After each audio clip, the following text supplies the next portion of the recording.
Welcome, everybody. It's day 2 here this morning. It's the Island Resort Casino Off-Road Challenge. It's the UP. It's a throwdown in the UP as we get ready for opening ceremonies and the first racing this afternoon. First off, let's go down trackside for opening. Here's our schedule today of what we're going to be seeing. We'll start off right with obviously opening ceremonies. The classic and stock trucks will be running a combined class at approximately 10:45, and then the full rundown of classes. Special note, at the end of the day, between Pro 2 and Pro 4-wheel drive, we'll be putting the Pro Stock and Pro Modified UTVs. So the last race today will be Pro 4-wheel drive. So everything will be the same thing as yesterday, except the last 3 races. So at this point, can we go on trackside as we begin the morning with opening invocation from Bill Lake of the Barker Lions Club. Good morning. This is the Lord day the Lord has made. Let us be glad and rejoice in it. Let us pray. Before we start our engines, Lord, we need to talk to you and ask your blessing for what we are about to attempt. We give you all the credit, for it's only by your grace that we are at the starting line to run yet another race. The road that lies before us now is as uncertain as it can be, but we can face this challenge, Lord, by allowing you to ride with us. Prepare our hearts, minds, souls, and give us strength, and protect us from all harm. With ever-present danger everywhere, hold us safely in your arms. Lord, bless the competition, the crews, the fans, and our families. May they know your love for them and see that love in each other. Amen. At this time, will everyone please stand? Gentlemen, remove your hats, as once again we're going to hear the greatest song in the world about the greatest country in the world. In today's turmoil that is going throughout the world, please keep in mind those people that run into the danger and not run out. They put themselves in harm's way where no one else will. They do that to protect our families, their families, people they don't know, and protect our country. Ladies and gentlemen, keep that in mind as we hear our national anthem this morning sung by, once again, Kendra Kleiman.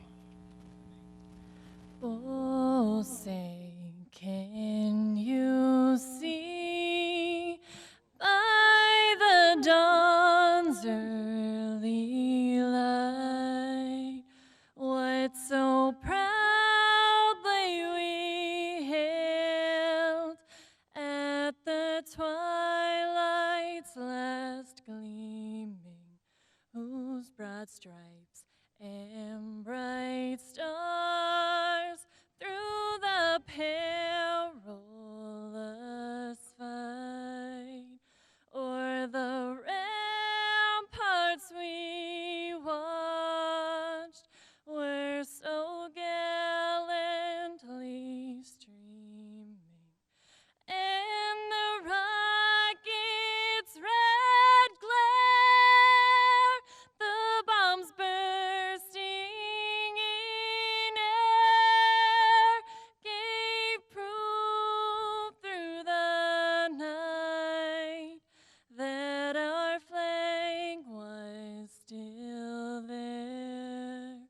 Oh, say does that star-spangled banner yet wave o'er the land of the free and the home of the brave? Thank you so much, Kendra Kleiman and Bill Lake of the Barker Lions Club. Very nice way to start the morning as we got a full slate of racing here today. And if yesterday was any indication, once again this morning, this afternoon, it's going to be off the hook. Record sets took place yesterday. I'm thinking right off the top, C.J. Greaves, 8 straight wins as we go through the end of the season, both Pro 2 and Pro 4.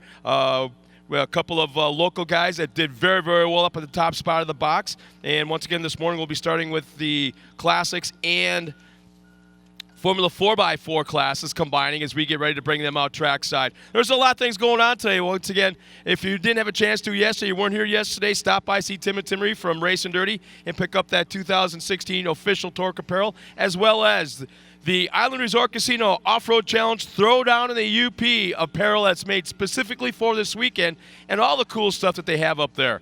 And there's the 50-50 drawing going on. That's been a tradition here.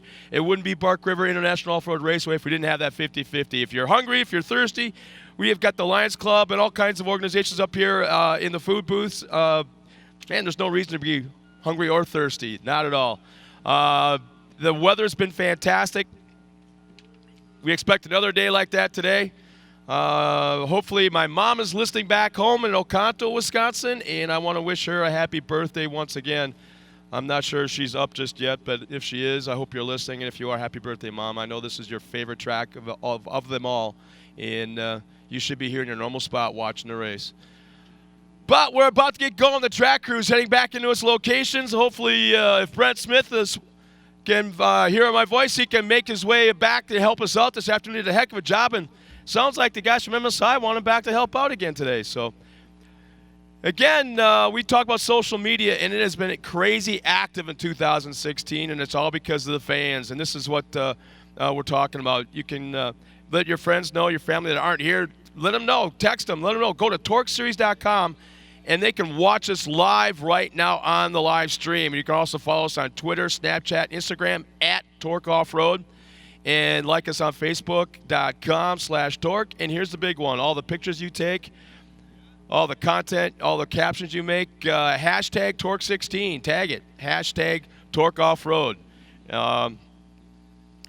So we're really growing the social media attention coming to TORC. And also, yesterday's racing, you're going to watch on Fox Sports 2 on August 18th at 7 p.m. Eastern. Prime time Thursday night. How about that? Then today's racing action will be broadcast on August 25th, also at 7 p.m. Eastern. So we got TORC, the Off-Road Championship presented by AMSOIL. Thursday nights, Fox Sports 2. Check it out. Some of the early arrivals, we want to thank you guys for coming out here. You know what? I kind of think sitting on the side of a hill, kind of watching the sun come up a little bit, still cool breezes. You found the perfect spot that you guys want, and there's still people rolling out of bed on their way here and getting their last little cup of coffee or whatever it may be on their way here. And you know what? They're going to miss some pretty good racing to start with. But we want to thank you guys for coming out here early, and also everyone that's at home, wherever you're at TORCseries.com, that's watching us right now. Stay tuned all day long. We've got all kinds of pro and sportsman racing to go. And yesterday, if you were able to tune in, you know that there's some pretty good stuff. We get drivers from all over the country and Canada here at Bark River. And in just a couple of weeks, we're going to be at Charlotte Motor Speedway with the TORC Series. And the pros at Charlotte Motor Speedway at the dirt track. And then we're going to round out the season at Crandon International Off-Road Raceway and Labor Day weekend. You got to be there for that one. 3 full days of racing, including the big one on Sunday, which TORC will be part of the Red Bull Signature Series, and they're expecting an influx of racers showing up from the West Coast.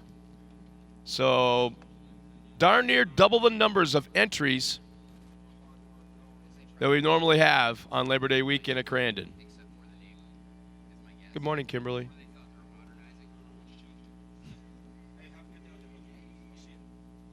No matter what you do, you'll never make me look good. So it's kind of like 4th down long yardage. You're going to have to punt into the wind.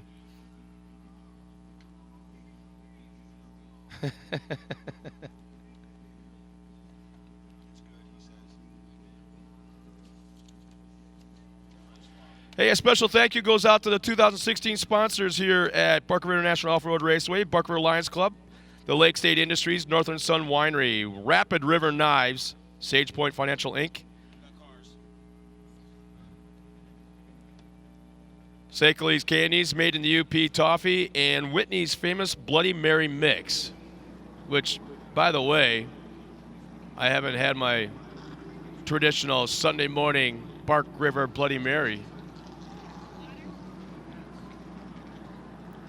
Here comes our first race of the day. We got the Formula 4x4s pulling out in front with the Classics falling in behind. Somewhat of a staggered start, a little bit of a gap between the Formula 4x4s and Classics. And it looks like we have an abbreviated field as only 3 cars have come out for the Formula 4x4. So I've seen Ryan Redman out there with, I believe that's, let's see, Ryan Redman. Brad LaMarche is out there in that white AMS oil entry. No Dave Mia. He's our points leader, and he's not making the call today. Kind of surprising. Something mechanical must have happened there, not able to make it today.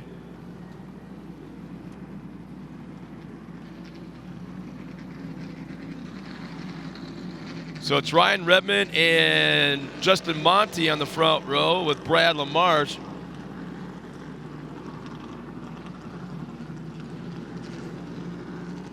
And no Ben Passa.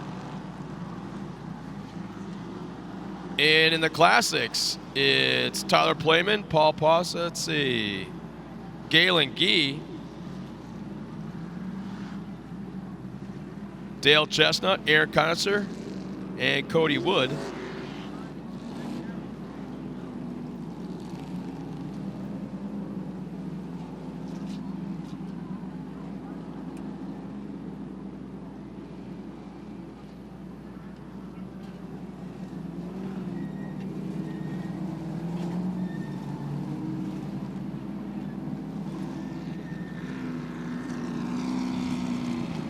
All right.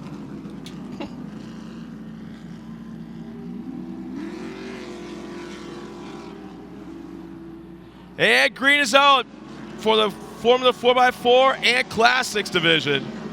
Into turn 1. Ryan Redman with the hole shot.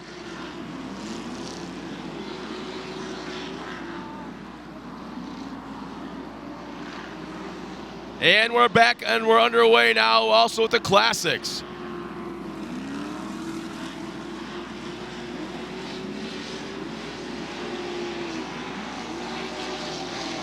Oh, wow, Dave Mia, late entry on the track.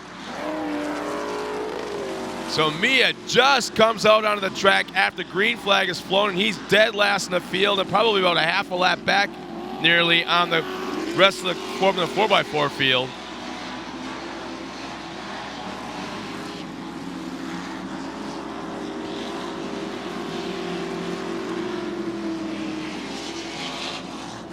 So in the Formula 4x4, Ryan Redman, Brad LaMarche, 1 and 2 into that back section as they make their way through that dogleg area up to the Cooper Tire Hill. Justin Monty in 4, Dale Chestnut, Tyler Playman, 1 and 2 in the Classics. Here come our overall leaders now with Redman up front. Redman looked really quick this morning in practice. I'm joined once again with Brent Smith up here in the booth for the day. Morning, Scott. Morning, man. A little late, man. What do you think you are, Hollywood? No. So Lamar's pressuring Redman a little bit, coming down to turn number 1.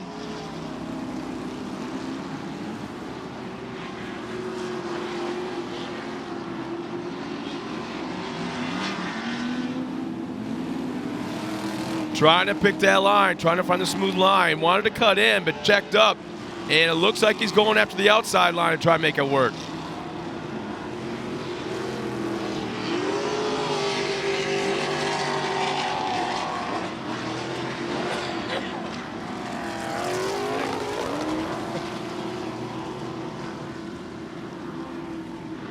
So Brad LaMarche now has the point. Man, Ryan Redman, oh no, that didn't take long. Cody Wood just stopped on the track. Just come to a complete stop in the Classics division, so tough break for him. as now Brad Lamarche starts to pull away from Ryan Redmond. And it looks like Redmond running with that black car now running in second. Is a little off in the suspension as you watch it bounce. It's hard to get some traction and keep that thing handling when it keeps, kind of pogo sticking up and down on that suspension. Yeah, you want that truck to stick every time, Every time you're bouncing, hopping around, you're losing ground. And Lamarche, once he's out front, he's going to be a little hard to reel back in. So Dale Chestnut has the lead in the Classics. There's nothing new there. As they come up to the yellow flag, Aaron Conitzer in second in Classics. We kind of expected that to happen as well, as he's fast, but it's just not a regular this year, 2016, in that Farmer John Conitzer looking El Camino.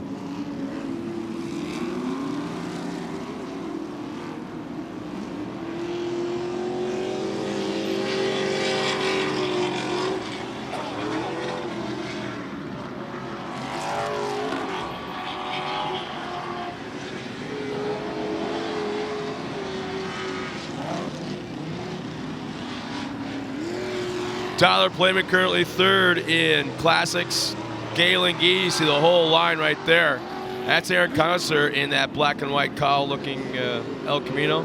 Well, actually, he's a real quick car. Looks like it handles real well. We talk about that pogo stick and bounce up and down with those shocks. And that El Camino isn't doing it. It looks like it handles very well out there.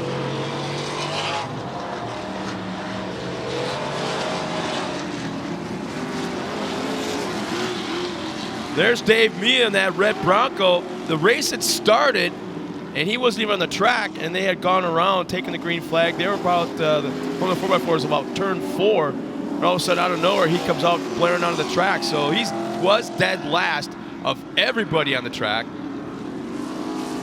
and is now working his way through the field to the Classics and doing pretty quick work of it. Yeah, whatever ground he lost, he's starting to make that back up. Yeah, and then you throw in that competition yellow, which looks like it's coming out this time by. Yeah, that's pretty much what we was hoping for. He's a good half a lap back, but that competition yellow is going to take that and throw that away. Just wonder if somebody's got anything for Lamarche. He's had a strong truck. Truck's been working well all year.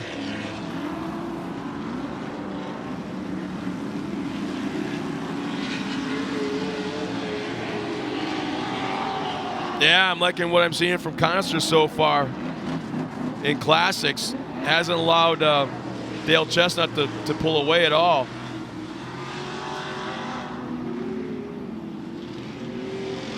He's such a mild-mannered, soft-spoken kid. When you talk to him away from his car, yeah. And then you get him on the track, and we might have something here. You got to watch out for the quiet one. There's a shot of our leaders on the parade lap, or I should say on the competition yellow lap in the back section, leading right up to the Stewart Manufacturing turn. Nice close-up of Brad Lamarche. That from the 4x4 is just, it looks almost brand new every single time it hits the track. It does. Their team, they do a great job. They keep it all looking professional week in and week out. And Brad, he's a good dude, too. I've had a chance to talk to him a couple times, and he works on all his own stuff, builds everything, and you see it works. And it keeps him coming back week in and week out and putting it up on top of the box. Yeah, right there you saw third in line. Believe it or not, there's Dave Mia. At one point, yeah. Half a lap ago, he was a half a lap back. Under green flag conditions, he was a half lap back, so. Yeah, like we were saying yesterday, you always have that mandatory caution coming, and for him, it worked out. It worked out well. So we got the KC Highlights, Vision Wheels, Cooper Tire, Pace Truck on the track. Once again, Richie Kuloff behind the wheel.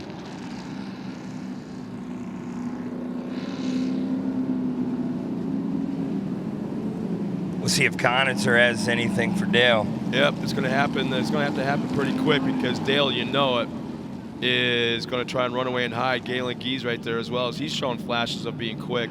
They can't quite keep it lasting, So we should be going green flag racing this time by. Green is out. And here we go, LaMarche. Nice little jump. Ryan Redmond, Dave Mia. No, Mia's not going to take any chances. He's okay with the podium finish. He's a current points leader.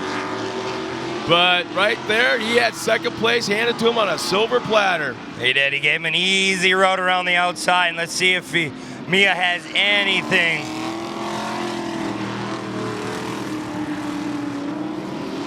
And the green flag is out also for the Classics. As they're about 20 seconds behind in a staggered start. Conitzer not letting them get away. Man, we talk about how nice that El Camino works, but it just looks so squirrely right now.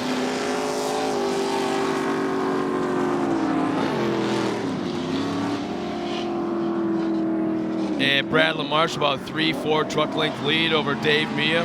I just don't see Mia taking chances. He's not one of these hanging out kind of guys, and it just sees half of a hole and goes after it. He waits for like 2 car wide, and then he'll think twice about it. Stick his nose in there. It looks like he's quick though. I mean, look at him. He's starting to reel LaMarche in.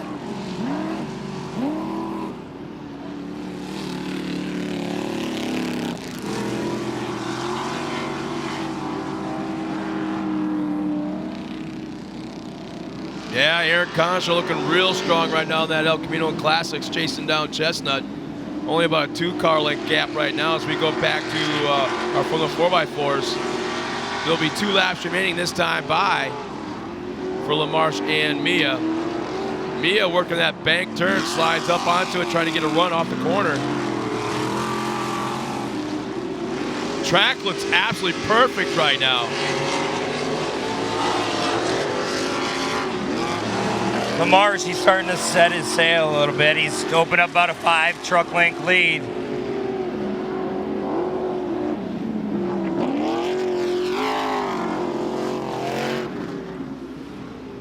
Conitzer not as squirrely coming through that this time, as I say it. Yeah. LaMarche now coming up on lap traffic. Maybe they... Oh, maybe not. Mia airing out off the hill. Wow. When you see a Formula 4x4 go 150, they're flying. Like LaMarche that kind of hesitated there, and then Mia goes way wide up on the hill.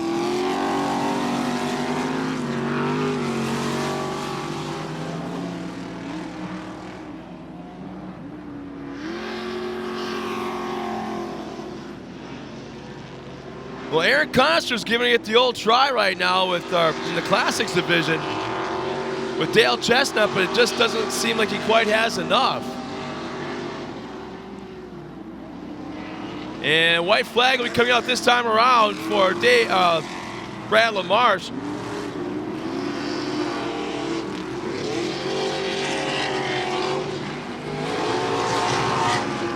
Oh man, there it is!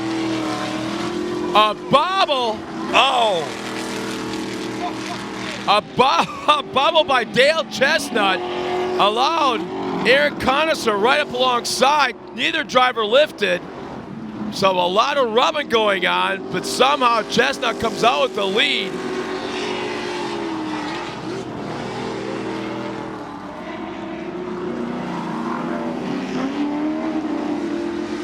That's all going down in Classics. There's a little action right there.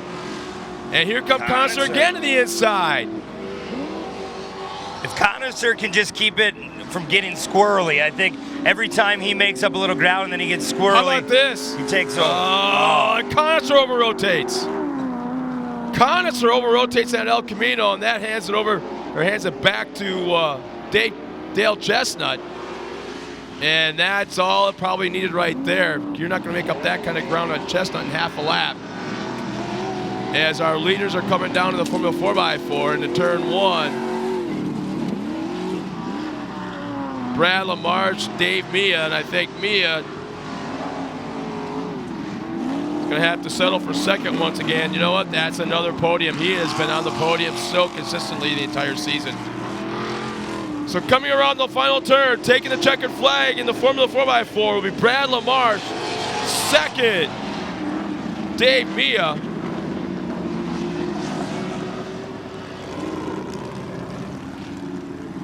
Conitzer having issues. That's too bad, Scott. He had a good run today. Yep. Conitzer was showing his fist to Dale Chestnut. Made him make a little bit of a mistake, but just couldn't capitalize on it. And here comes our winner in Classics one more time, Dale Chestnut. And Conitzer might not even be able to finish. Strong run by him up until the last lap.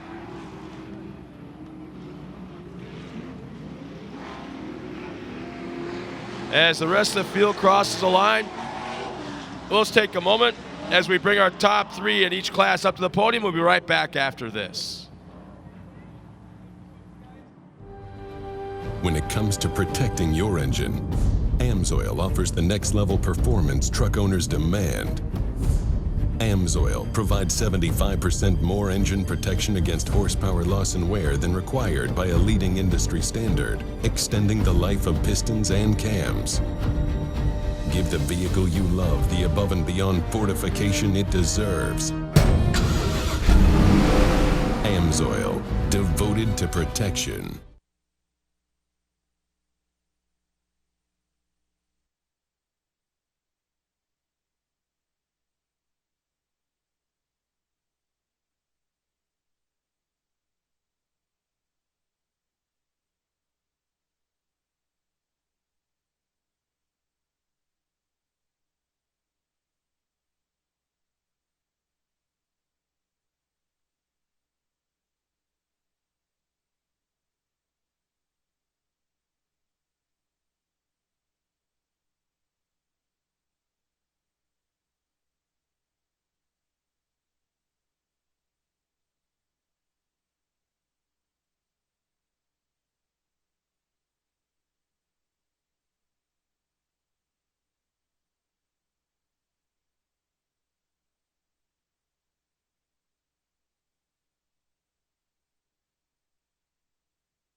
Just to remind everybody back at home, you can tune back into TORCseries.com and watch the TORC, the Off-Road Championship Series presented by AMSOIL. It's a showdown in Charlotte, right at the dirt track, August 19th and 20th at Charlotte Motor Speedway. So if you're watching us at home, you can tune back in at TORCseries.com and do it on Friday and Saturday night. It's going to be awfully cool. Some lot of really neat, some really fantastic race action the last few years there.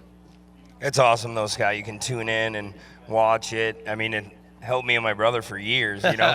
Like, we didn't get to go to all the races. It's the fix, huh? Right? You just turn it on, and I don't know. I think it's great what they're doing right now with all the live stream, getting everybody involved. And I hear a lot of my friends, even out in California, my cousins and that, they tune in, and they're all like, dude, that is pretty bad, you know. Well, let's now meet our top three in the Classics division. And for a while there, I thought we might have somebody new up there. But you know what? Finishing that third spot, he came so close and was getting a little racy with our leader, but just once again fell short. The 640, the Farmer John look of the El Camino. It's Aaron Conitzer.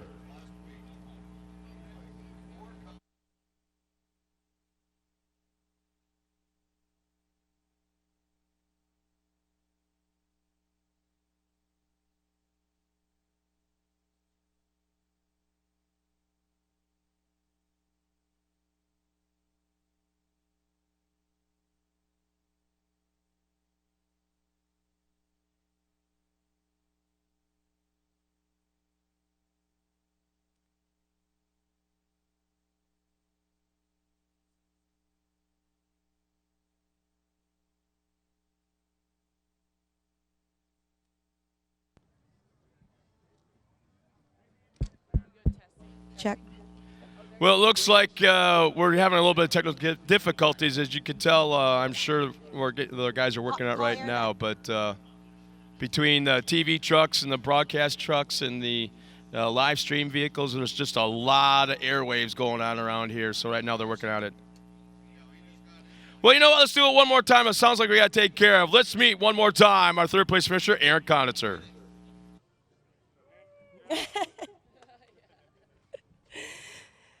Congratulations to you, Aaron. We just were talking. This is the second round of the season. You podium both days here. How are you feeling right now? Well, a little disappointed about a broken transmission and kind of getting on a podium for DNF. And wish we could have raced Dale a little harder the last lap, but I guess that's racing. So. It's always racing. It's Sunday. It's a brand new day. We're going to head to Charlotte in a few, and I know there's going to be things going on. And then after that, we're going back to Crandon. So you got a few times, you got a few months to get things set up. What is your plan? Well, I guess we'll get her fixed up and try to make some improvements and find a little more speed and try her again at Crandon. Well, it's always good to see you. I know you, like we said, you got some time. Good luck. I'm very happy to see you both days on the podium. Congratulations once again. Thank you. Thank you. Hop right up there. And now let's meet our second place finisher, the 655. And Galen, I think we need to pass the hat around the pits and buy you some body panels so we know what the heck kind of car that is exactly. Finishing second, the 655 of Galen Gee. Congratulations to you. Do you want to clarify what type of vehicle you're driving right now? It's an Oldsmobile Cutlass. There you go, Scott. That is just for you up there. It's an Oldsmobile Cutlass. Well, you drive it like you know it. You drive it like you stole it, and you're doing such a great job. I know we've talked from week to week, you know, what budget you're going on, the consistency that you're still doing, and it seems like you're doing it right, so congratulations to you. Yeah, this was great. We had a ball joint problem yesterday, and today it just worked out perfect. I mean, I didn't like to see Aaron break, but it was a good race up front. The track was awesome, and it was just a great race. At least I finished again, got back up on the podium. And I really need to thank Al Milham, Jay Schaefer for being a great spotter. He really keeps me calm in the car. All my friends, my family, everybody. Thank you. No problem. You know, you did a great job. So happy to see you here. Do you have anybody else you want to thank today? My wife, That's a big one. You should start. I mean, I've been talking to another sportsman in some other classes. That's the first one you should always think. Yes, I should start with her and the baby girl Gianna, my daughter. So that thank them a lot for putting up with me and being able to be out here. Well, congratulations. Take that number 2 spot. And now, finally, let's meet the man of the top spot. I don't know. I got nothing for this guy anymore. I got nothing. Taking the win, Dale Chestnut.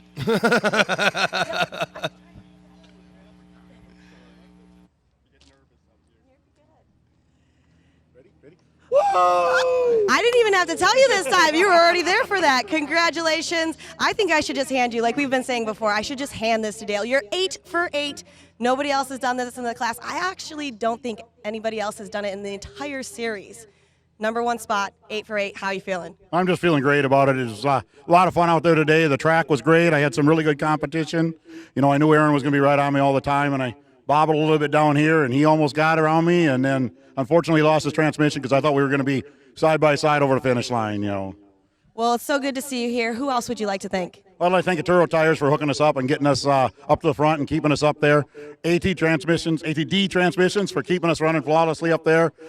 Race Engine Dynamics for our motor, the great motor all year. Ultra Wheels, offroadfraternity.com, all the fans, all my family, and my wife. Well, that's so good. I'm glad you threw in the off-road fraternity because Galen wanted me to shout them out. So you helped them out. Congratulations. Hop up on there. One more round of applause. And right back up to you, Scott. Thanks a lot, Tiffany. And nice job, guys. 3 of the coolest guys you want to talk to down in the pit area right there. But I don't know. Somebody needs to really, like, do something with – yeah, exactly. You can't beat him on the track, knock him off the podium right now, you know. Nice job, guys. Congratulations. What do you, as a Brent, as a competitor, when you've got somebody that's been dominating as much as Chestnut has, what do you do? I mean, does it really make you work harder back in the shop? I mean, something's got to be going on. Yeah, it does. You go back and. Yeah, it does. You go back and you try to do your homework. I mean, it's hard. Anybody that's been in the class for that long period of a time, they have everything figured out. But I mean, you do anything else, you go back, try to figure out, try to get faster, come back, drive the wheels off it, and you get frustrated. I mean, you see a guy, I remember when I was a kid when Scott Taylor and that would win all the time, you know. I like Scott Taylor and that, but when you win that many times, you're like, I hope somebody steps up to the plate and can give them a run. And like anything, we all like to race, but somebody needs to nail Chestnut and take them down for one day. Well, let's now meet our top 3 finishers in Formula 4x4. Finishing third, pulled the whole shot and just couldn't quite hang on. The 402 of Ryan Redmond.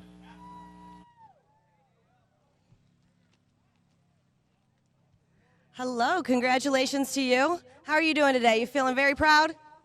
Yes. I always love this class. They always bring the little ones down here. It's so good to see you again. How was the track today compared to yesterday? The track was really fast. It got some good ruts in it, about 3 laps in. It was just an all-around good prep track. It was a rough day. I lost power steering after the first lap, so we had to fight it the whole race. They just gotta hats off to everybody in the class for bringing these out and running them. Just gotta thank AMSOIL, J&R, Maxxis Tire, Fed City Design, Keel Electric, a local IBEW, just everybody that supports us. Well, so good to see you here. Like we've talked, we got a few weeks for you guys till we head back to Crandon, hopefully get everything all back together. Power steering is very important, especially in truck racing, especially in the dirt. So congratulations once again. Good luck to the future. Thanks. Thank you. Hop right up on number 3. And now finishing second. This is going to be an interesting story. Did not take the green flag because he was late for class. So I got to hear what the story was that this was. He made a late entry onto the track, but finishing second, the 475 of Dave Mia. Congratulations to you. How are you doing, little man? I always love seeing you. Do you know last time we saw you punching back this, you got quite an arm on you. So what exactly happened over here? We blew the trans yesterday, and so my good friend Jason and I stayed up late, got it in, and we were actually early to the staging area, and they lit off the race early, and I was sitting there buckling up, and they wouldn't wait for me. So it may have been a different story because I would have started inside of Brad today, and he and I are so close that one of us gets in front of the other one, it's really tough for us to pass. So I got to thank ATD Trans. They just went out and beat the crap out of my backup torque converter. They popped in last night, and Toro tires, beat the crap out of those, and they work great. And TORC and more, and everybody that comes out and helps us, all the track workers keeping us safe, and you guys for taking the time to talk to us. Of course, it's always a great thing. So I'm assuming deciding on that, going the inside outside to starting, that's a big factor in any series. When he and I are this close, it absolutely is. I got ahead of him at Crandon, and he just, we went 10 laps, bumper to bumper, and that's the way it's going to be. Whoever starts in front, the other guy's going to have to work really hard or wait for a mistake. And he doesn't make a mistake very often, and neither do I, really. So it's tough. It's good racing, though. Well, it's always good to see you up here. Who would you like to thank today? Toro Tires, ATD Transmissions, KC Highlights, All-Star Performance, AeroQuip, Rugged Radios. There's a whole host of people that make the truck fast, so we appreciate the help. Well, it's always good to see you. Congratulations once again. You got a few weeks until Crandon. And once again, taking the win in that AMSOIL number 471, Brad LaMarche.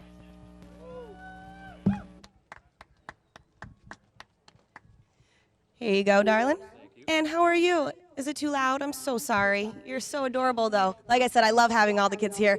Congratulations to you back-to-back here in Bark River. How are you feeling right now? Awesome. I love this track. The high speed, the long corners where you just go out and hang it all out. It's not any better than this track.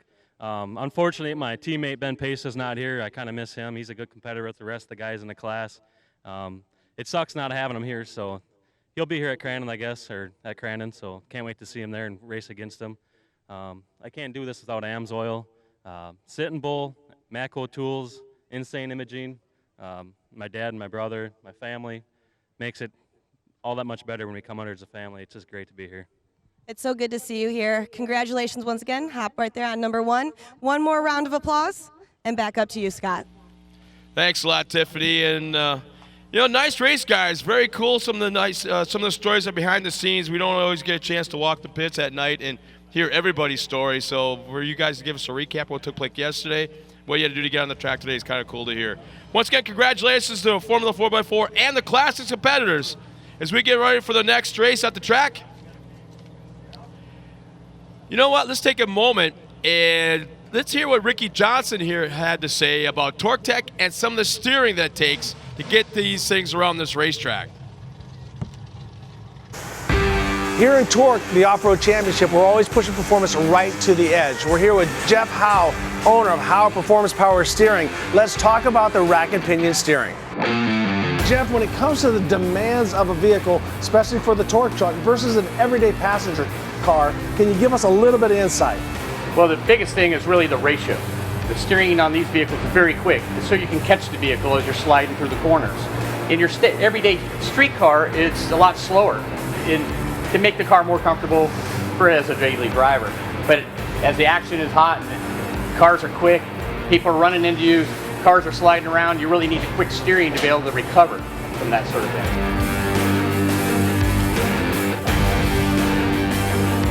So a lot of people might look at these trucks and think, well, they're 4,000 pounds with a 35-inch tire, but when you see a desert truck 6,000 to 7,000 pounds with a 40-inch tire, what puts a higher demand on your steering rack? I would say the short course does, because the tires are a lot softer. We need that extra grip because the dirt is it's clay versus out in the desert. It's a lot softer. The rocks are big. You got to get through all that, but still in the short course, you have a lot more steering input because you're door to door. You're hammering down. So short course is pushing the technology, but the demands are the highest here at the TORC Series.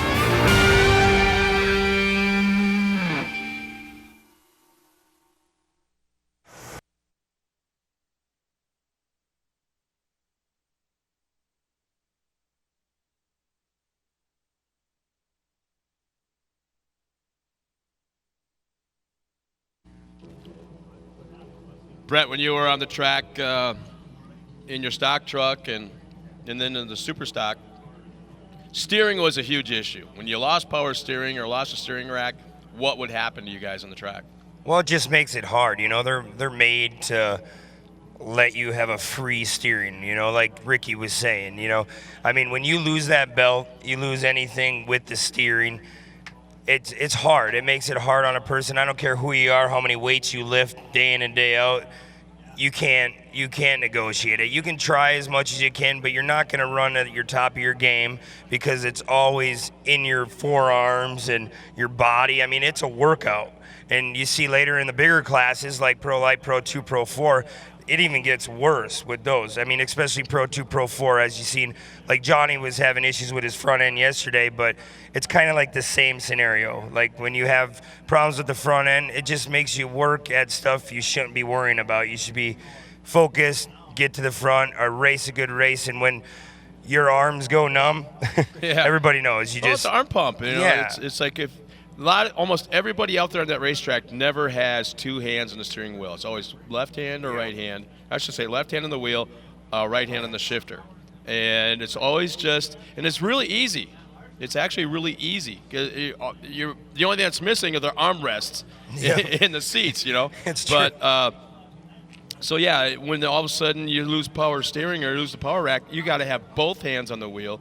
And then it's just like grinding walnuts. You're just trying to move it back and forth, and it's almost impossible. And you got a death grip on the steering wheel, which builds up arm pump. And by about the second lap into the race, it's just survival mode. Yeah, I mean, you can still stay out there a lot of the time for points and stuff, but at the same time, like I said earlier, it's just a big, big havoc when you can't drive your truck and you work that hard to get to the racetrack, and it's just all around, it's better to have a truck that works. Yeah, exactly.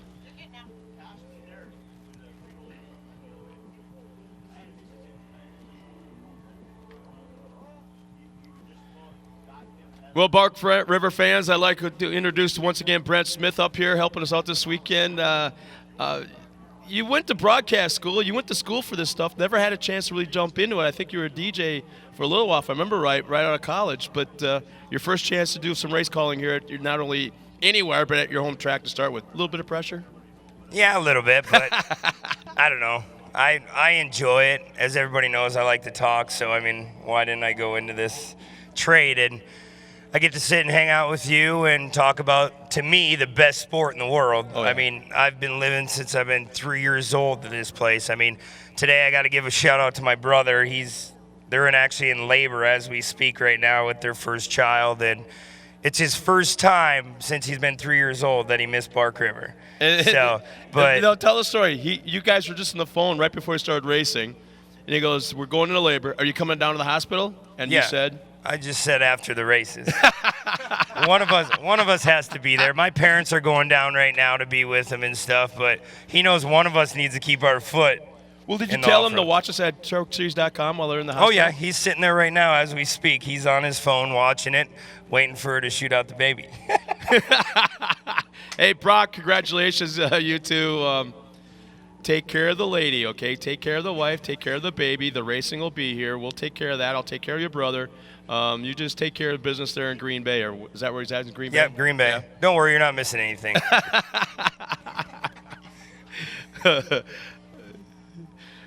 But it's kind of a cool thing. It's that kind of encompasses the whole family atmosphere of this whole racetrack. And we saw some videos last night during the racing, or I should say between races, with Amanda Fonferric talking about their pit area and how she's kind of like the pit mom and takes care of everybody and cooks and all that kind of stuff down there for everybody. Make sure everything is taken care of and kept clean in the pits. But to cross the bridge, what's going on with you and your brother and your whole family, you guys grew up around this, and it's just you look forward to this weekend all year long.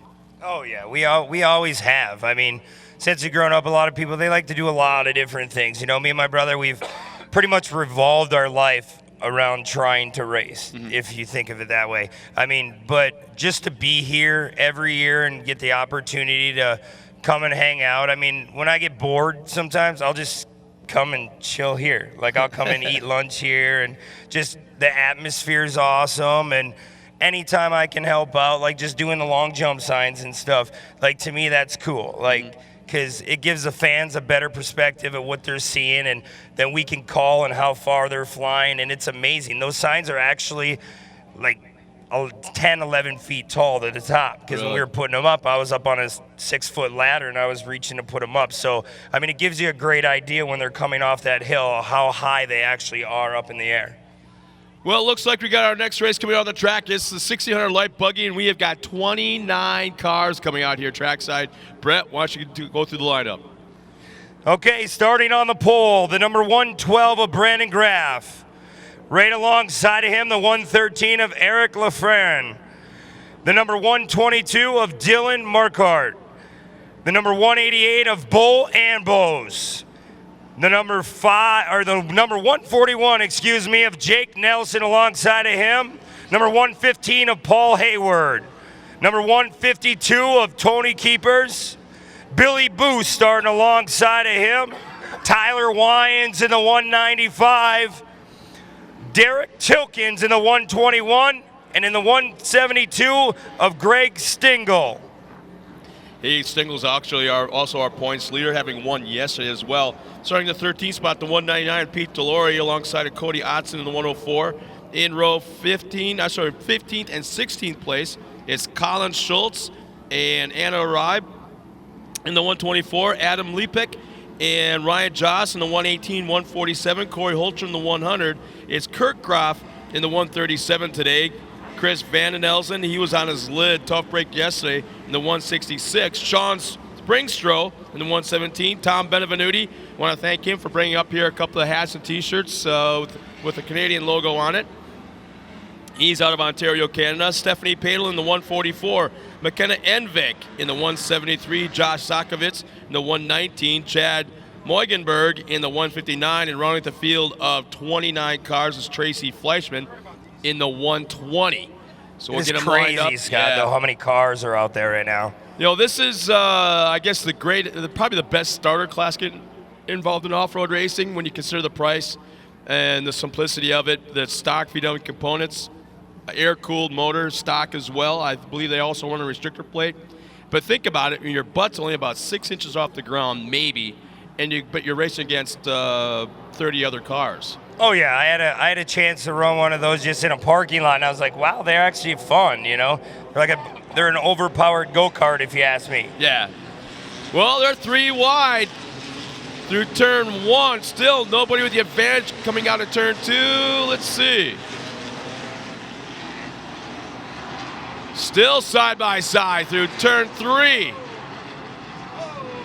And we got one car turned around, a little bit of a parking lot. Another parking lot today. Jeez. So it looks like Eric Lafreniere with the advantage. Bo Ambos in the second early on. Dylan Marquardt, Paul Hayward, and Jake Nelson all in the top 5.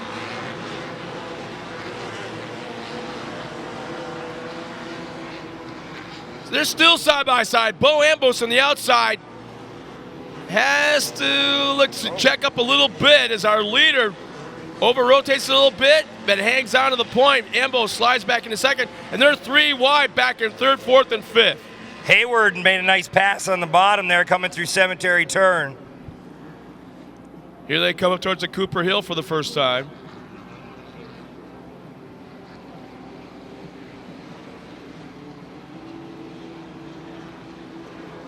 That's so cool, Scott, though. You have 9, 10 cars just all in lockstep. Just anybody makes a mistake, like we said yesterday, even, especially up on the rise up there, if you get out of the race line with that type of horsepower, it just dogs you out, and you can go from 2nd to 15th just like that. Yeah, real quick, and it's not like you can get back in line and just start out drag racing everybody either, because these things are pretty equal. Stingo still well back in the pack. Kind of surprised to see that. Usually he's upwards at least 3, 4, 5 spots by now, but he's well back in the pack. Hayward's been strong though at ERX. He was having a good run. I mean, I think he had a little problems at the end, but I mean, we'll see if he can chase down our front two. Here comes Bo to the inside. Looked like Groff was just. Oh. Yeah, Groff was actually, as Lafreniere was getting really screwy right before the finish line, and he lost a spot to Bo Ambos. Paul Hayward in third, Tony Keepers fourth, and Dylan Marquardt in that 5th spot.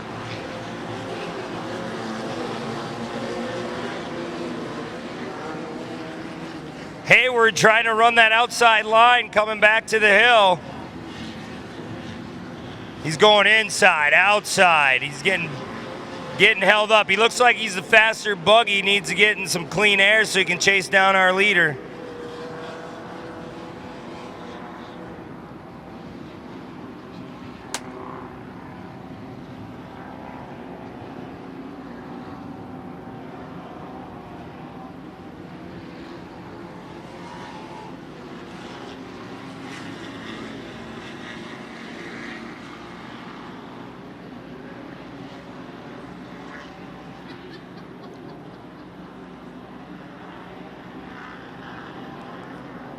Anbo still holding about a 2-3 car length lead.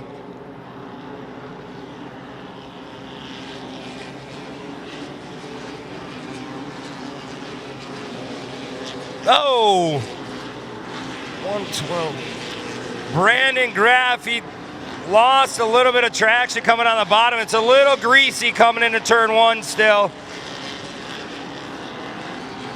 Ambo's one more time around again. He's still holding on to about 5-6 car length lead.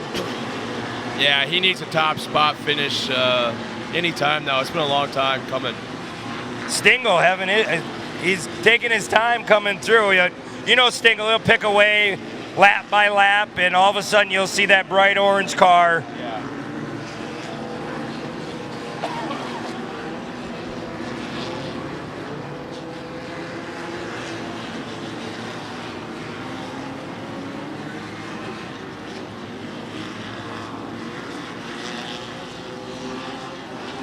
Right rear flat tire on the 124, just going by this finish line. Yeah, Anna Robb, the 124, tough break for her. Man, it's just a freight train. Car after car after car after car hooked up there towards the front. And competition will be coming out this time by, and this is going to really kind of throw a wrench in what Bo's been doing. You see Hayward, he made his way into 2nd place. Hayward, he's been fast, like I said. Oh, there's some Hayward loops it around. We don't want another parking lot, Scott. Wow. Hayward goes around, Derek Tilkins, Tony Keepers, Billy Booth, Dylan Marquardt all go by. And competition yellow comes out for Bo Ambos. And I believe that's Booth now got around for 2nd. Nice break for him. Eric Lafreniere, Tony Keepers, Derek Tilkins top 5 as they cross the line. And Stingles worked his way up to 7th. So he started in that 12th spot, and it's taken him a long time to pass 5 cars. Maybe he's just waiting to be, waiting for that second half, being patient again. Yeah, especially with all these cars in the class, I mean, you want to be consistent throughout the first half of the race. You still want to charge, don't get me wrong, but at the same time, you want to save your car. You want to be able to give Ambos a run. If you're Billy Booth in 2nd place right now, you want to find out where you're quick. Hopefully you had a chance to take a look at your leader, because like I remember when I raced, I'd always look 4 or 5 cars ahead. If I was in 6th, 7th place, I'd always, because you're not going to go anywhere just plain follow the leader. You want to always try to make your own lines.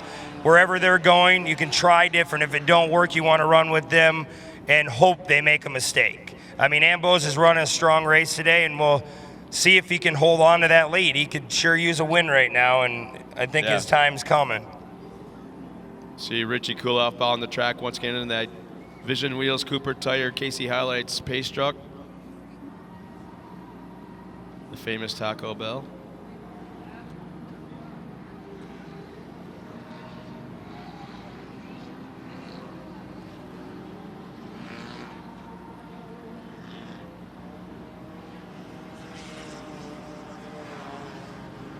Don't forget about that 50-50 drawing going on right now all day long. It's a staple of a Park River race. You can't have a Park River race without the 50-50. Just wouldn't be the same. $4,100 yesterday. You know what I miss? The bolt bin raffle. I know. My dad actually won that one year. That was cool. That was neat. I was like, thank you. Wow. That thing was cool. Full of nuts and bolts, and it was huge. Yeah, it was a big assortment of things. I mean, we had cabinets, every metric, regular bolt, nut, washer. You got it all. Green flag is underway one more time for the second half as he coming to turn one. Bo Ambos at the point. Booth in second. Lafreniere still hangs on to that third spot.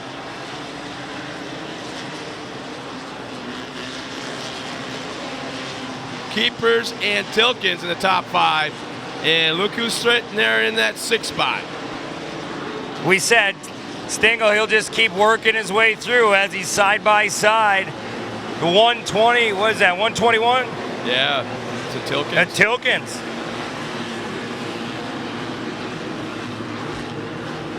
But I mean, you look at it though, Scott, everybody has their own race in the race itself. You know, I mean, the leaders are having their competition, but at the same time, all these guys, they're having a blast out there.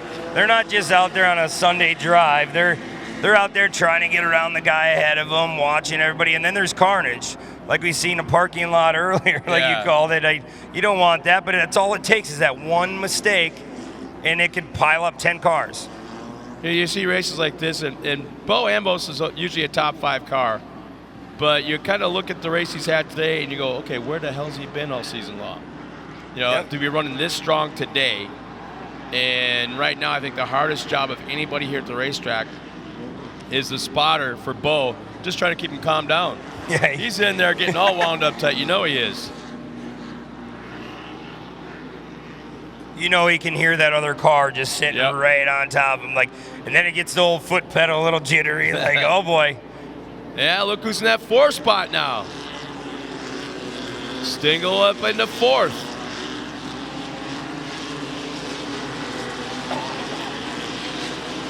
But Stingle, it comes with a lot of years of experience. I mean, he knows those cars inside and out. He knows where they like to go, and he always seems to work. You could start him 36 out of 20 cars, and he'll figure his way up to the front.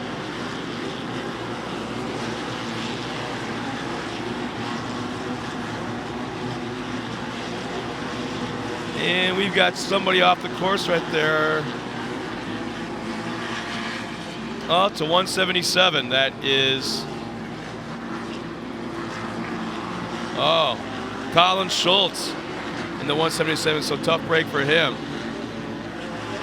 Yeah, Bo's got about 4 car length advantage though, once again over Billy Booth. I gotta thank Scott Booth. He gave me an old Dusty Times newspaper. Check out the date. Check out the date on that thing. Wow, you were young. How about that for a camera shot from the drone? We've got the helicopter flying overhead. Yeah.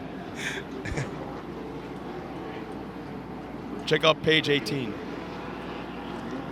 I think it's 18.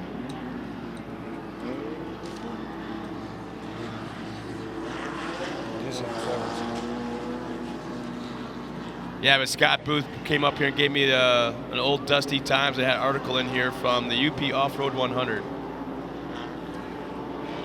Not exactly. Just keep checking.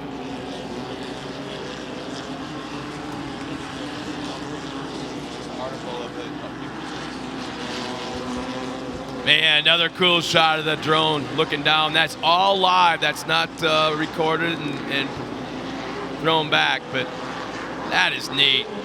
Ha ha. White flag is out. We got a heck of a race going on with Bo Ambos up front, Billy Booth in second, and now Stingle's in third. How about that, Stingle?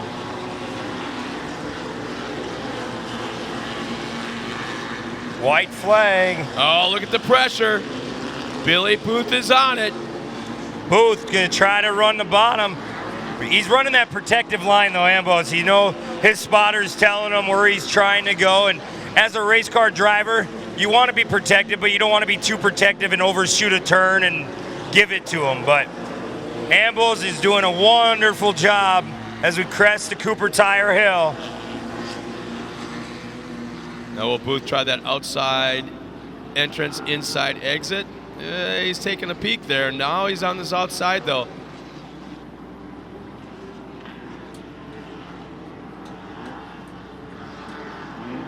Man, Booth is still right there, less than a car length behind.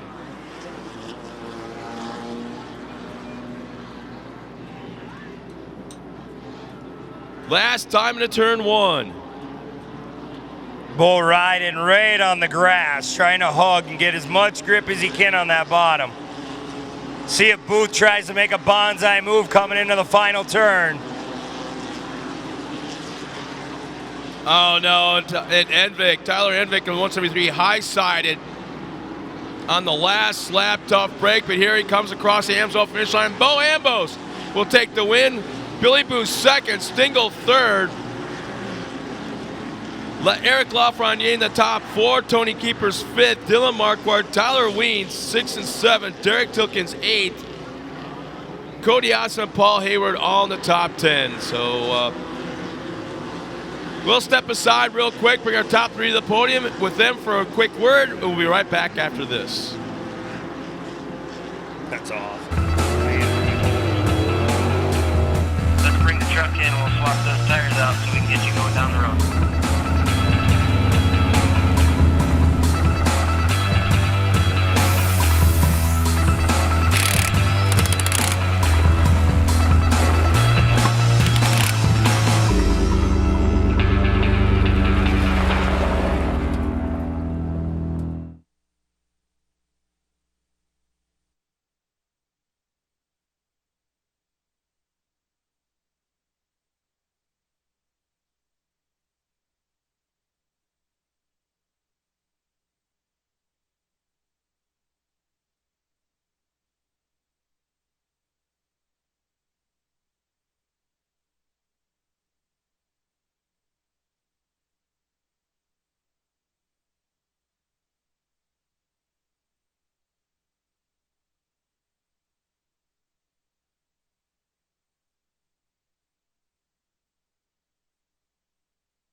How about that? Check out the screen right now. That is a crazy great shot. Look at that off the drone. There are 3 top finishers at the podium and the fans of crews, the family members right there on the fence down towards the podium. That is, I can't think of another form of off-road racing that has this kind of technology with it, including the desert racing. I really don't. That's neat. That's nice. I really like that. We hope everybody back at home that's watching us at TORCseries.com is enjoying the footage as well and the racing. We'll be coming out in a little bit with, let's see, what's our next race? It will be the Super Stocks. That'll be cool. So stick around, everybody at home, as we jumping into the truck classes coming up next.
Well, it looks like for the first time we might have some drone footage during the actual awards presentation down at the podiums. But now, let's meet our top 3 finishers in the light buggy division. Finishing third, started back in that 12th spot, and took a while to get to the front, but came pretty close, but not quite close enough. Our current points leader, the 172 of Greg Stingle. Right away. We do get to hug right away. Do you know that I had some guys in the Classic and 4x4 say, do I get a hug too now? You hug Stingle all the time. I want a hug, so we get a hug again. We do. Now they're jealous. Now they're jealous. Congratulations to you. I swear, you could start wherever on that grid, and you always end up on the box. How do you do it? What goes through your mind? You know, weaving through everybody, taking the turns, the insides, outsides. What goes through? A lot of patience. You got to be able to watch ahead and see what's happening.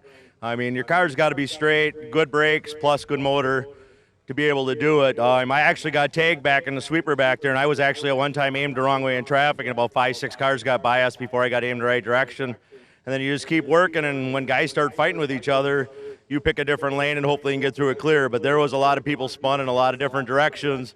And I got up to these guys, and I thought, well, if they start playing hardball against each other, bumping and banging, maybe I'd have a chance at it. But right now, we're just points racing. We made the podium. That's all we're aiming for, so we can come out in Crandon at the end of the year with another championship. Well, it's so good to see you up here. We always say that you've got an extra pair of wings pushing you along the way. I know you want to thank him, and who else do you want to thank today? Oh, I got to thank AMSOIL, BFG Tires. I mean, these guys are great. Stingle Performance Transaxles, Ben Small Engine, JJ Maloney's, Badger State Trucking, Kurt Services, Lakeshore Cleaners, Snag Incorporated, Sassy's Bar and Grill, and Country Bar. Thanks. Well, it's always good to see you up here. Congratulations. Like I said, we've always got a few weeks until Crandon. Good luck. Can't wait to see what we've got in store for there. Thank you very much. Hope to see you there, too. Thank you. Finishing second in that 151, he's turning into Mr. Consistency, Billy Booth.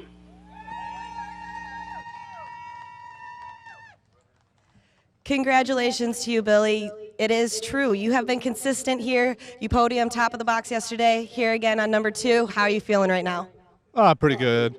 Good run today, and we're just patient, like Greg said, and then coming to caution there, it just, I really hate this. But I was coming 6th, and a couple guys spun out. We were able to get up and get second, and then just work Bo over the whole second half, and ran a perfect race. Nothing we could do. You know, maybe we were faster, but he held the insides, and that's what you got to do with these. So pretty stoked. Who do you want to thank today? I got to thank my sponsors, Alternative Machine Tool, Janie's Pub and Grill, Mud Muncher, my parents. My dad lets me come out here every day, so. And race this stuff, so I got a big thing to him. I keep forgetting him, so I gotta get it this time. Well, congratulations. Good to see you here again. Pop up on number 2. You deserve it. And now this is going to be a fun one for you, Tiff. I'm just glad I'm not down there. He's probably give me a big old bear hug after this win. The 188 of Big Bo Ambos.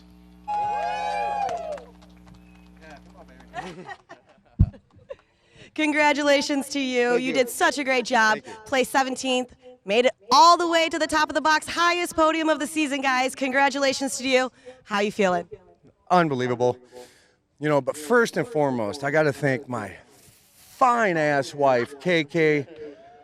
She has been my support since day one, and the last time I was up here, I forgot to, and Stingle did for me. So, you know, and then, you know, my guys, Scotty and Logan, and my spotter, Clint, man, was he in my ear the whole time.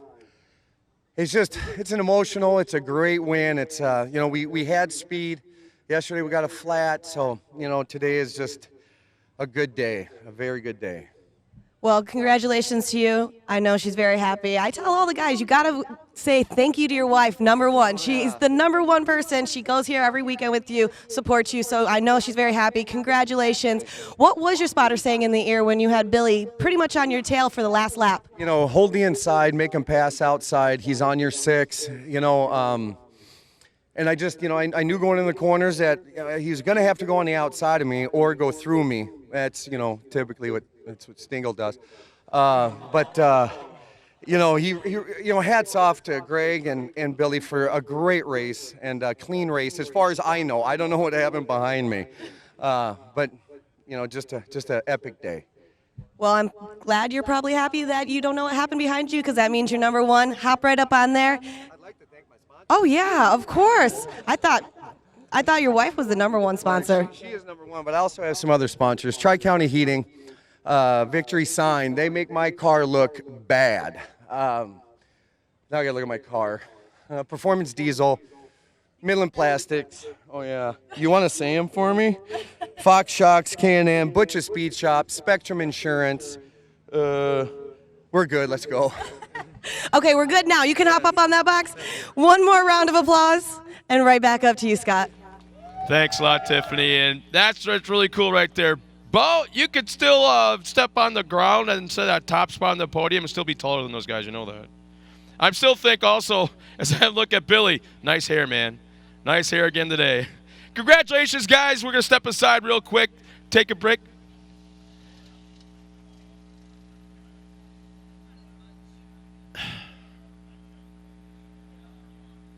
You know what?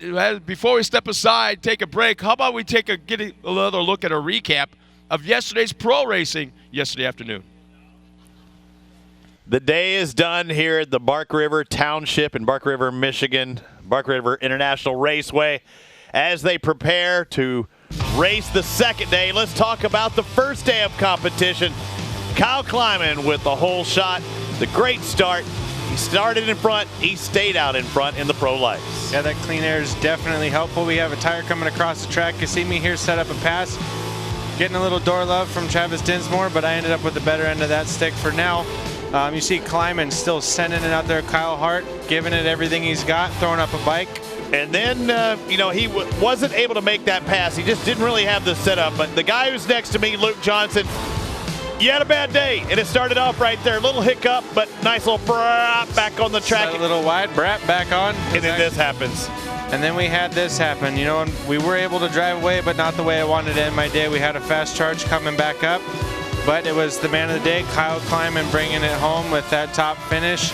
And takes his second victory of the season. He wins in Chicago. He wins here as well. And he looked fast. He was dominant. You were fast and fast on your lid. But it was a day of you almost needed to calm down. And Johnny Greaves, who was also in the booth with me today, said you got to slow down to go faster. Absolutely. I mean, this track goes away, and as you can see, it happened to everybody in all the classes. This blue groove definitely gets to all of them, especially when we have low horsepower motors in comparison to the Pro 2 and Pro 4 and that Pro Light class. So as we head into Pro 2 here, we see Nick Tyree with a jump on the start in front of Ari. And, he had a good run there for a couple of laps, holding it down in the front. You can see Van Eperen holding it down in the second spot. And then we have Keegan Kincaid trying to take a shot. Nick Tyree losing that fuel pressure like we talked about earlier in the show. And Keegan seemed to be having the whole race under control.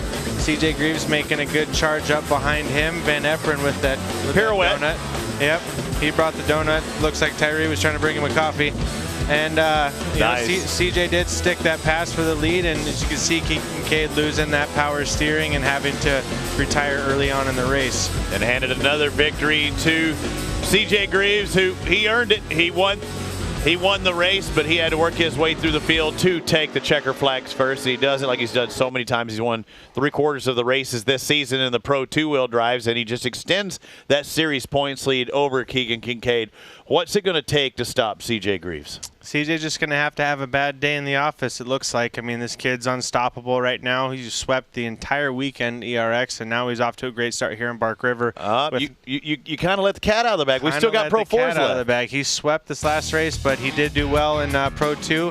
As we head into Pro 4, you see CJ and Mike Jenkins taking the field once again. Ross Hoke off to an early lead, but not for too long, as you see Chad Horde taking over that spot. Chad Horde from Phelps, Michigan, just right down the road. This is his home track. It didn't get much closer. He wanted to win, and he was out for most of the race, but CJ and Johnny, with the inverted start, had to start in back of the field. Johnny had a mechanical. CJ he could have had a flat tire right there as Ross Hook just some gnarly contact, almost looked like we were getting a climb, and then we saw this great battle between Scott Douglas and CJ Greaves here in the middle half of the race, but it was CJ Greaves that would see the better half of that battle by the end of the race. CJ did just like he looked so good in the Pro 2. He was strong in the Pro 4. On the outside, in that cushion, drives around Chad Horde, closes it off, never to be seen again. CJ Greaves takes the checkered flag. And not only that, he takes the win in the race, he doubles up here, and he takes a series points lead. For Luke Johnson, Johnny Greaves, happy birthday, Ken Osborne. That was it from day one here in Bark River. I'm Robbie Floyd. We'll see you next time. Yeah, might have been a hard day in the track for Luke Johnson, but not a bad day in the booth for his first time ever on TV yesterday afternoon. And by the way, nice mustache on him, huh?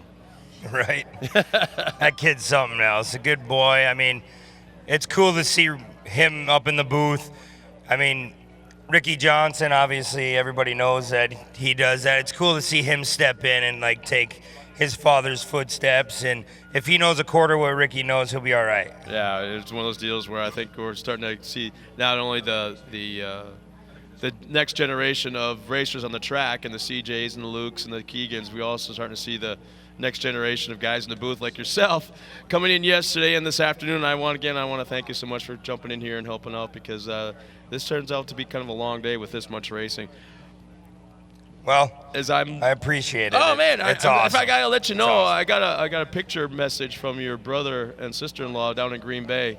They are watching us. They're live streaming. The awesome. iPad's right there on the table next to her bed, and she's got a big old grin on her face. How about that? I gotta ask you. I apologize. What's your sister-in-law's name? Morgan. Morgan, yeah, they're excited. Good luck this afternoon or today, or maybe you're in the middle of it right now. I don't know, but good luck having. Do we know if it's a boy or girl yet? Brent, I mean, do you know if it's a boy or girl yet? It's a girl. Girl? It's a girl, yep. And my girlfriend just informed me that they just broke her water, so like anytime she's good to go. Is your mom and dad down there yet? Oh, they already left. Like they were getting ready to come to the races today, and then. So they should be there by now. Oh yeah. Okay. And I told Brock, I'll be there later. So whatever pictures you take, all the smiling faces and the newborn, hashtag TORC16, Brock, okay? And you know what? Here's some of the schedule we're going to see. We're going to come up with Super Truck Super Truck, 1600 buggy, Super Stock. So Super Truck should be coming up next, I believe. Yep. So it'll be the 1600 single buggy. And then the Super Stock will be coming up. That's a good race at 205, short course cars. That's always fun to watch because it's the little kids out there. And we work our way through the Super Buggy into the pro classes, ending up with the pro four-wheel drive to end the day. So yeah, those short course carts are something else, though. I was down there. I was talking to Mark Wahanowitz, and we were talking. I think it was on Friday night after practice, and I went down there, and I'm like, hey, who's helping you out on the trucks? He's like, oh, I'm working on them, and I'm like, where's the kids? Oh, it's their bedtime. So I thought that was pretty cool.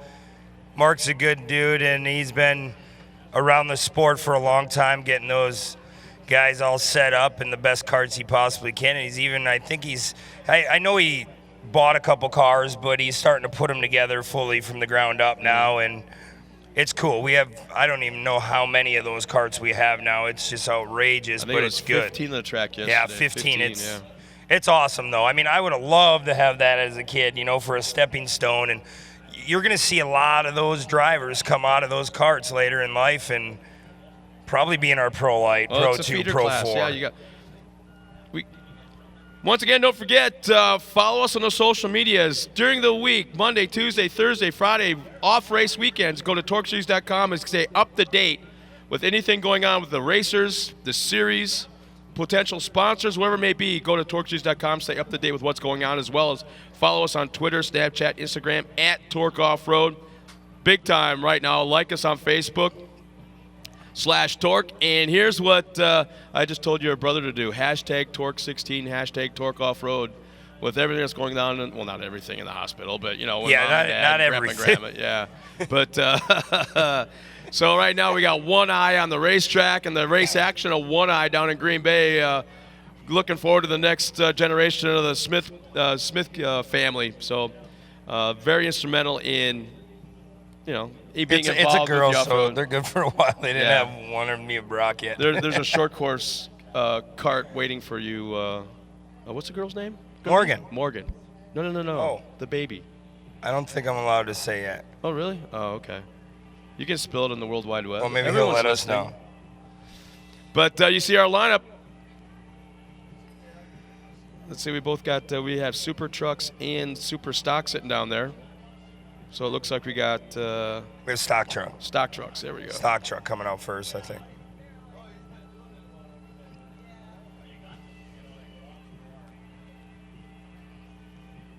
Richie Kuloff behind that wheel of our KC Highlights.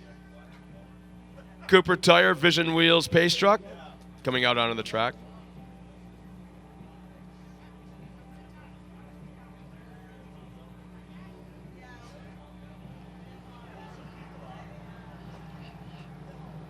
Here's our lineup of the 9 stock trucks coming out trackside.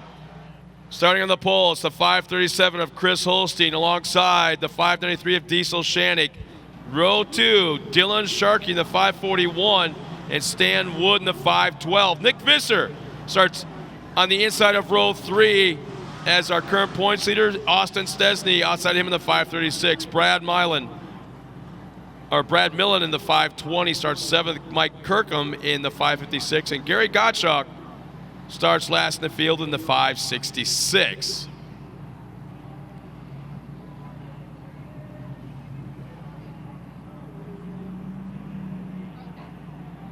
It's amazing, though, how far this class has come. I remember being the good old boys.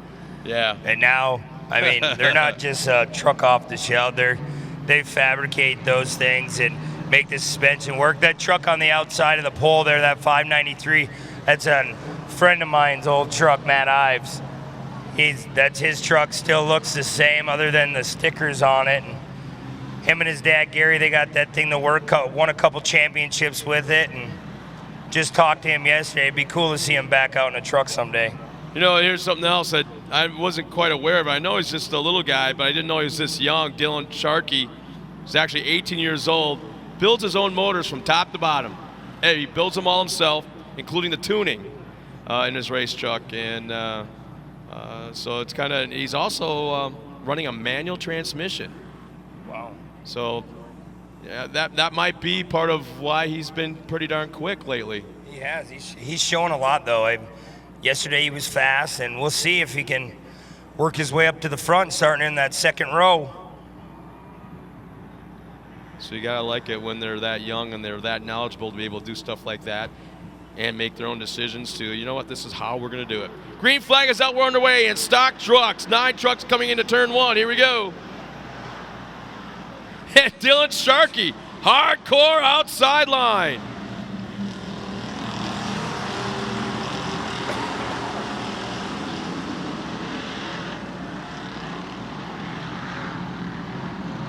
Looks like they took those tires away again today. Yeah.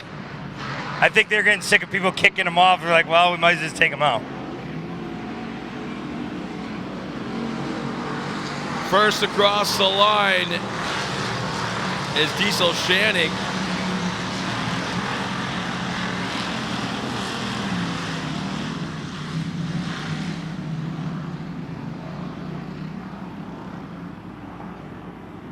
Did Visser? Yeah, Visser took the lead. Shannick had somewhat of a comfortable lead going past the hill, headed down to the back section, but just blew his doors off as Visser goes right by. The long way around. Yeah. So they're already headed up towards Cooper Tire Hill. But man, Visser, our current points leader, started in that 5th spot. And look at the size of the lead he has already.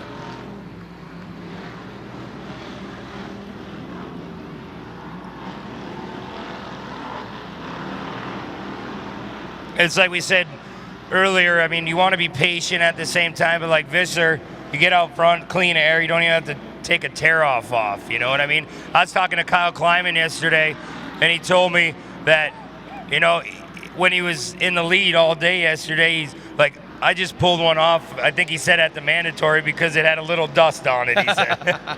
So kudos to that kid. He's running strong, and hope to see him up on the top of the box today.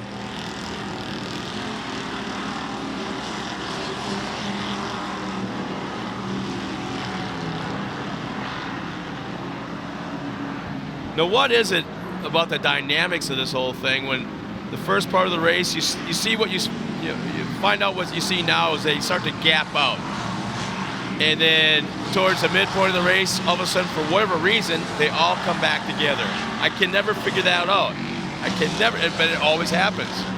Yeah, I think it's just strategy, really. You know what I mean? I mean, you want to be up there at the same time, but you want to save yourself.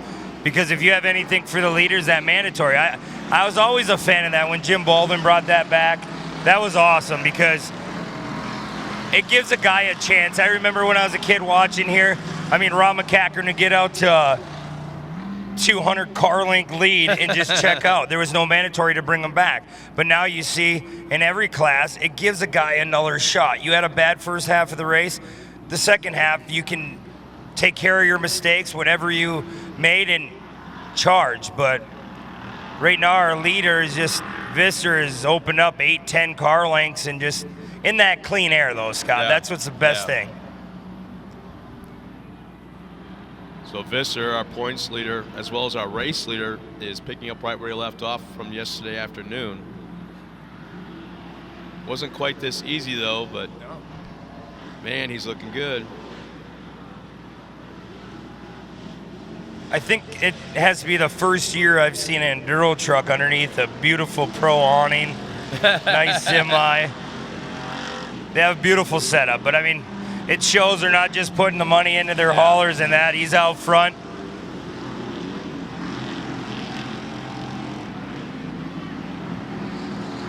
Adds a very high degree of professionalism to your race program. Plus, it has a psychological effect on your crew. There's something about working on a race truck underneath an awning with a nice mat underneath you as compared to a 10x10 easy up and grass. Flatbed trailer, underneath the trailer, take a break. No. I mean, if you can do it, that's the best way to go. And it looks presentable for your sponsors, everybody around you. And like you said, the crew, it makes them feel important.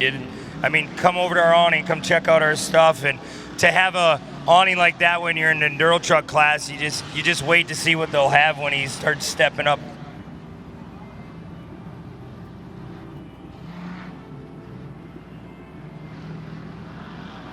Oh, our race leader. Oh, no, he does a complete 360.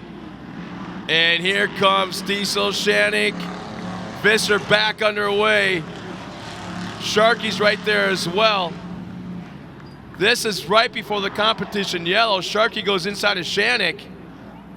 Sharky's in that black and yellow truck, and it looks like, yes, he will take over second. But how did Visser do a complete 360 and still hang on to that lead? Well, he had that comfortable lead that he earned early in the race, and I mean, it's just you hope Sharky can get up there and give him a little bit of a battle. I mean, that's what Sharky was waiting for. You wait all day for somebody to make a mistake when you don't have nothing for them. But as you can see, Visser, he just put his head back down and he's focused again and try not to make any mistakes as he over-rotates just a little bit. And there's a competition yellow. As Richie's on the track already, I'm sure in the back section with the pace truck.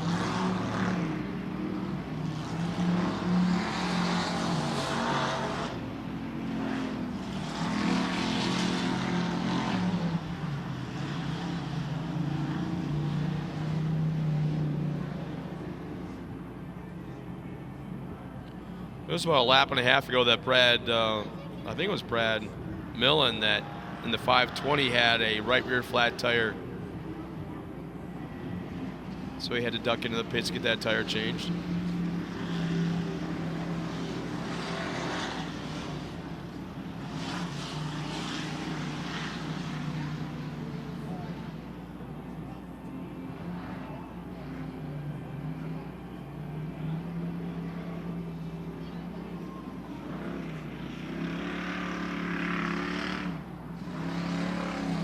A little shock tuning, it looks like, needed there a little bit. A lot of bouncing that 536 of Austin Stesney.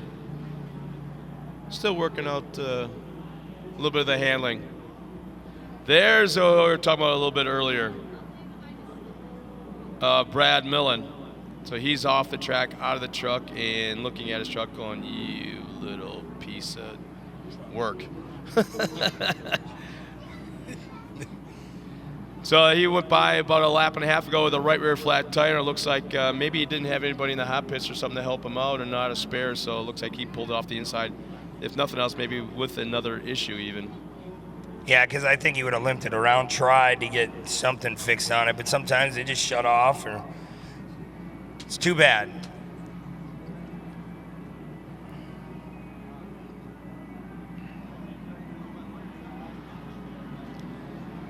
So Richie should be pulling off to the side of the track with the pace truck in just a second. It looks like he's doing it. Let's see. Yep, right now we're going back to green flag racing with Visser. A lot of bumping going on. Tap, tap, back and forth.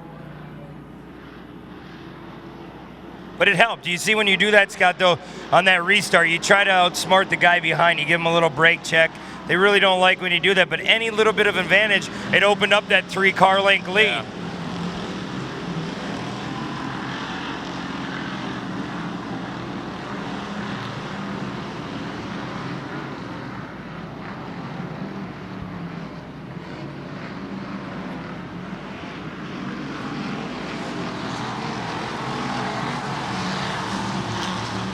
Man, Visser looks so strong.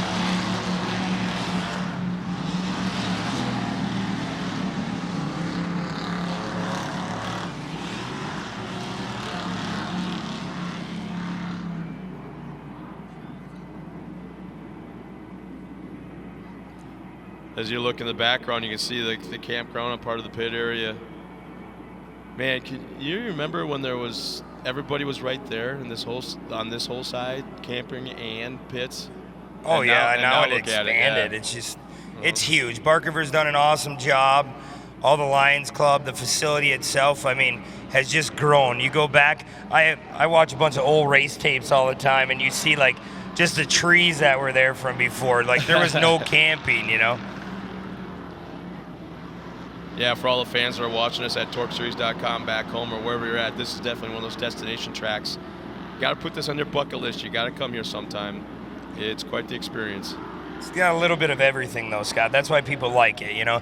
You have big jumps, high elevation changes, the track changes like any other track, but they keep it up, though, so you always have a good surface. I mean, Very they have well maintained. 30, 40 different pieces of equipment out here at every given time, making sure each one of these classes have just as good as a track as the pros. Visser's not running away and hiding like he did in the first half. As Sharkey is right there. But you wonder, though, it's in the back of his mind when he over-rotated here in turn one. You know, every time he comes through there, you know, you tiptoe. You're just like trying to hit that grip. And you can see it's still a little bit wet down on the bottom in turn one there. And you don't want to stick your rear tire down and that stuff. You can just go around and give Sharkey the lead. I mean, I'm sure Sharkey would love that, but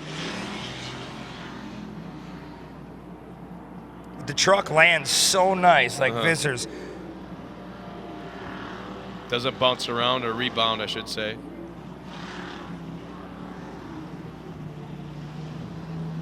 That's still a fun feeling, though. Like when I ran Enduro truck too, it's just you can't see on the other side of the hill. I mean, you're not flying your 200 feet, but still, you get a tickle belly in you, and it swoots the car sideways, and they're getting the same effect as all the pros are. They go home, and they want to be one of them one day, but at the same time, they use what they have, and they're having a blast.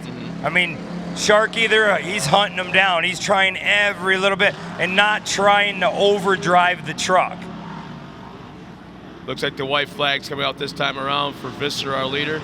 And Sharkey made up another truck length or two. He's driving the wheels off that thing. He's like, come on, spin out again.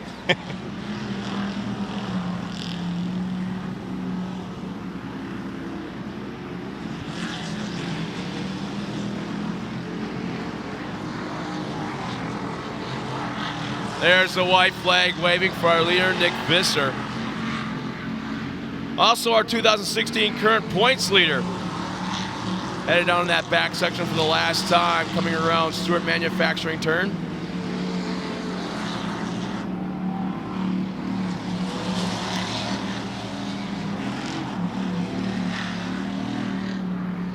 It's like everywhere you look in that back section, it's campers, campers, campers. There's so many people here this weekend, and like we said, it's so cool to see a facility in such a small town grow as big as it does on the weekend.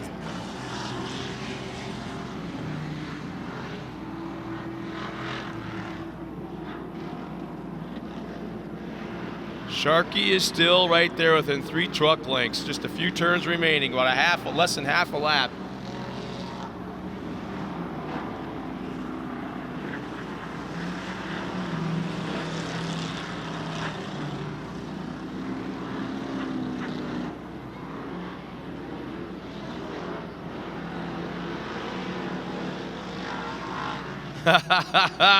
Sharky's making this interesting. 18-year-old Dylan Sharkey right at the back bumper of our points leader. 2 turns remaining. He's trying everything he's got. He's going to swing to the outside, but Visser will hang out for the win. Dylan Sharkey, a very close second. Stan Wood coming out of that final corner. He should come around and finish in that 3rd spot.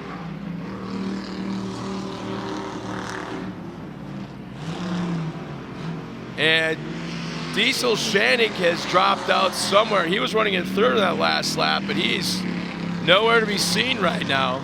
Shannick, he's back up on the top of the hill. There he is right there in that back section. So tough break for Diesel Shannick, who was running 3rd in that last lap, but dropped out on the white flag. So as they come around, we'll get our top 3 up to the podium. We'll be right back after this with the victory celebration of our top 3.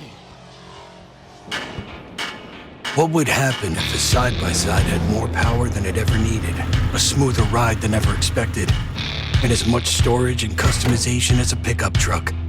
Where would you take a side-by-side like that? Where would it take you? Step behind the wheel of the new Bad Boy Stampede 900 4x4 with 80 horsepower. See what would happen if you had more power than you knew what to do with. Explore with it, take command with it, go camping in it, hunting in it, run your farm, your ranch, or rip up any off-road trail.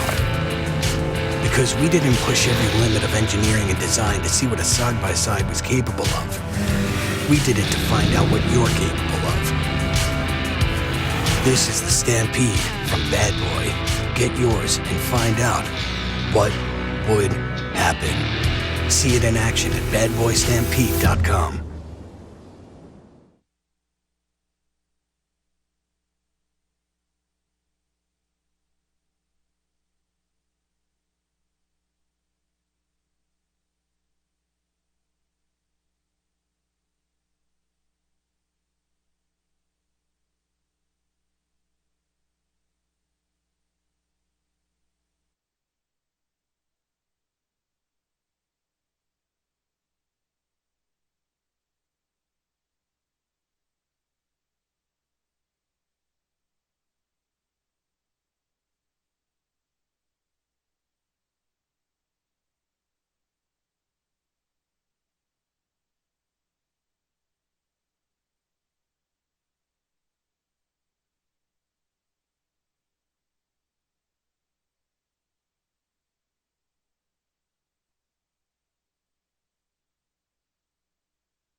Well, I know I'm going to be there. How about you, Brent? You're going to be able to make it to Charlotte for the showdown at the dirt track in Charlotte, August 29th and 20th? Huh? You going to be there? Try. It'd be nice.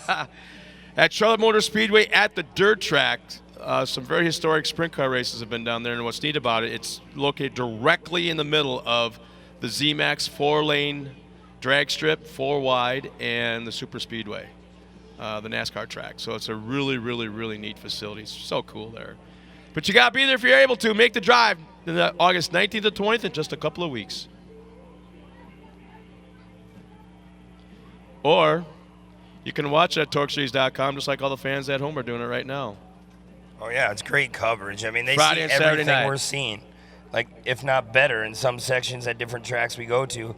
I mean, you can see pretty much everything, but like when you're even at the track, even at Crandon and that, I mean, here, like, we're centered here up on the hill beautifully with nice grandstands. You can see every section of the track, and it's amazing, though, how far all these tracks have come over the last, 15 years, you want to say? Like, they opened everything up and give a spectator the best view possible, and it's awesome. I love this track, though. Well, let's now meet our top 3 finishers of stock truck. And finishing third in that 512, let's hear it for Stan Wood.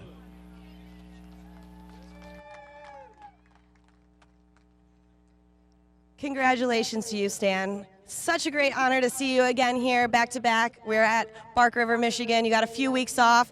Consistency with third-place podiums. What are you going to do for Crandon to step it up?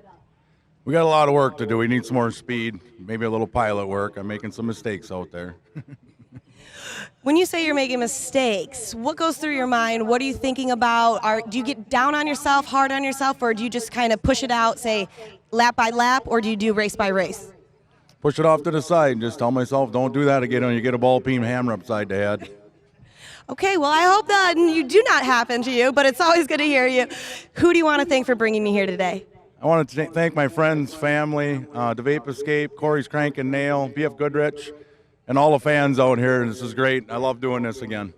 Well, congratulations for back-to-back on third-place podiums. Good luck. I'll see you in Crandon. And now finishing second, how about this? 18-year-old. This young man builds his own engines top to bottom.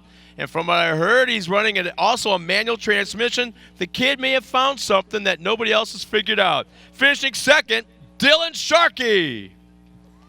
Congratulations to you, Dylan. I kind of want to go off a little bit on what Scott was saying, going to that manual transmission, building it from top to bottom. When you do something like that, and can you pretty much figure out if something goes wrong just based on you having hands in on everything? Yeah, when you do everything yourself, you really have a good idea when it comes to diagnosis. So that really helps out the team. With going to that manual transmission, what kind of edge or advantage or anything like that do you think that it compares to driving style, or just being able to have that transition, you're being able to manually do it, have control of pretty much everything?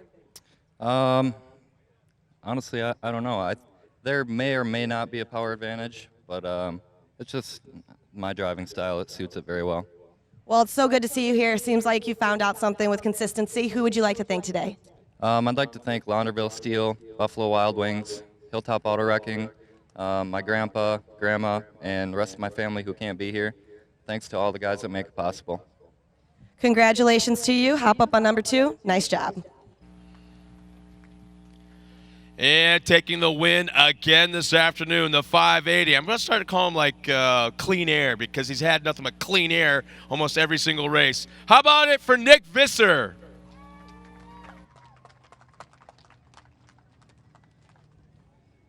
Congratulations to you, Nick. I love hearing that little voice out there that was like, Daddy, Daddy, Daddy, I want to be on that podium. You made it number 1 again, back to back. How are you feeling right now in Bark River? Couldn't be any happier. Lucky number 7 today. Oh, I heard him again. He has the cutest voice. I know you do this for your family, and I know the other one's not here right now, but who would you like to thank? All my family and crew, High Roller Motorsports, Builder Service, let me look at my list. Arrowhead Property Maintenance, Auto Gear, Rhinelander GM, K2 Pro Signs. They make this truck look really good. Neverlift, Pete Inc.,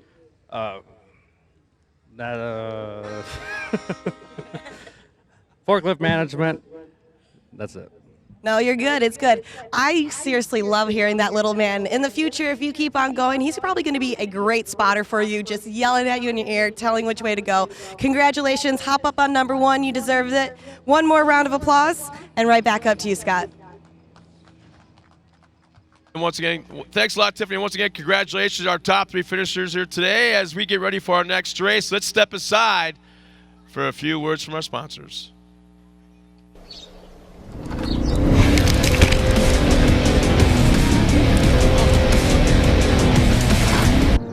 Built to raise the bar for comfort and performance. Tough enough for the roughest trail. The way he talks, he's digging with you. Tame enough for the daily commute. The all-new Maxxis Razor MT. A more refined mud terrain. You look at him and go, I should tell him I'm...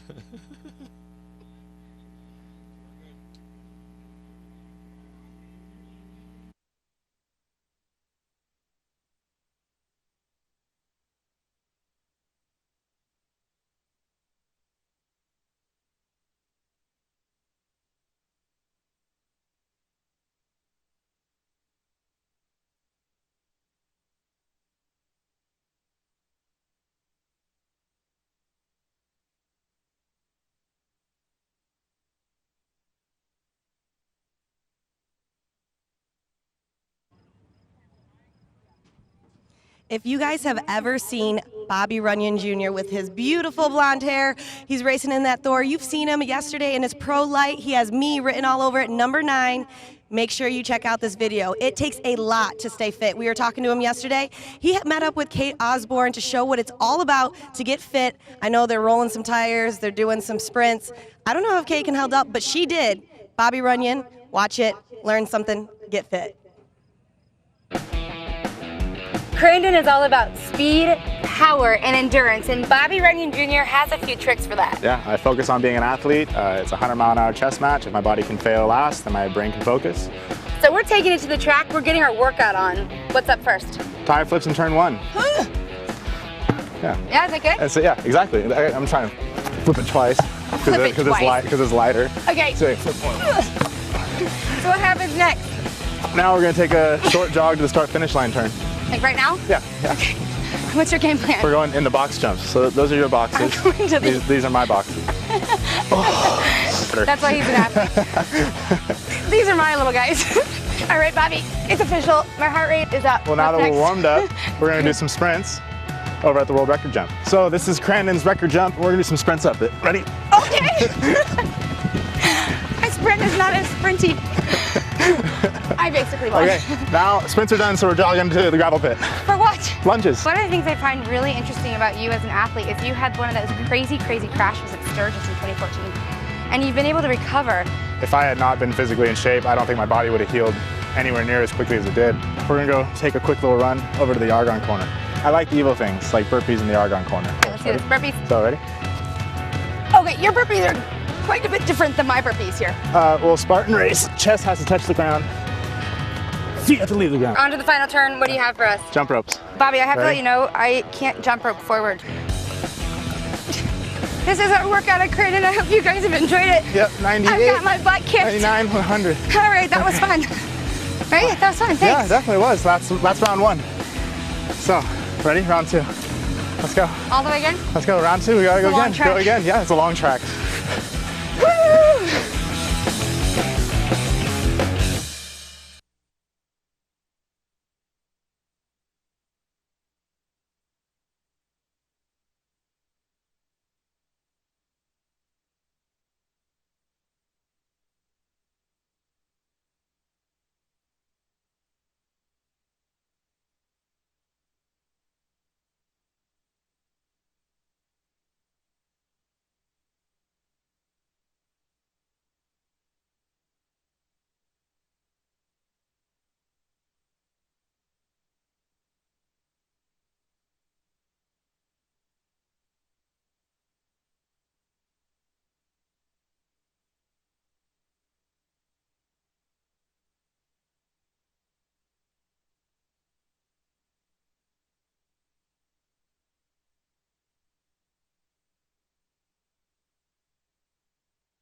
Super Truck is on the track. Green flag is out. We're underway. Here's our lineup.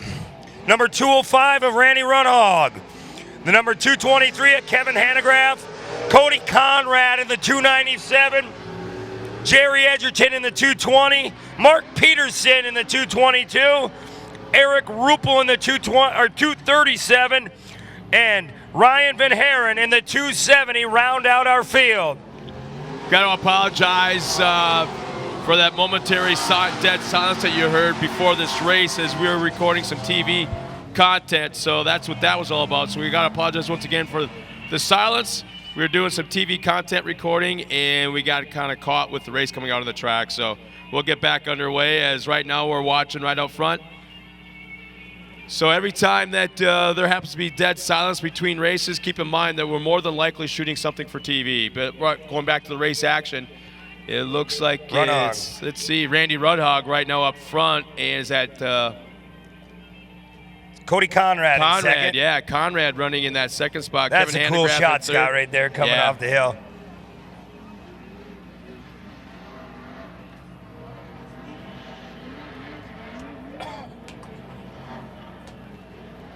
Conrad having a nice early race right now, trying to track down our leader, and you can see how slick it is right now. That fresh layer of water right on top. These guys are skating around just by watching how those front wheels, the steer tires, are swinging back and forth. That tells you that they're struggling trying to find traction. Edgerton. I don't know who that is up top. Yeah, that was Jerry, yeah. Yeah, Edgerton up on the hill got around. He got back going and lost a lot of time. Runhog still holding on a lead. Conrad second, Peterson third. Ruppel hanging out in fourth just behind Peterson.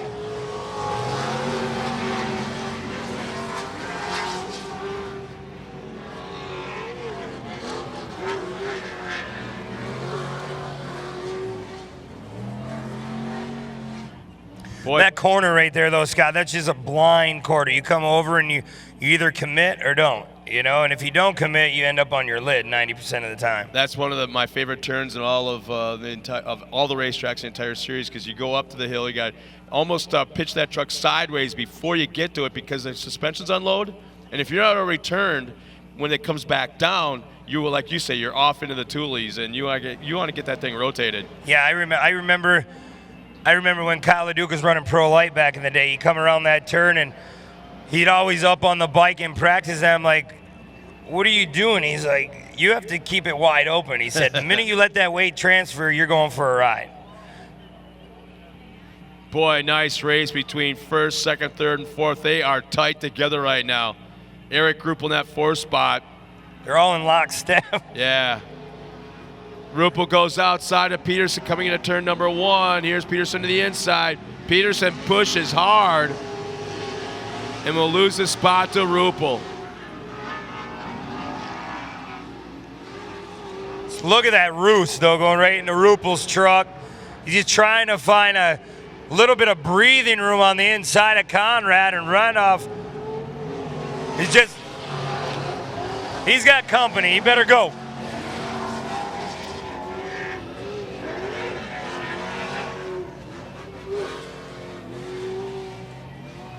All four trucks just sitting there in a line.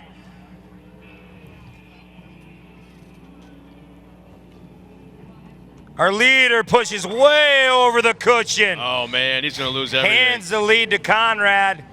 Falls all the way back to that fourth spot. Tough break by Runhog.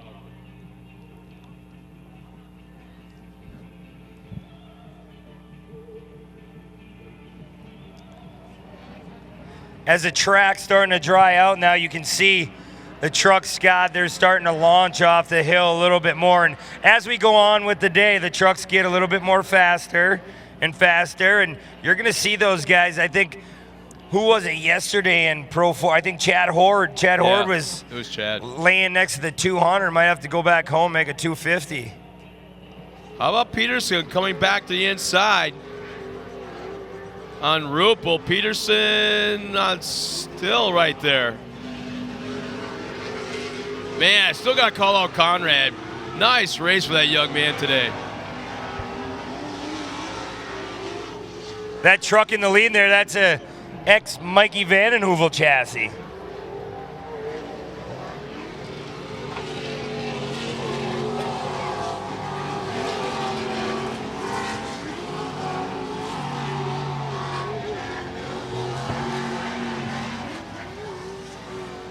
As they head down to that back section, that long left-hand sweeper.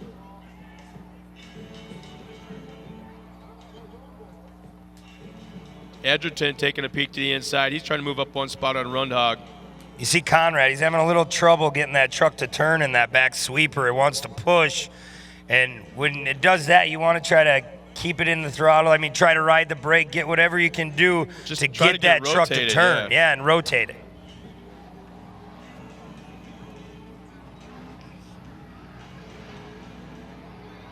Boy, nice tight racing, first, second, third in the Super Truck division.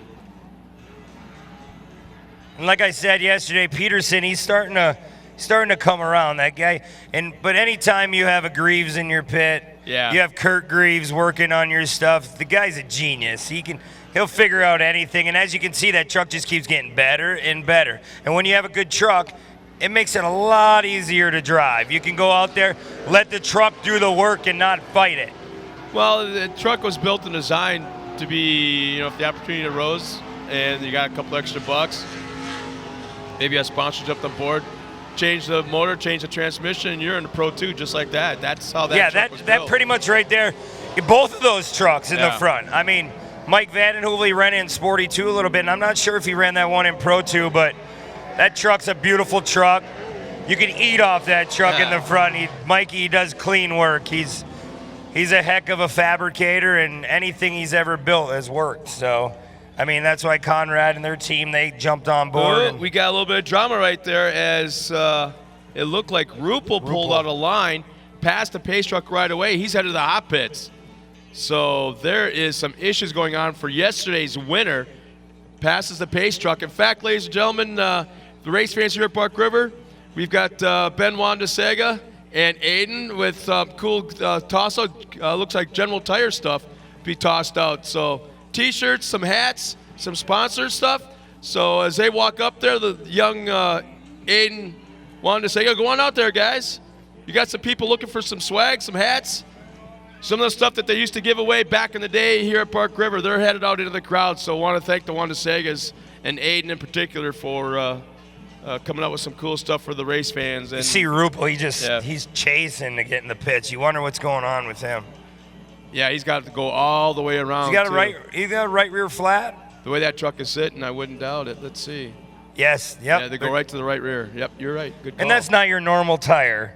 It's not a NASCAR stop. I mean, they can't Oh, no. When it comes to tire change, no. But that is the worst tire to go down because you know what? That's his driving style. He just throws his truck into the corner so hard that I wouldn't doubt that it just ripped right off the bead or something with the sidewall and tore that thing off because that's his driving style. He just backs into the corners. Yeah, back it in.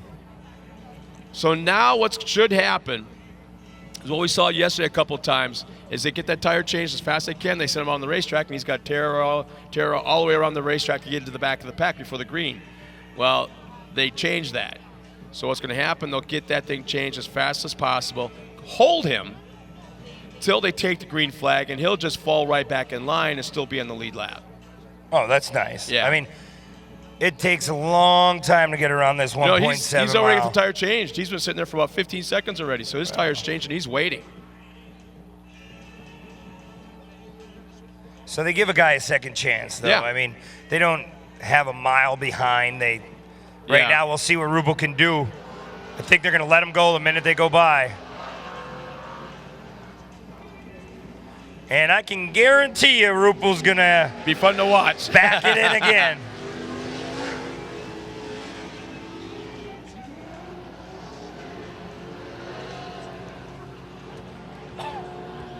Conrad still having trouble trying to rotate that truck. Still maintaining about maybe a truck length lead.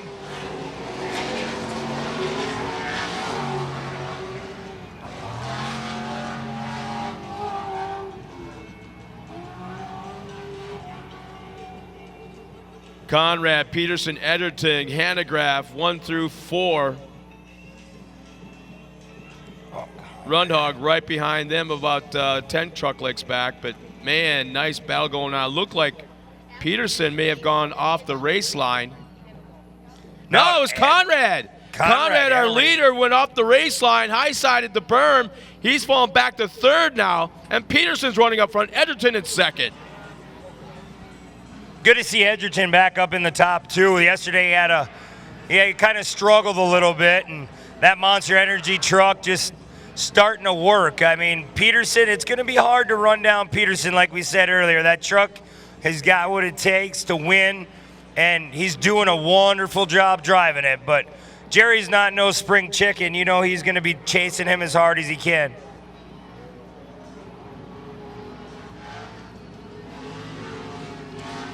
Nice shot of Hanegraaff.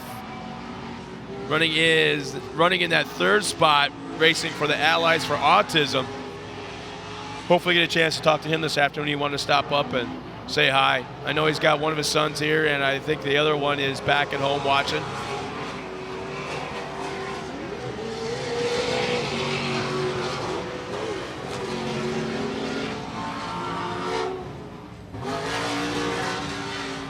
So it looks like Ruppel may have gotten around Rundhog, so Ruppel has moved up one spot, but boy, he's got a long way to go. But any position though, Scott, that gives you that many more points in the points chase. He's leading our points, I'm pretty sure. And any little spot, like you seen Johnny yesterday when he broke, you stay out there, you try to gain as many positions as you can, but in his luck, nobody backed it, nobody dropped out. He finished in that 8th spot, and you didn't gain anything. But the thing is, if Johnny would have went in the pits, the top 3 would have probably dropped out. You know, that's how luck works. You got to stay out. He lost the points lead to CJ. CJ now to 2 points. CJ's on kind of a tear right now. Yeah. And look at Peterson pulling away. Edgerton way out in the fluff.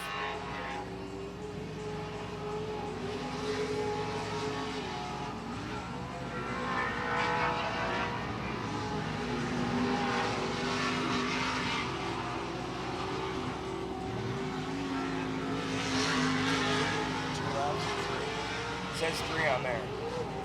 So 2 laps remaining in the super truck race. And look at Ruppel. He's got a shot for a podium yet. Yeah, Ruppel just picking away. That flat tire cost him some time, but that new change, though, gave him some second hope. He'd probably still be in the front section right now trying to catch. And I believe this is a shot of, let's see, 3rd place going way up in the banking. That's a battle for 3rd, 4th, and 5th right there with Hanegraaff and Conrad. And you can see how Ruppel is in there. Ruppel now just had to check up a tad to keep from touching Conrad. Yeah, when you come through that S-turn coming back to the hill, you kind of run out of real estate once in a while. You either have that berm there, and you seen Conrad or Ruppel like back up and check up a little bit. It's not worth pinning somebody coming over that hill. Yeah, it's hard to believe that used to be a straight line at that hill at one time before they put that dog leg in. And they still gain the speed. It's crazy, though, hey, how they still carry the momentum up the hill. So Peterson has pulled away just a little bit, maybe 20 truck lengths. Once again, over Edgerton. Edgerton has about 12 over Hanegraaff. Hanegraaff only 3 or 4 now over Conrad and Ruppel. Is that, and he over-rotates, scrubs off some speed. Conrad pulls up almost alongside Hanegraaff at the white flag. There's 1 lap remaining as Peterson has all but jumped out and gone as he's in the back section. Edgerton right behind him. But look at Ruppel. I mean, having that bad luck, he's right there. These guys make any mistake, they're going to get slapped on the back. We'll see if Conrad can hold that front end down to the bottom and not over-rotate, because that's going to let Ruppel slip right underneath coming out of that cemetery turn. There's Mark Peterson making his way around.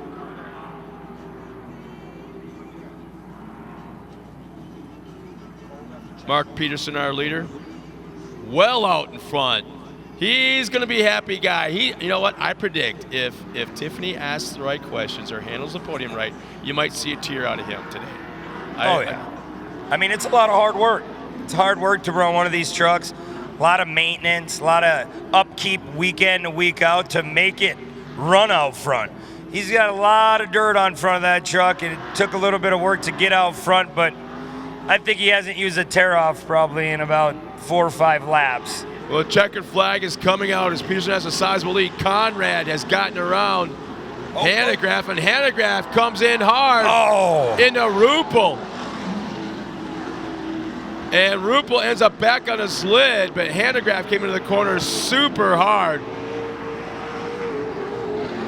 Window net's down on Ruppel. So that's the sign that he's okay as the checkered flag is waving. Mark Peterson will take the win. Edgerton second.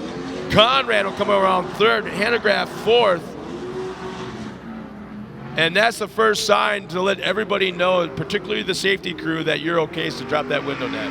Yeah, you remember when Dan Vanderhoovel took a lick, Scott, coming into that turn? That's a dangerous turn. I mean, they used to have Land Rush coming in there, and you'd have 12, 15 trucks just rushing down, and nobody wants to lift. Everybody wants to get out front. And in this case, it was just a battle, and Hanegraaff came in just a little too hard and kind of tapped Ruppel, gave him a little love tap, and not good.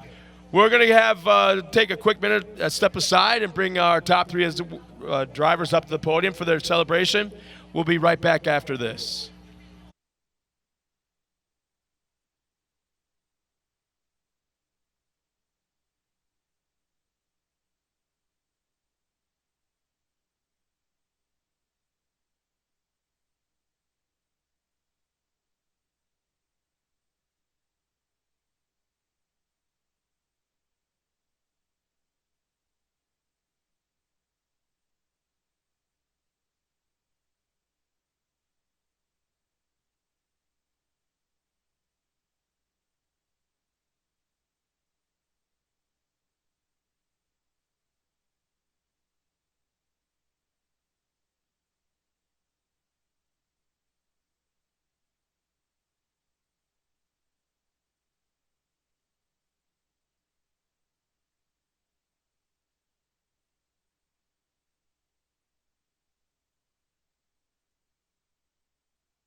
And we're back, Bark River, once again, to all the fans here on the Hill and all the fans back watching us at TORCseries.com. I just want to do a little bit of apology, kind of do some house cleaning, that we were doing some taping for TV, so that's why we needed dead silence. So thank you for your patience, and every time you all of a sudden, for no reason, hear dead silence, you can know that we're doing something for TV. In the meantime, let's now meet our top 3 finishers in the Super Truck Division. Very eventful race, to say the least. Finishing third, and I thought this was going to be the day of the kid, the 297 of Cody Conrad. Congratulations to you. I know this track is a little bit different, especially with the cemetery turn, going with the back sweeping over there. Did you find any part of the track a little bit more difficult than the other one? Yeah, definitely that back corner where I messed up. I just probably got a little excited and couldn't make it. So, with that going on, and you have that going through your mind, thinking about that back sweeper, just like you said, what do you do? I've asked everybody, do you think about it? Do you throw it out? Do you try to make not the same mistake than on the next lap? Yeah, you just kind of gotta take each lap at a time and make a correction for every time you go through it. And who would you like to thank today? I got to thank my dad, my pit buddy Trevor, my girlfriend, everybody that comes with to help out. We still got a couple more problems to figure out, but we're gonna get her dialed in and stay up here hopefully. I got to thank Best Transmission, Maxxis Tires, Wrap Guys, Conrad's Auto Salvage, Rowan Enterprises. Wouldn't be here without them. Congratulations, nice job on the podium win. Hop up on number 3.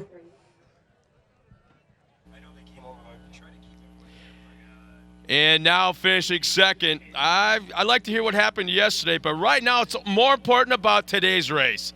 The 220 finishing second, Jerry Edgerton. Congratulations to you, Jerry. I kind of want to know what happened yesterday. What did you change to get you on number 2 today? We could see where we were going today. Yesterday we had no idea where the tracks were at or where the jumps were at. We were just flying blind all day. It was so dusty. So we made up for it today. Well, it's so good to see you here. With it being dusty, I just want to talk to you all day. I love your voice. I just love it so much. But going back to being a little bit dusty, do you have to prepare each lap a little bit differently? Because if you do get that roost, how much does it affect you? It affects you a lot. It depends. You can set up your truck to be inside of the guy in front of you so you don't get a whole lot of roost. But you just deal with it during the race, and you play your cards as they lay on the table. Well, it's so good to see you. Who would you like to thank today? Need to thank Wolverine Performance Motors. That motor has been in there for 2 years. I haven't had to touch it. J&H Transmissions. That transmission is officially 1 year old today. We have not taken it out of the truck. Amsoil's here. Thank you, people. And can't forget Monster Energy. Most of all, Maxxis Tires, thanks for the help this weekend. Whether you're looking for tires for your truck, SUV, Jeep, or just tires for your everyday family sedan, just Google MaximTires.com and find a dealer closest to you. Awesome. Nice job. Well, it's so good. Anybody else you need to thank, or are you pretty good? I got to thank all my crew from coming all over the country and helping me this weekend. I hate working on the race truck at the track because my head's in a different place. So thank you guys for coming and helping me. So good to see you. Hop up on number 2. Well deserved. And taking the win. If you do this right, Tiffany, you just might see a tear of joy. Taking the win, the 220F, Mark Peterson.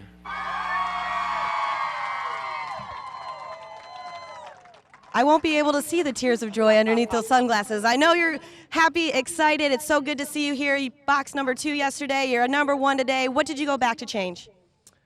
We just came into the corners a little harder, made a little adjustment on the tires, and just ran it as hard as we could.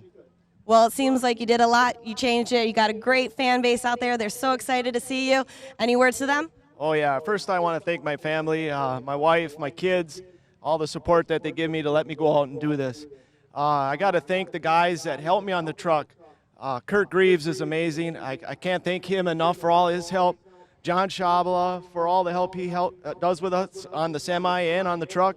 And Bob, my spotter, my good friend, and he's always there to help me get things back together. So my brother John, Gary driving the semi for us today, and I can't thank those guys enough. I got to thank my sponsors, Peterson Dairy, Kelby Cook Construction, Vargo Tool and Die. Thank you, Doug and Gene. Thank you. Amsoil, BFG, Quartz Graphics, MC Custom Homes, Corey's Crank and Nail, HP 53, Pello Windows, Grave Trucking, Grave Transport, Aaron Precision Speed Products. All these people help us, and all our fans and friends out here. It's amazing. It really is amazing. This is for them. This is for them. Well, very much deserved. Hop on number one. I know everybody is very excited for you. One more round of applause, and right back up to you, Scott. Thanks, Tiff. Nice job, guys. Congratulations. I just like to pick on you once in a while, that's all, including you, Jerry.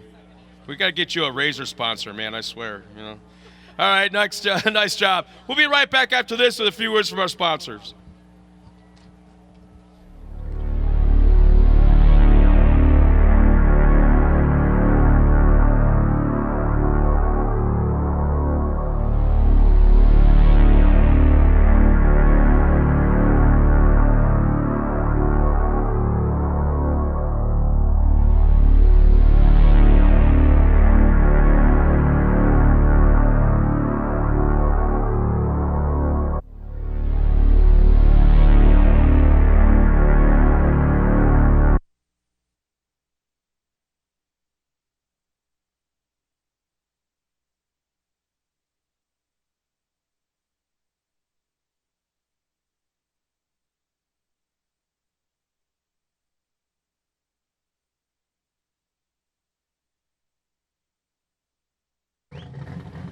And we're back here at Park River National Off-Road Raceway. As we get ready for our next race, let's take a quick moment. Let's go trackside with Tiffany Stone with a special guest.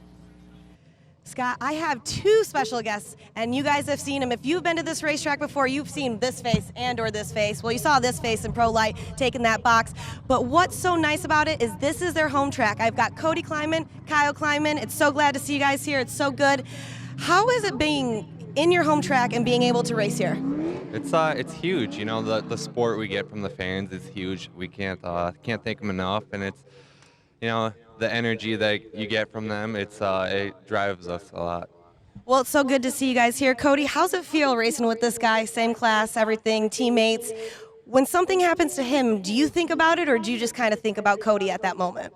Well, you have to, with your safety and that, make sure you're okay, but otherwise you have your own race to run, and you got to do it the best you can. With this being here and being 5 minutes away from you guys, do you feel like you have a little bit of a driving advantage knowing a little bit more about these turns, what's going to happen, where it's going to go, the dips, you know, the sweeping, the cemetery turn? Oh, of course. We're at the track the week before picking rocks and helping doing what we can do. It's a community event, and it's amazing how they come together and all the fans, and it's just awesome. Well, it's so good to see you guys here. One more thing for you. You got that win yesterday. You felt great about it. When you get a win like that here at a home track, do you change anything about your setup, your suspension, your sway bar, or do you kind of keep it going? If it's not broken, don't fix it? I mean, yeah, I don't know. I mean, I just run it. I can't really, I don't really change much, to be honest. I just go out there and do what I can do and just drive, I guess. Pretty much take notes from the winning race and kind of duplicate that. Well, thank you guys so much for stopping by. Cody, Kyle Kleiman, make sure you guys watch them 4 p.m. starting off. We got the Toro Pro Light race. It's going to be a great one. 4 p.m., TORCseries.com. Thank you guys so much for joining us. We'll see you guys later. Thanks a lot. Thanks a lot, Tiffany. And, you know, it's hard to believe that when you watch, you know, Kyle in particular, and he talks on the camera, talks on the microphone, he's kind of like just quiet and shrugs it off and kind of has that Huck Finn kind of attitude. But then he puts that helmet on, he turns into a freaking Tasmanian devil. I mean, what's he like to hang out with, you know, away from the racetrack? I mean, he's a local guy. You guys are friends. Yeah, he's a good kid. I mean, both of them, him and Cody, they're good people. They're doing a dream of theirs that they watched their father race back in the day, and now they get a chance to run it. But Kyle, I got a chance to talk to him last night up on the hill, and I asked exactly what Tiffany asked. I asked him, like, are you going to go back, make any changes, you know, or do you just keep the truck fast, you know? And you always make a little bit of like he was saying, his front end, he wanted to make a little bit of rebound changes and make the truck land. You're always trying to strive to make the truck better. You're never good enough, because you know those guys, Dinsmore, he didn't have a great day yesterday. You know Sean Morris, all those guys, Luke Johnson, they're coming for blood in the water today. It's a good thing in that pro light class. Everybody is so equal that any given day, anybody can win. But Kyle yesterday, he showed his game, and today I think he starts on the pole, invert in the top 6, and that's scary for the other competitors. That kid's got that truck dialed, and Cody himself, I want to see him get up on the box here. He works so hard. He's getting over a couple bad crashes, and with anybody, if you've been in a crash, it sits on you, and you got to get over it eventually. But they're both good boys, and we hope to see them run strong today in front of their hometown. Well, you know what? We're going to take a little bit of a break. We're going to step aside. We'll be coming up next with our 1600 single buggy race. We'll be right back after this.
Little. I know mine always fall down. Well, race fans, we're getting back to racing action right now with the 1600 single buggy division. We got 13 cars coming out trackside. Richie Kuloff is behind the wheel at Super Duty that Casey highlights. Vision Wheels, Cooper Tire, Pace Truck. Here's our lineup as they make their way around the racetrack. On the front row is Jeff Sakovitz in the 321. Alongside of him is Eric Senkowski. Row 2, Matt Gerald in the 395. Alongside of him is the 301 of Bruce Manicki. In row 3 on the inside, it's Craig Padel in the 300. Alongside of him, Jason Flugrant in the 356. Row 4 is Robert Kinner at 326. Bruce Fraley, yesterday's winner, and all the way from Las Vegas, he's out there in the 312. In row 5 inside, Jeff Wyszynski at 324, and David Luger, the 328, our current points leader. Outside the inversion, starting 11th, is J.D. Corrin in the 369, and Dylan Parsons in the 319. And Bob Blaney starts all the way back by himself in the 13th spot in the 376. Getting ready to take the green flag next time around.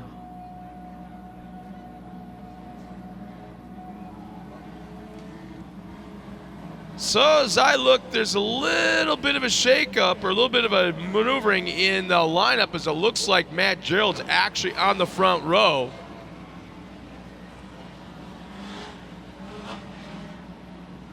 And yeah, it looks like Jeff Sakovitz chose to start in the back row.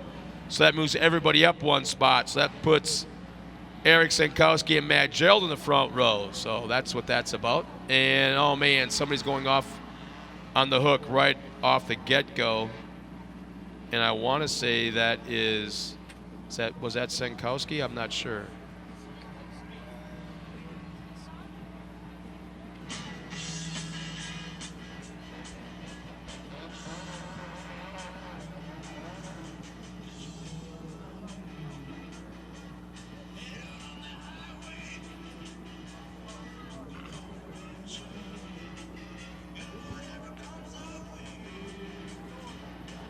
Looks like he got it refired.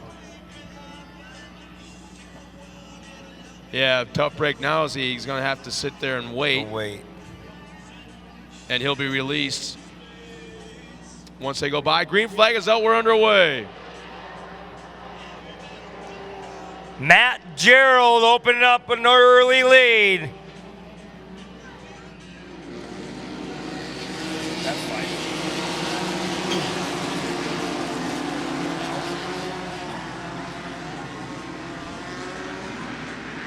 Gerald getting a run coming out of the turn. He's gonna get pinched off. No contact. Man, close racing and open wheel cars. And they're still side by side as they head down the hill into the backstretch. So looks like Senkowski may have the advantage as they come around the Stewart manufacturing turn.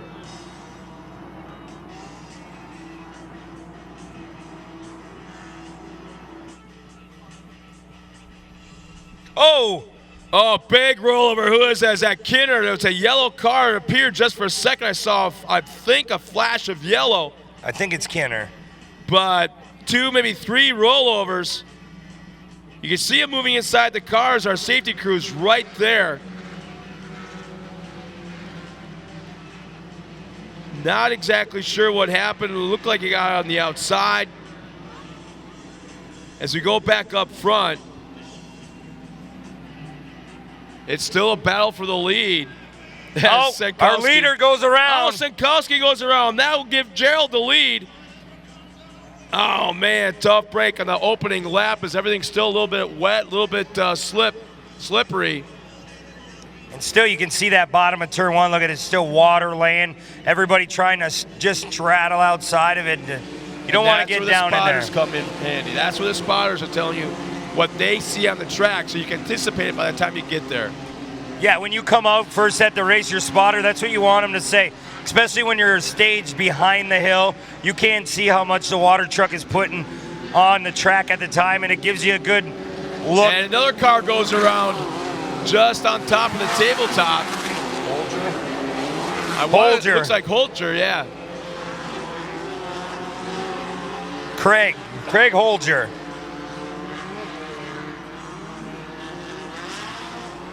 Actually, it should be Craig Padel. Yeah, oh, okay. That's Craig Padel, yeah. Craig Padel, yep, sorry. So it's Matt Gell. Bruce Fraley's moved into second as they head down past Stewart manufacturing turn. And there's a battle for, I believe that's the third and fourth spot. So Luger's now moved up 1 spot.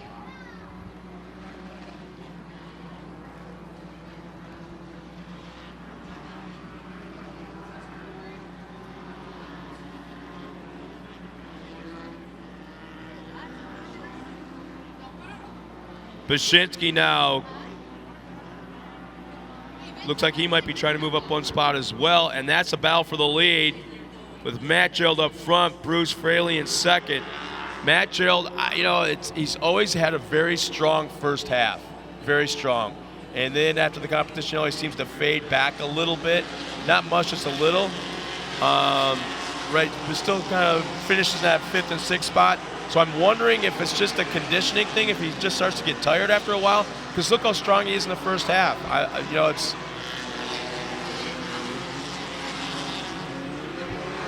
Yeah, everything that Matt's have gone through already. I mean, it's amazing to see him running out front again, and not much breathing room around. Fraley all over Gerald. I won't know.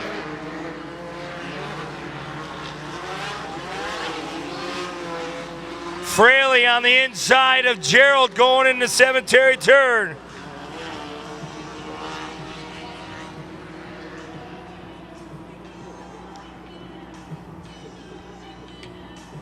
Looks like Fraley has taken over our race lead coming across the hill.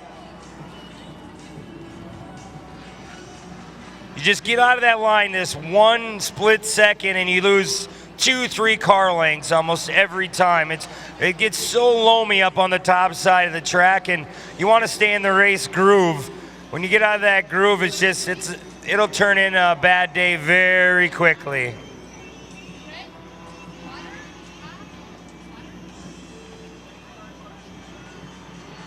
Yeah, Bruce Fraley just absolutely knows this track like the back of his hand. You wouldn't expect that guy to have a zip code that's in the Las Vegas area to knowing something like this far away from home. That he's raced here for a long, long time, and he loves this place. This is his favorite track, and he will pull no bones about it. He absolutely loves it here. Yeah, he's a pretty mellow guy. He He gets up on the podium, he could win 8 times in a row, and you wouldn't even think he won. He's just calm, cool, and collect. It's good to see him come all the way from Vegas, though. It helps grow the sport.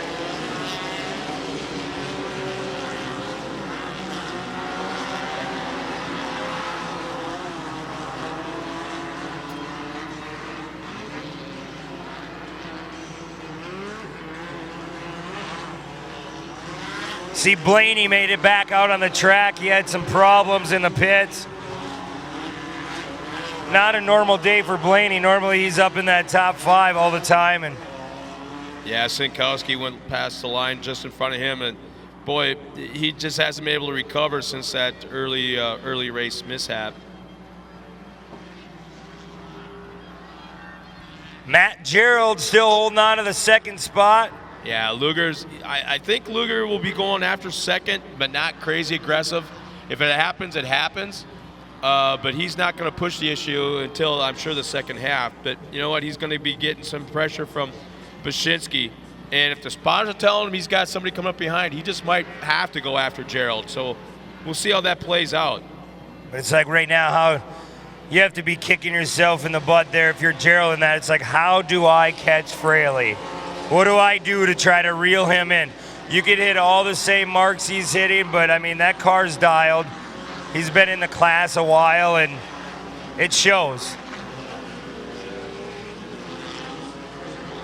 Competition yellow comes out as Bruce Fraley crosses the line. Matt Gerald, very strong first half. As David Luger, Jeff Bashinsky, Bruce Manicki crosses the line with Dylan Parsons, all in the top 5. As the rest of the line, the rest of the field crosses the line, we're going to take a quick break and be right back for the second half.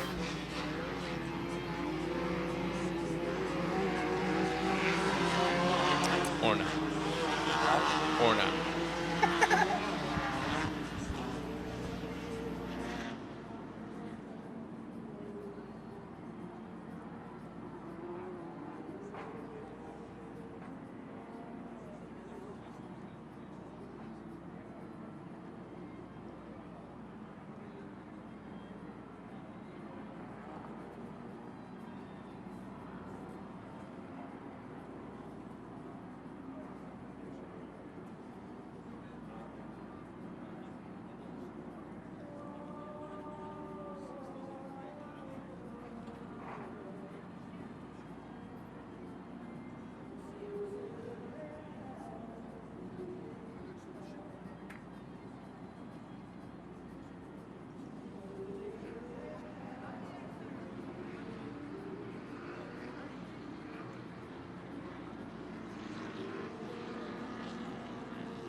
Green flag is out. We're back underway. Fraley gets a nice jump.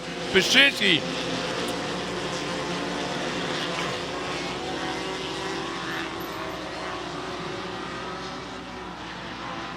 And you wonder if Matt has a little bit of steam left in him. We were talking about let's hope it, maybe man. getting out of wind here, but I hope Matt can start reeling in Fraley.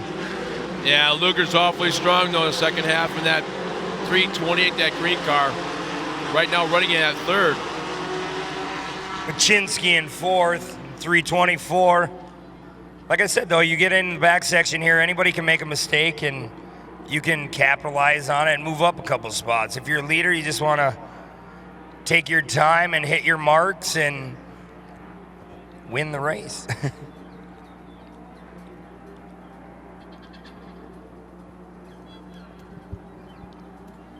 There's Luger now coming up on the back of Matt Gerald. That's a race for second and third. Looks like Wyszynski's coming in the picture now as well.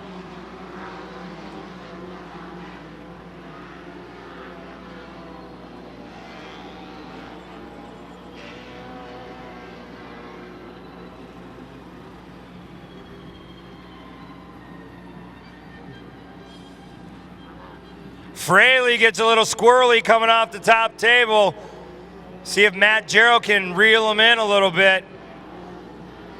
But it's been all Fraley this first and partial of the second half, but it looks like Gerald's closed in a couple car lengths.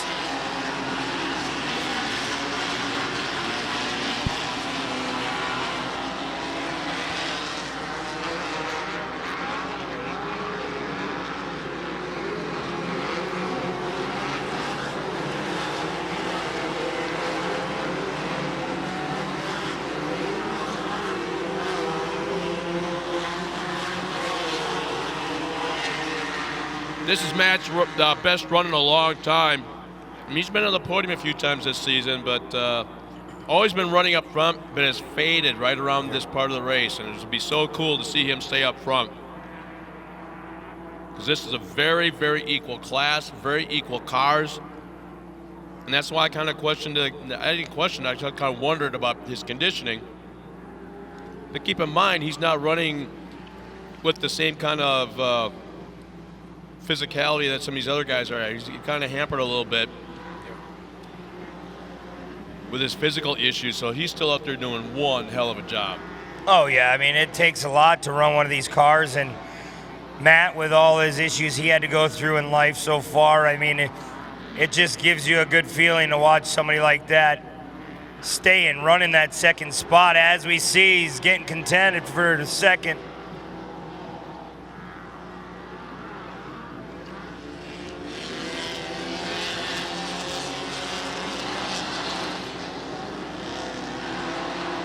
And the white flag is coming out. Oh, tap from Wyszynski. And just like that, goes from second to fourth at the white flag lap. Tough break for Matt Gerald. Come on, boy. Get back on it.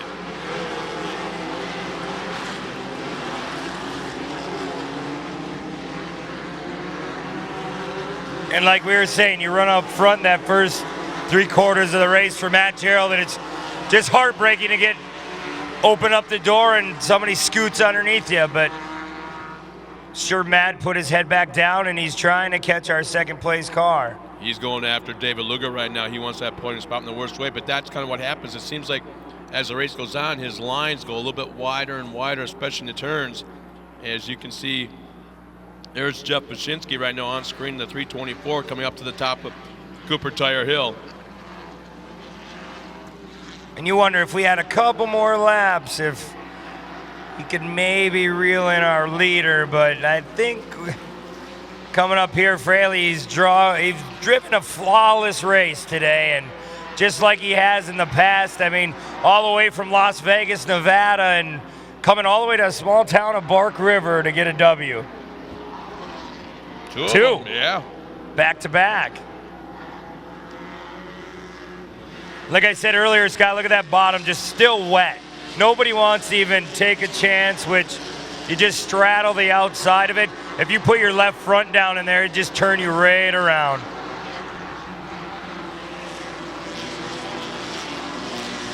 Coming around that final corner, there's the Amsoil finish line. Bruce Fraley will take a second win this weekend. Wyszynski second, Luger third, and Matt Gerald fourth. And it looks like Holcher will come around and finish in the top five. Sikowski. Yep.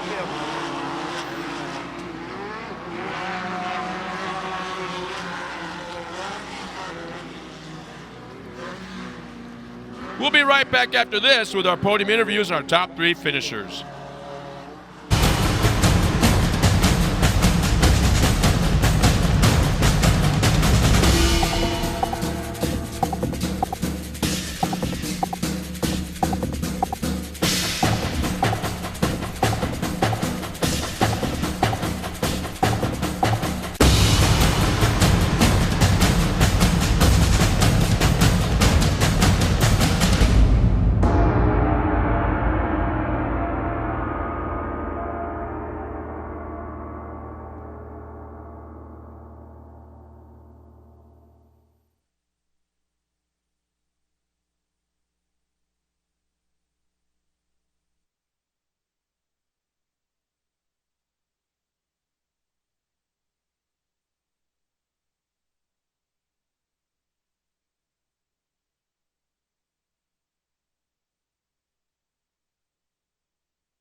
Well, once again, we're back, everybody, and another apology to everyone back home that's watching us on TORCseries.com and all the fans here. Once again, we had to go silent just for a moment, so we're going to do some TV.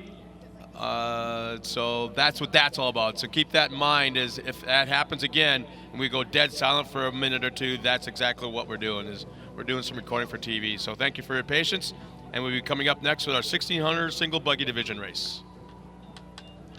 Interview. We're going to do it again. Frankie stepped off for a sec. I think we're going to podiums here. They're ready for us for podiums, and let me see if I can get you guys afterwards. Okay. I'll just keep watching you. Yeah. Just give me the finger. This one. Easy. Yes. Mud Muncher before rugged. 10-4.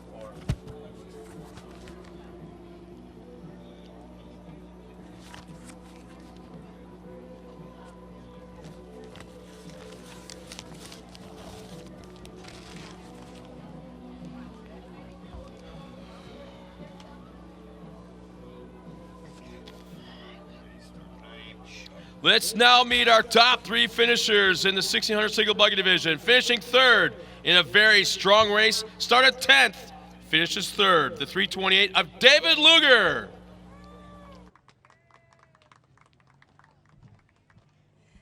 Congratulations to you, starting off 10th, ending up third. What goes through your mind as you're working your way through there? Basically just trying to get to the front and stay out of any entanglements with any other drivers. It's tough to get around some of these guys. They're all really good drivers, and you just got to be patient sometimes. And I think you actually jinxed me yesterday. All my 1 and 2 finishes, I end up third today. So thanks for that, Tiffany. Seriously, I cannot believe I'm getting called out for this. No, it's not me. It's not me. I promise. You still made it on the podium. Now, if you made it off podium, then I would take full responsibility for that. But congratulations. This is a very, very equal class with great drivers. Yes, it is. I got to thank VP Racing Fuels, Single Burns Transaxles, the TORC series, of course. The track workers here at Bark River gave us an excellent track today. Hats off to everybody who made this happen. Thank you. Well, congratulations. I won't jinx you anymore from here on out. We got 2 more rounds heading to Crandon in a little bit, so no jinx, fingers crossed. Hop up on number 3. Finishing second, the 324, another driver we can call Mr. Consistency, Jeff Paszynski. Congratulations to you, Jeff. You're not coming at me with any jinx right now, are you? No, I want to give you a big hug. Thanks for doing that for us. Well, here, I've been hugging everybody today. It seems like a staple over here in the Sportsman's, but heading into some of the turns, I've been watching going out of turn 1, going into that tabletop right there. How difficult is it in one of those buggies? You got to hang on to it. It wants to slip around a little bit, but it's just stand on the gas and hope for the best. Well, it's so good to see it. You know, we've talking about different parts of the track. What is your favorite part of this track here in Bark River? I like all this track. This track's fun to race. Well, it's so good to see you here. Who would you like to thank today? Oh, I'd like to thank Dinsmore Racing and Amsoil, VP Fuels. I'd like to thank my crew, my wife, and my 2 kids at home that couldn't make it this weekend. So this one's for you guys. Very sweet, very nice. Congratulations. Hop up on number 2. And taking the win another time. 2 in a row. Clean sweeps the weekend all the way from Las Vegas, Nevada. The 312. I don't think anybody loves this track more than this guy right now. How about it for Bruce Fraley? Congratulations to you, Bruce. Yes, like Scott was just saying, back-to-back wins here in Bark River. You love this track. Seems like you love this track, being number 1 podium over here. When you go into something like this, what do you think about? Do you more think about the conditions of the track, the length of the track, or more so how many turns, how intricate it is? Well, this track is one on its own. It has lots of rough, lots of turns. It's fun to drive. And actually, this is my 4th in a row. That's 2 last year, 2 this year. So I got a lot of pressure to keep myself going, to keep this streak going right now.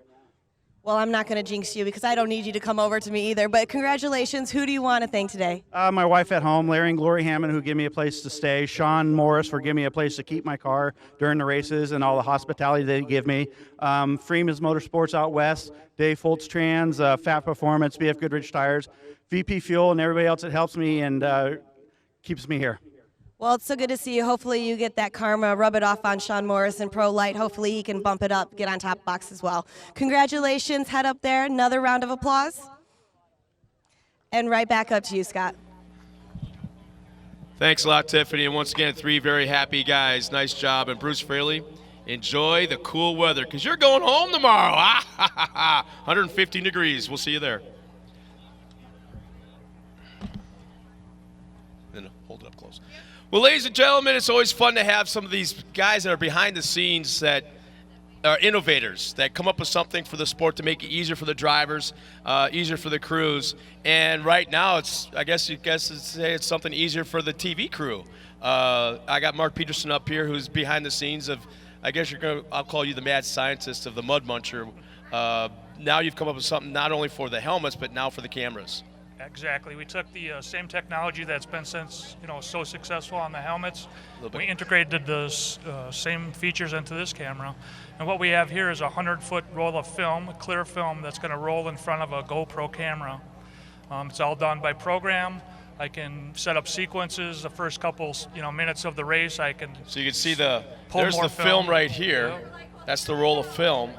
GoPro. And then the camera here. Yep. And then it actually goes across the front. Correct. And that's where their dirty film goes. Yep. So it rolls the dirty film up on here, but again, we have to tell it what to do because we're not in control of it as far as the light source. So we just time it out and say every 5 seconds pull the tape. We've got some awesome footage off this last week at Elk River with CJ chasing down his mentor. It was awesome footage. Stuff, something that nobody's ever seen in off-road racing before. So now something like this, so that's where there's the camera screen right here. So this is actually how it gets mounted, either off the back bumper or the front. Well, it's going to sit in CJ's car right off the center pipe in the car. So it's actually facing slightly at CJ's hands and then out the windshield. Okay. So that's where it was always a problem. You couldn't put it forward facing because within seconds there's so much mud on there that you can't see it. So the neat thing is that the people at home can see what the driver sees, and you can see when that dirt gets shoveled through the windshield. Mm-hmm. Bucket loads at a time. At Yeah, a time. exactly. You can see the rocks come. If you look at the front of this thing, this is all the combat wounds that happen. You can feel where all the rocks and everything have hit. There's just all kinds of divots and dents and stuff like that. Now, what do you think the life expectancy after a race like this is of just this canister? That unit is our prototype unit, and it's got this is second season on it. And we have a new revision to this. There's guys already using it in the field. Mark Kwame has one. Adrian Cheney has one. So there's big teams that are using it. The Booth Racing team has one. And I think it's just a good way to show your sponsors what's going on in the track. Gives them a feeling what happens inside the truck. And the thing is, too, that I'm just noticing right now, there's virtually no weight to it. It's probably, maybe 2 pounds total? It has to be. When you walk up to a big team like Greaves, the first thing they do is grab it and say, yeah, I guess we'll let it in the truck. They're not going to let it in there if it weighs 10 pounds.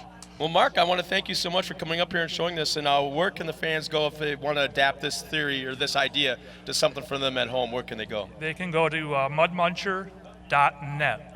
And again, this same system is what we're using on security cameras, inside of factories, same technology.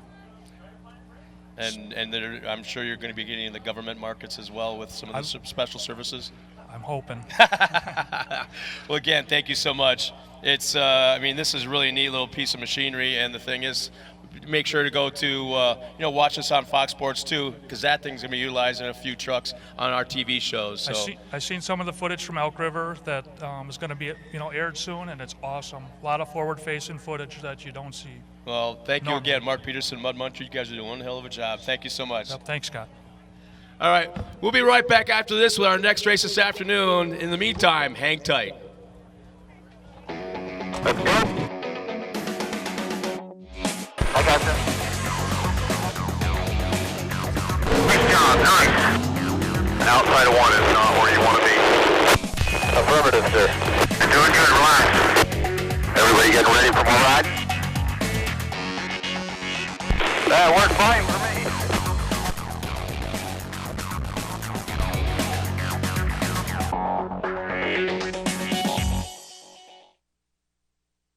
Get the same quality and performance the pros depend on when you fill up at VP Racing Fuels.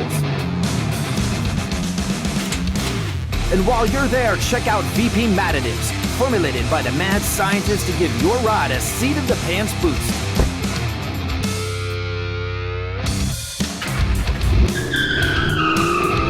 Visit VPRacingFuels.com for more information.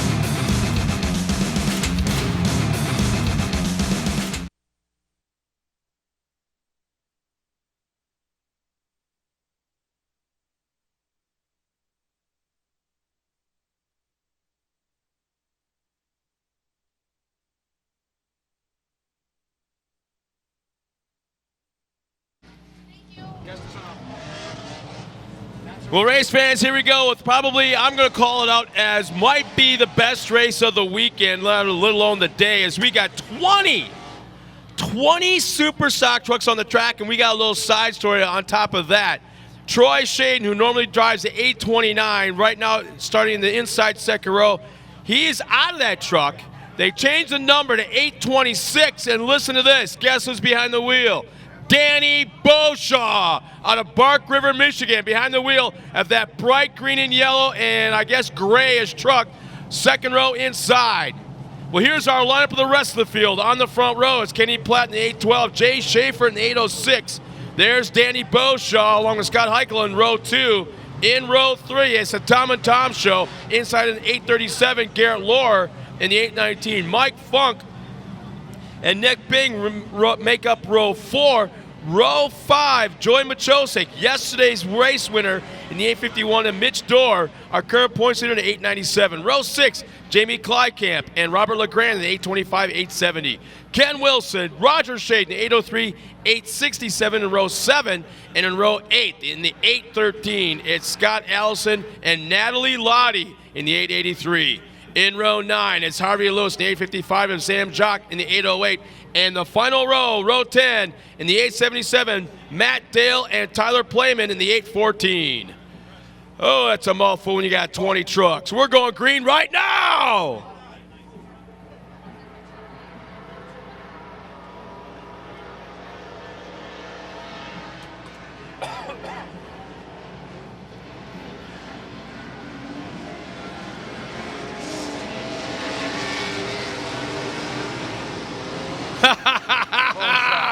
Beauchamp already battling for the lead, currently running in that second spot.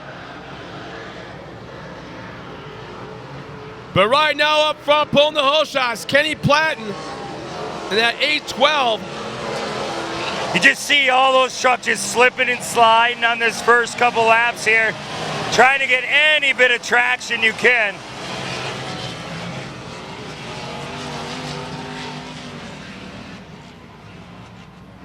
Beauchamp trying to go on the outside of our leader. Boy, is he way outside, but all of a sudden, Platten slides way out further, and it looks like Beauchamp may have tried ducking to the inside. He has. Beauchamp's going for the lead. Man, they are sliding all around this race course right now. And Beauchamp has the point. About 5-6 truck lengths out in front of Kenny Platten. Jay Schaefer in third.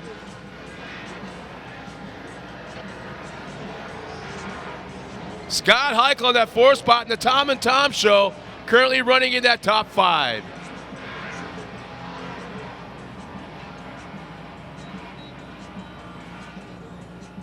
Boy, look at Danny Beauchamp. He's probably smiling ear to ear. And he didn't tell me anything about this last night. No, he didn't. I'm his cousin. He didn't even say anything.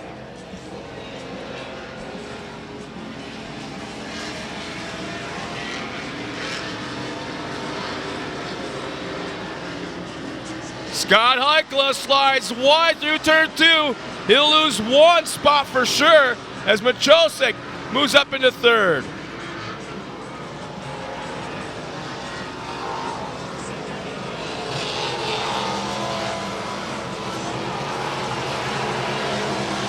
Sam Jacques pulls off the track right here just behind the AMSOIL finish line. So his day is done early.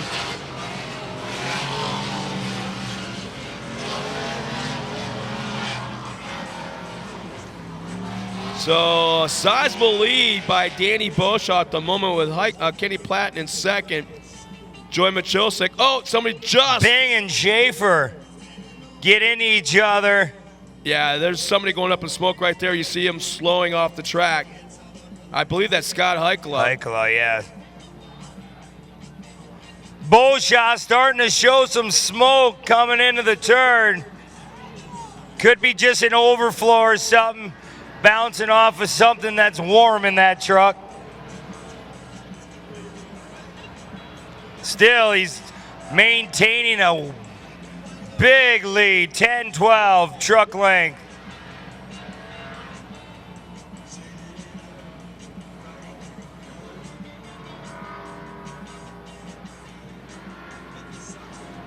Kenny Platt and Joy Machilsik still running second and third. Tom and Tom have moved up into that fourth spot.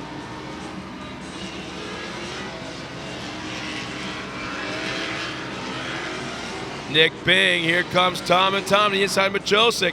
They bang pretty hard. And it looks like Machilsik is slowing. As Tom and Tom goes by, Nick Bing goes by. And yes, Machilsik is slowing.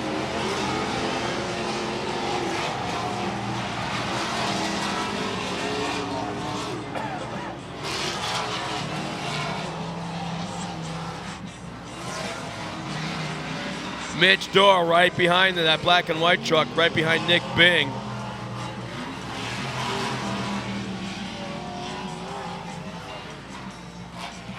There's Tom and Tom in that black number D37. Nick Bing, Mitch Dorr right behind. Boy, Bing is just slinging that truck back and forth through that dogleg area. I call them Tom and Tom because they're always changing up, you know. You never know which one's in the truck. Yeah, what day? Yeah, Varner, Groff, Varner. It's got to stink to share a truck, hey? Well, I think they're having a great time, but the thing is, I always get it wrong. Yeah. I say Groff and it's Varner in there. Varner's in there and I say Groff's in there. It's better just say Tom. Yeah, exactly. And they're cool with it. They thought it was great. Oh, yeah.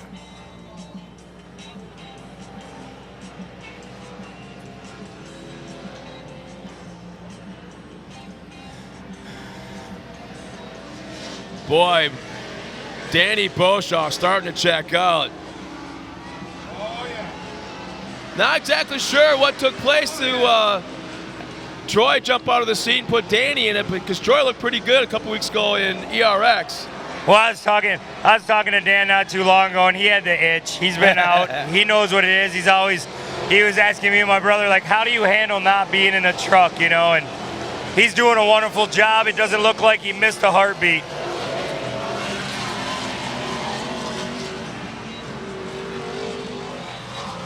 Yeah, Danny in the shot, out of the shot, and nobody was there until a split second later. That's how big of a lead that Beauchamp has right now.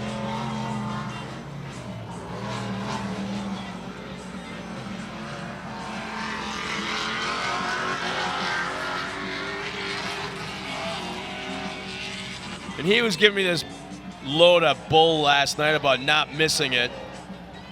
Danny's driving Roger's truck, not Troy's. Oh. Troy's in the lead.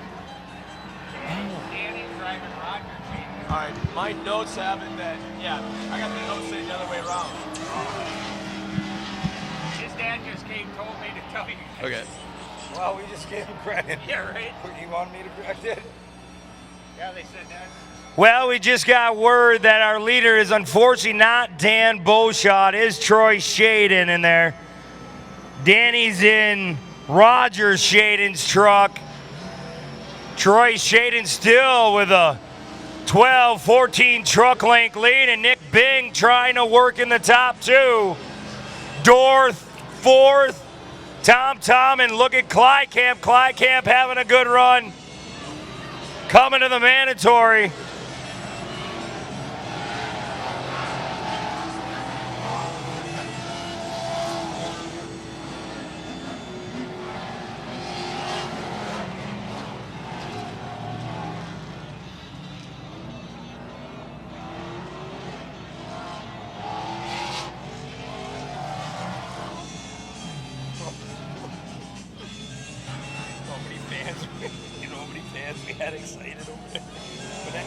That happens all the time. Our fault.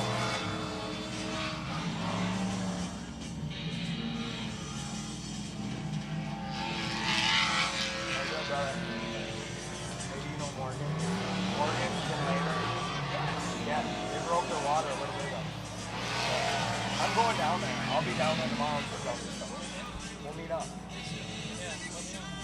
You're more than welcome to come over there too. Come and say hi on the job. Thank you.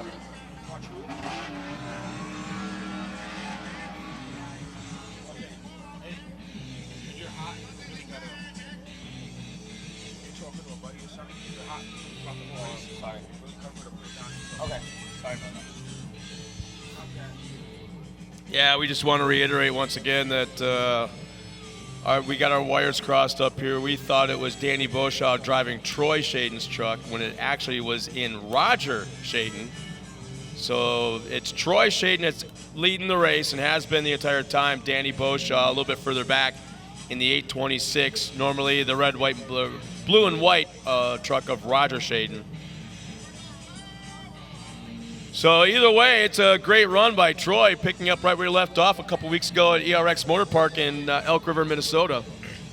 Yeah, that truck's been fast all year, and you can't miss it. It's nice, bright, neon yellow. Easy to pick out on the track, yep. And we'll see. We'll see. Watch when they restart here. You see if they check up a little bit and try to get a run. Look at them all banging back and forth.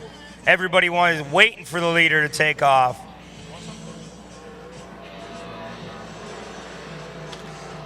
So it's Troy Shaden, Kenny Platt, Nick Bing, and Mitch Dorr, 1, 2, 3, and 4.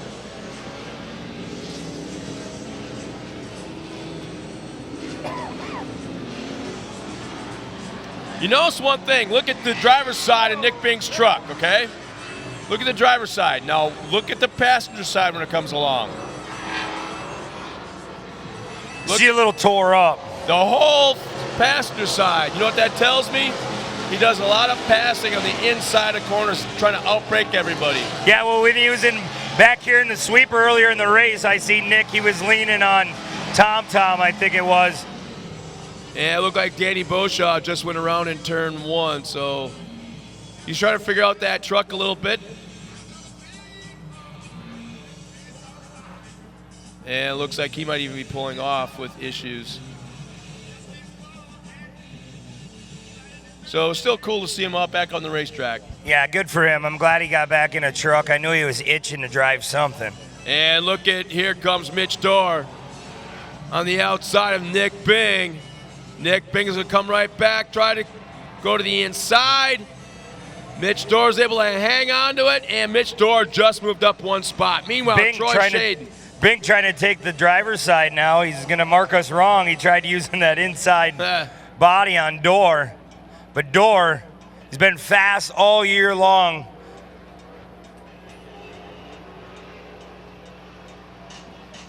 Yeah, this class has by no means been a runaway by anybody. And look at that. You have them all just neck and neck at any given time. Any one of these trucks in the top 8 can pull off a victory.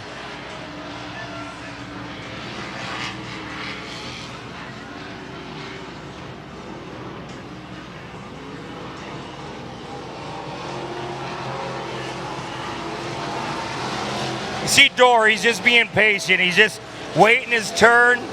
He knows the truck works where he wants, but oh, our leader, Whoa, Shaden. big time off the track, back on, slides sideways, he'll lose 2, maybe 3 spots. He's going all the way back to 4th. Planting with the lead. I didn't catch what started that whole melee. Yeah, so Troy Shaden's had to check up. He's fallen back to 4th spot. That now the lead's up to Kenny Platten and Mitch Dorr now. When was the last time you saw Mitch Dorr's truck beat up anywhere? I mean, I can't remember ever seeing that truck just beat up. Yeah, he takes his time. He's real patient. He's been in the class a long time, and he understands what it takes to get a truck to work. And he does all, him and his dad, Jeff Dorr. Jeff, he's been around the sport for years. He ran for Rough Riders back in the day, and Mitch, he grew up washing panels, and now it's his turn. And oh, Jay Schaefer's off the track. Jay Schaefer, he's out of the truck already. Helmet's not even off, and he's looking underneath the front end. So looks like he thinks that that's a kind of got a blue tint to it. So I'm guessing that's a motor problem. Clycamp trying to get ahead of Shade and does. Clycamp driving the former Don Demony ride.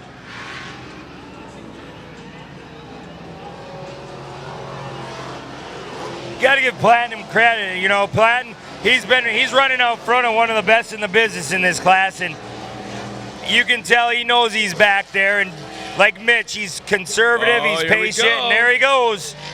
Platten left the door open, and here comes Mitch Dorr.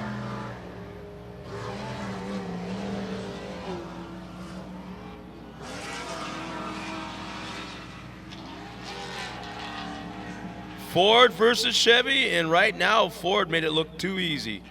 Mitch Dorr goes around the inside. The door was open, and he's just flying off the Cooper Tire Hill right now.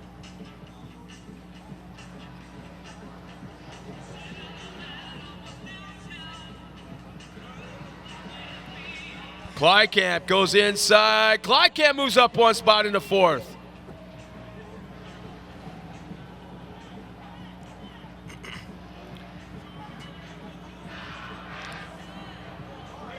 Looks like white flag is coming out this time around when they hit the Amsoil finish line. Nice run by Clycamp. Years and years and years behind the wheel of a buggy out there on that track, open wheel car. Was able to get into the old Don Demony Dodge. Yeah, he's got my old crew chief working on that truck. He built the engine, Jerry Russell. I mean, they've had some issues this year dealing with some drive shaft problems and ring and pinion, but it looks like they got it figured out as he's hunting down Bing with one to go.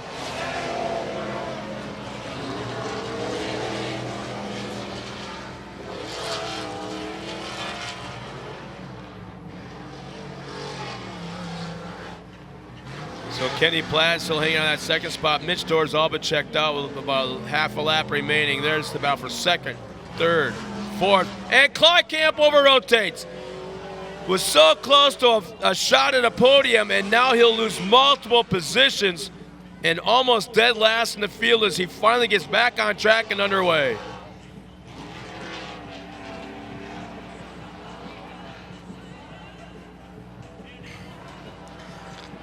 And there's a battle once again for second and third between Kenny Platten and Nick Bing. Dorr hitting that TORC starting line for the last time. Less than half lap remaining.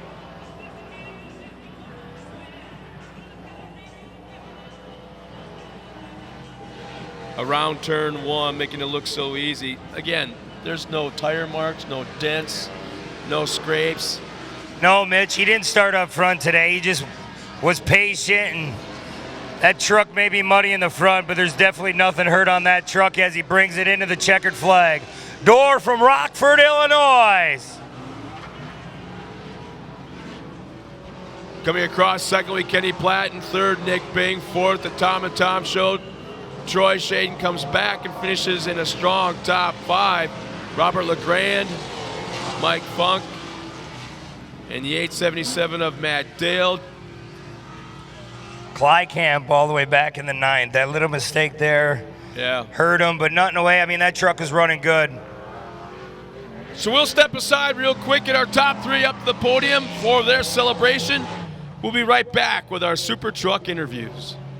This summer, plan a getaway to one of the top golf destinations in the upper Midwest, Sweetgrass Golf Club, an award-winning 18-hole championship course. Book a stay-and-play package today at sweetgrassgolfclub.com. After golfing 18, relax and restore from the repetitive motions of your golf swing with a T-Relief therapeutic massage at the all-new Drift Spa. For a complete list of the Drift Spa's healing mind-body experiences, visit islandresortandcasino.com.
Well, Bark River Race fans, let's now be our top 3 finishers of the Super Stock Truck Race, and it was quite eventful without a doubt. Finishing third in the 833, one more time, it's Nick Bing.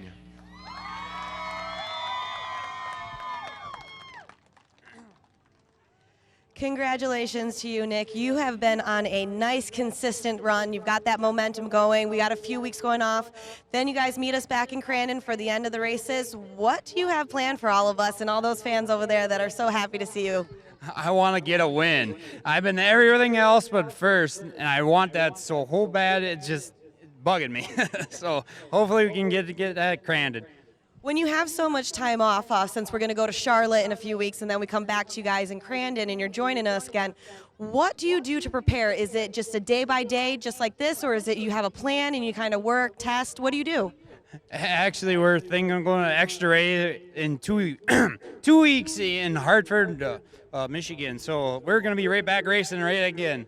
Well, that's so awesome. Who would you like to thank? Because I know you got lots of people right over there that are so happy to see you. Oh, yeah, there's a lot of people I like to thank.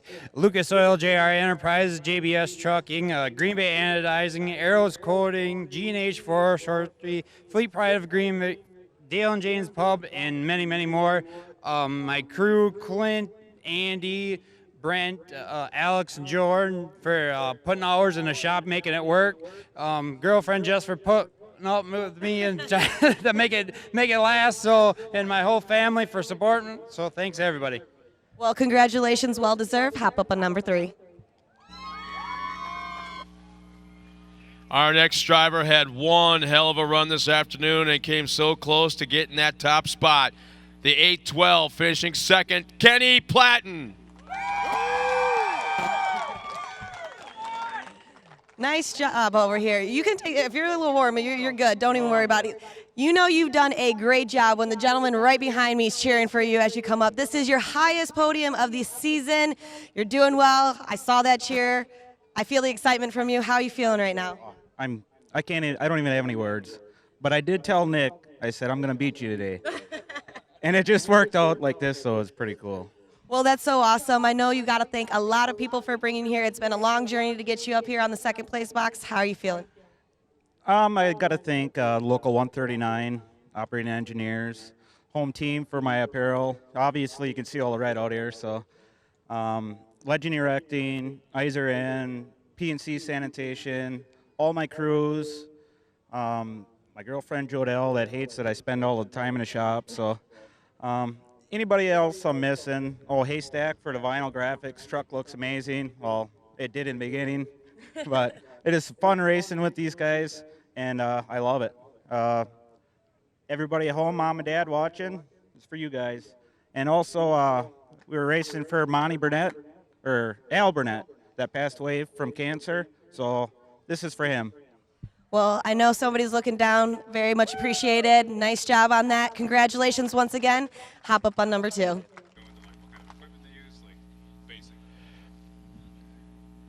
And taking the win one more time, our current points leader out of Rockford, Illinois, the 897, Mitch Dorr. Congratulations to you, Mitch. Like I heard the guys up there in the booth, they were just talking about how fast you've been, and you have been on that, and you've been taking everything. How are you feeling right now, right here in Bark River? Well, this is what I wanted yesterday, and it all worked out. That was a really fun race. I was able to get around Kenny. It was a lot of battling out there. Congratulations to him, Nick. Can't wait for Crandon. It's going to be quite a while. It's going to be a little bit of fun. You know, we have a few weeks in there, just like everybody else. What do you do to prepare when you have so much time off? Or are you going to go to another, get in some more racing? Yeah, just like Nick said, we'll be going to that as well. So it'll be a rush again, but it's fun. Just go through everything, check everything, and hopefully it's all good. Well, I know you got to thank a few people. Who would you like to thank today, Mitch? First of all, ATD Transmissions, High Rev Graphics, Beaverage Tires, friends, family, everybody that helps. Thank you. Well, so good. Hop up on number 1. Well deserved. One more round of applause. And right back up to you, Scott. Thanks a lot, Tiffany. And once again, congratulations to our top 3 finisher here this afternoon. And Nick, it's about time you get some new skin on that truck of yours, dude. Holy smoke. Have you seen the passenger side? My gosh. Nice job, guys. Congratulations. Good luck the next couple of weeks when you're down there at Hartford, Michigan.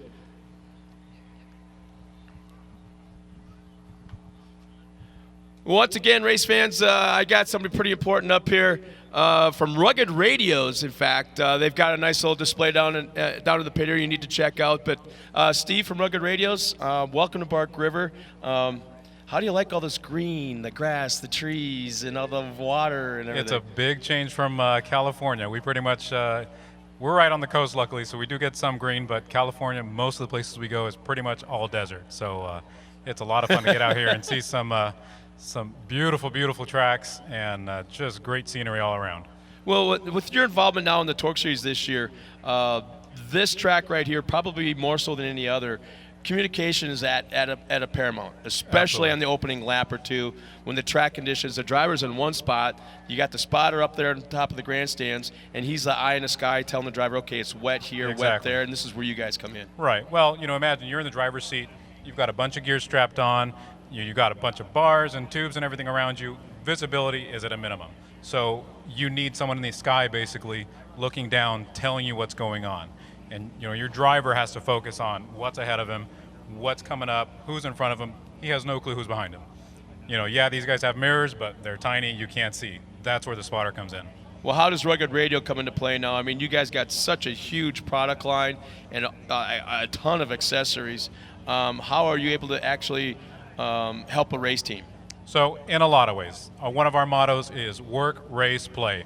We do it all. So for the race teams here, we do spotter equipment, a headset like what I'm wearing right now, two-way radios, and in the vehicle you've got a Nitro B race receiver, and then we've also got helmet kits that are wired into the system. So driver, when he's driving, needs to communicate with his pit or his spotter. He presses a button, boom, his spotter hears him, and it goes back and forth. Spotter's got the same equipment. Well, okay, you guys are known. Obviously, Rugged Radio's got a big name in off-road racing, both in the desert and short course. I want to talk about a little bit more like what a fan here, if they got a side-by-side or a UTV or even a motorcycle. Sure. Come down to see you guys down in the pit area. Absolutely. What is it that you have that would help them out? Really, we cover it all. If it's from, a guy just on a bike, a dirt bike or a four-wheeler, whatever you've got, we've got single rider kits with a radio and, again, a push-to-talk put on the handlebars. If you've got a UTV, family of four that rides around, we've got full intercom systems. You can talk back and forth just like you and I are talking now. If you've got another car you want to communicate with, hit the button, your voice is going out. Well, that's the thing, too. It's like and I'm not just saying this. It really adds to the enjoyment of the ride where you guys are out trail riding and you maybe get separated by a quarter mile or a half mile or whatever it may be, or even just bumper to bumper. The lead rider will see something, and it just adds something to that ride when you're able to talk back and forth. It really does add a lot, and it's not just enjoyment because there's a big difference between riding in a car and you can't hear each other, you're yelling at each other when you're going to communicate, as opposed to just a regular conversation. And of course, it's always not just conversation, it's ribbing. You know that. Yeah. Yeah. So, how's that for a roast? Exactly. You spin around the four-wheeler. Well, and then, also get into the safety factor. If you've got a family out there, kids on bikes, mom and dad on a UTV, everyone gets separated, you want to know where people are at. Mm-hmm. You don't want to have to double back and search around, figure out what turn they took. You just hit them on the radio, where are you at, done. Well, where are you guys located here at the track so they can come down and check it out? We're just down in the pit area, just down the hill from where we're sitting right now.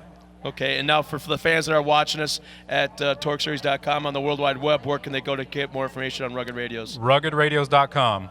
That was pretty easy.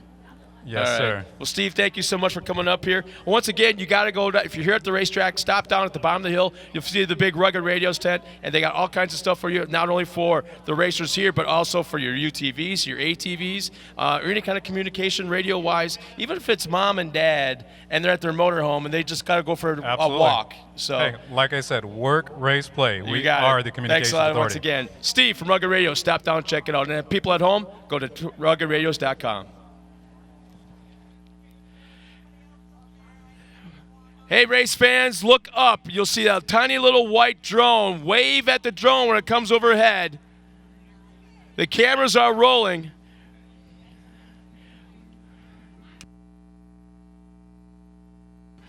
All right, thanks a lot, man. You got it. Wave at that Jumbotron. We have a couple. We see a few. There's one little guy running. There we go. Hey, little guy, keep running. Back and forth. Keep running. We see you. That's it. You're on TORCseries.com, and you're being watched all across the globe right now. Did he fall or did he? Oh, there's another one. There's a couple more. All right.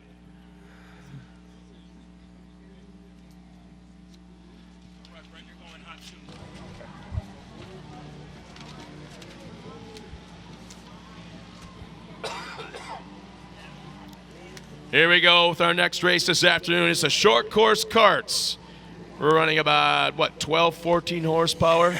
All of This that. is the feeder class. The feeder class.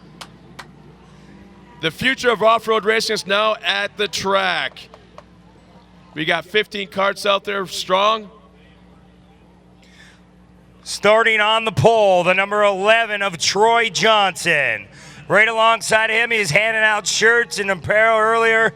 The number 97 of Aiden Wanasega. In the second row, the number 7 of Michael Funk. The number 44 of John Holger. And one of the Horde Racing girls, the number 28 of Aiden Horde. Number 31 of Zach Wahanowitz. And right behind or alongside of him, the other Horde girl of Ashton Horde. Also in this field, the number 29 of Gage Garvin.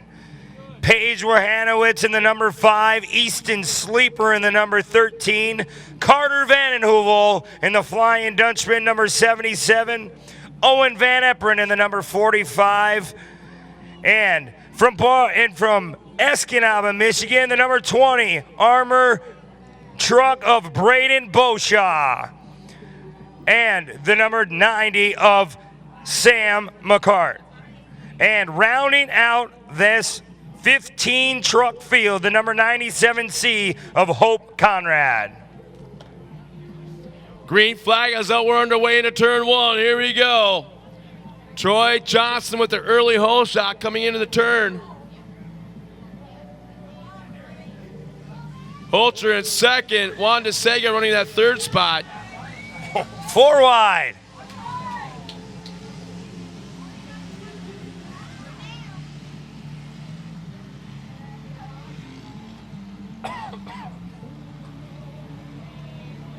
Troy Johnson with our early lead.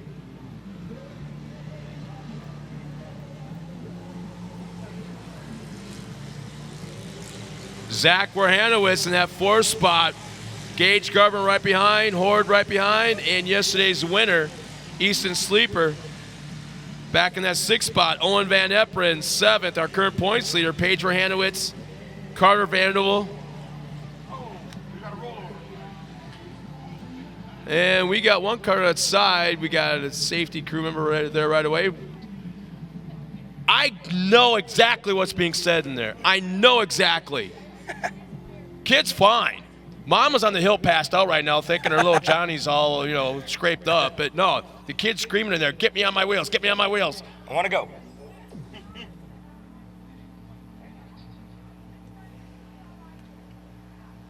I mean, they're belted in there pretty, just like a pro truck. They're in their 5-point harness, head and neck restraints, the helmets, everything fire retardant from their shoes up to their gloves. They're the totally whole 9 safe. yards. Totally safe out there. Oh.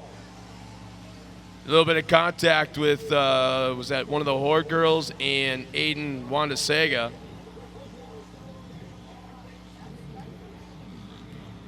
Troy Johnson still over Holger, taking another lap around here in Bark River.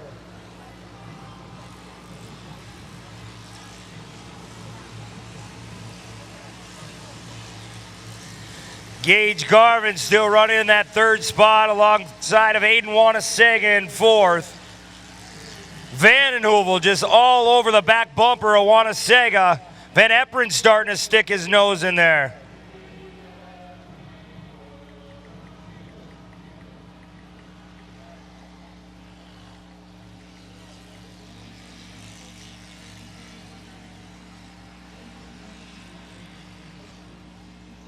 There will be a competition yellow at the halfway point to regroup everybody and give the second half quite the action-packed finish. as it looks like the top 3 have pulled away from the field just a little bit. Here comes Carter Vandervliet inside on Juan de Sega. Owen Van Epperen's right there as well. There's Horde. So you got Vandenheuvel, Juan de Sega, Van Eperen, and Horde. If you close your eyes, you could be calling a pro race. Oh, and that's what's great about this class. It makes those kids feel like they are the pros, and they really are. They're pro karts to me.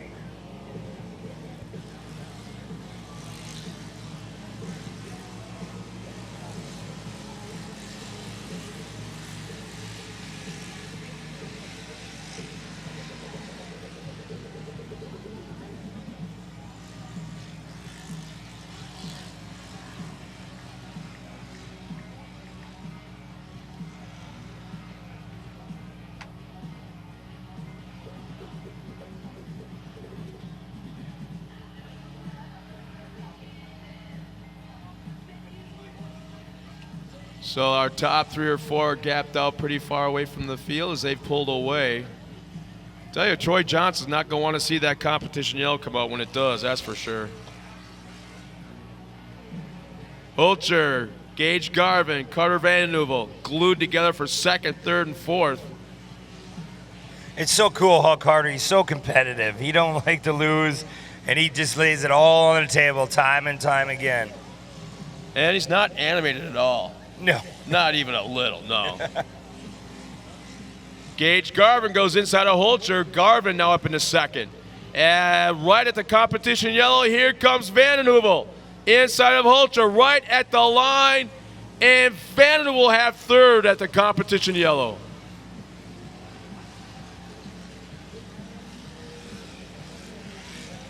So we got Johnson, Garvin, Vandenheuvel, Hulcher, and Van Eperen on the top 5. From 6th on 10th, it's Aiden Juan de Sega, Ashton Horde, Easton Sleeper in the 8th spot, Drayden Boshaw in 9th, and Pedro Hanowitz running up the top 10.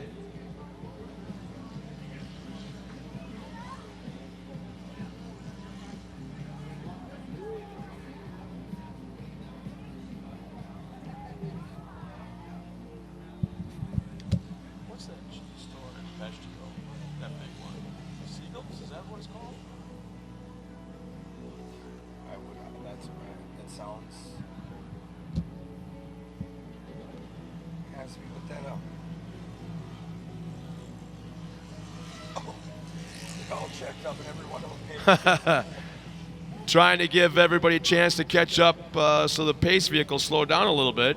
And bang, bang, bang, bang, bang, bang, bang, bang, all the way back. They start beating bumpers. That's good, though. They're waiting up for everybody, get them all back in track. And Rahanowitz not having a great day there in the back position, but must have something wrong with that truck. He's fast back at Crandon. It was good to see those local boys up front.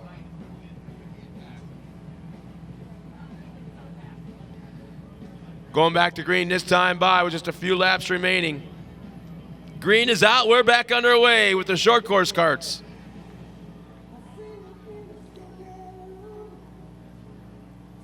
Gage Garvin coming up on the inside, taking a peek. Nothing there, but he's right in the back bumper of Johnson.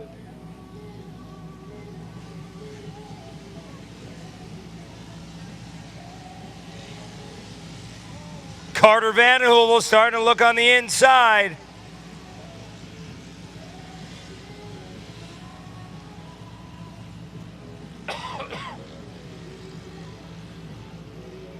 Johnson still holding on to that lead.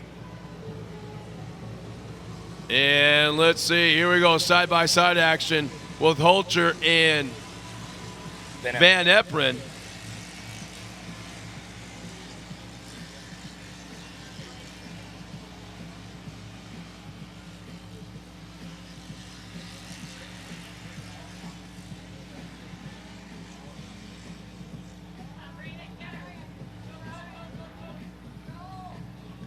Braden Boshaw trying to make a move.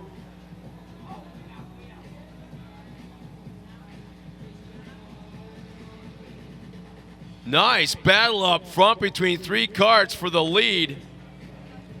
Troy Johnson has it. Gage Garvin and his teammate, Carter Vanderbilt, all running 1, 2, and 3. Owen Van Eppen in that 4th spot. Little squirrely in turn 1. I think you can hear him.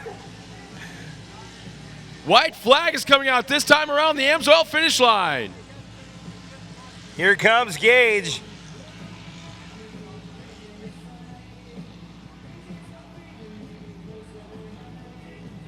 Johnson still at the line. Garvin, Van and Hoovel. Van Eppen, round out your top 4.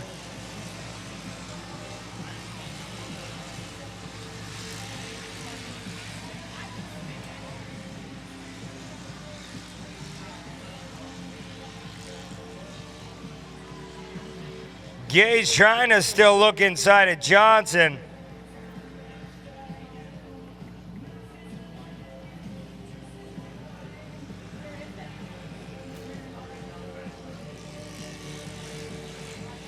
Johnson still maintaining that lead on the white flag lap. He's having a heck of a race today. And Garvin has tried inside, outside. Meanwhile, Carter's got nowhere to go as well. Johnson still running that protective line. Didn't over-rotate there this time, so it held him off, but Carter's still sitting back there with Van Eppen, just hoping those guys make a mistake.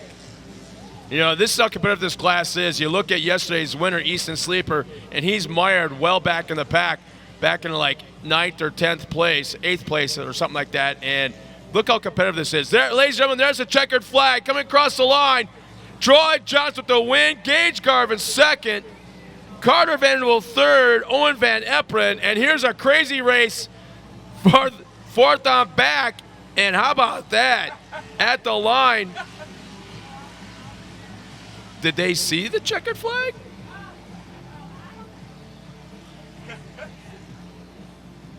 Ashton Horde finishes 5th. John Holzer, Easton Sleeper 7th. Aiden Wanda-Sega 8th. Paige Rahanowitz 9th. Braden Beauchamp 10th. We'll be right back after this. When it comes to protecting your engine, AMSOIL offers the next level performance truck owners demand. AMSOIL provides 75% more engine protection against horsepower loss and wear than required by a leading industry standard, extending the life of pistons and cams. Give the vehicle you love the above and beyond fortification it deserves.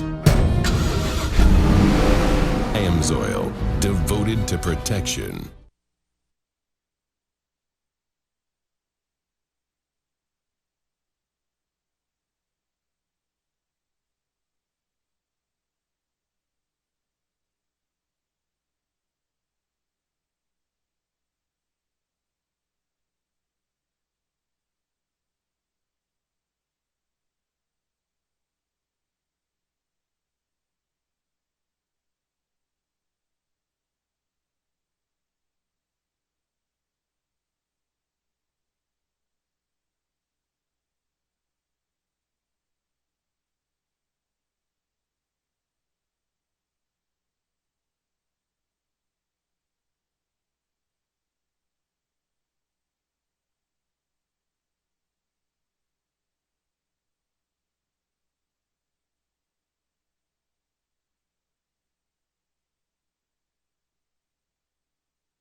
There you have it. How about that for a shot?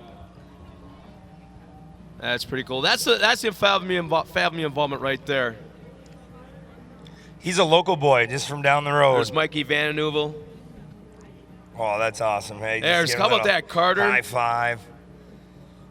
And Carey's got to get in the shot right there, too, as well. Look at that. Give him water, a rag, just like the pros. He ran a good race.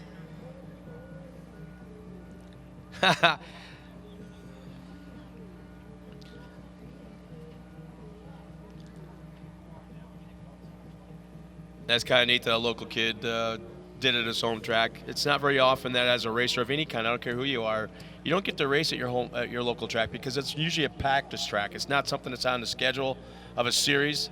So when something like this happens, it's a big deal. That's so awesome.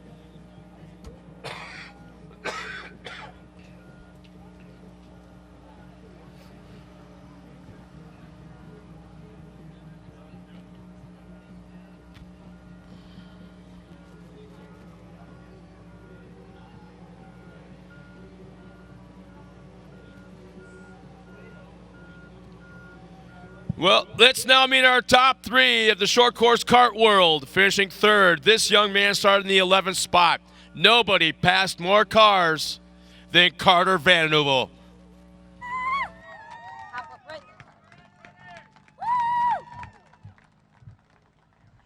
Congratulations to you. Just like Scott said, you passed so many cars to make your way on the 3rd place box. I know you're so excited. I love talking to you every time. What do you have to say? How are you feeling? And how did you do that? Well, I first of all gotta say congrats to my teammate and Troy Johnson. They both drove their butts off. So feels good, but I was on them the whole time. I was gonna try to pass Cage, but I didn't want to risk taking us both those. So I'd like to thank my family, my sponsors, my crew, Flying Dutchman Off-Road, Gen 2 Motorsports, Badger Race Reps, Simpson, FK Rod Ends, Amsoil, and all the other ones too. And especially congratulations to the other 2 guys. Nice job. High five right up here. Nice job. Stay right there. And finishing 2nd, like young Carter said, here's his teammate, the number 29, Gage Garvin. Nice job. Congratulations to you. You have a great teammate over here. How is it racing with your teammate and especially battling for those spots? Good. I didn't even actually know he was behind me. And then at one point I was on Troy's back end. It was really hard to get around him though. So does it feel so great being here with all of us, racing on these tracks like this? What is your best part? What is your favorite part about this track? Pretty much everything. Well, that's such a great answer. You got the answers just like the older guys. Congratulations. Who would you like to thank today? I'd like to thank my dad, my uncles, mom, grandma, grandpa, everybody in my team, Flying Dutchman Off-Road, Flipside Graphics, Simpson, FK Rods, and Fred Miller Automotive. And nice job. You deserve everything for remembering all those sponsors. Nice job. Congratulations to you. And taking the win, another one of the hometown boys. This time the youngest winner here this weekend. No one's going to break that title. His first win, the number 11, Troy Johnson. Congratulations to you, Troy. This is your home track, your highest win. Nice job. How are you feeling right now? Especially you got all those fans, all those little girls were screaming for you. I know it's got to feel good. How are you feeling right now? Really good. This is my first time being up here, and I'm pretty surprised. Why are you so surprised? Because I didn't know I would come first time racing and all the way up to the top of the pack. Well, that's awesome. It seems like you got that hidden talent you didn't even know you had, so congratulations. Who would you like to thank? I'd like to thank my friends, my family, Petersons for letting me test on the track. I would like to thank a couple of sponsors, Jerry Auto Body, Cooper's Office Equipment, Race Driven and Ponzi, and Brian's Auto Glass, and then and Quick Lube. Well, you did a great job. I know you got these 2 guys that are so excited for you. I'm out of this. Nice job, guys. One more round of applause. And right back up to you, Scott. What a cool picture. Well, thanks a lot, Tiffany. Right there is what it's all about. And you know what? They'll beat and bang on each other, tear the fenders off, maybe even roll over. But a half hour from now, they're going to be out in the pits playing catch or whatever they're going to be doing, playing with the Traxxas RC cars with each other. But that right there, ladies and gentlemen, is the future of the Off-Road Championship Series presented by AMSOIL right there. We'll be right back right after this. Let's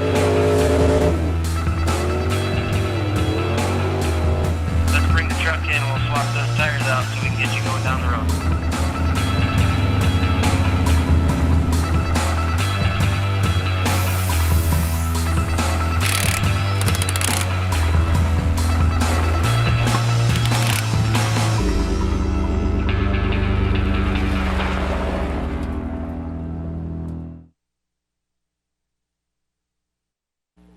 And we're back here one more time at Park River International Off-Road Raceway.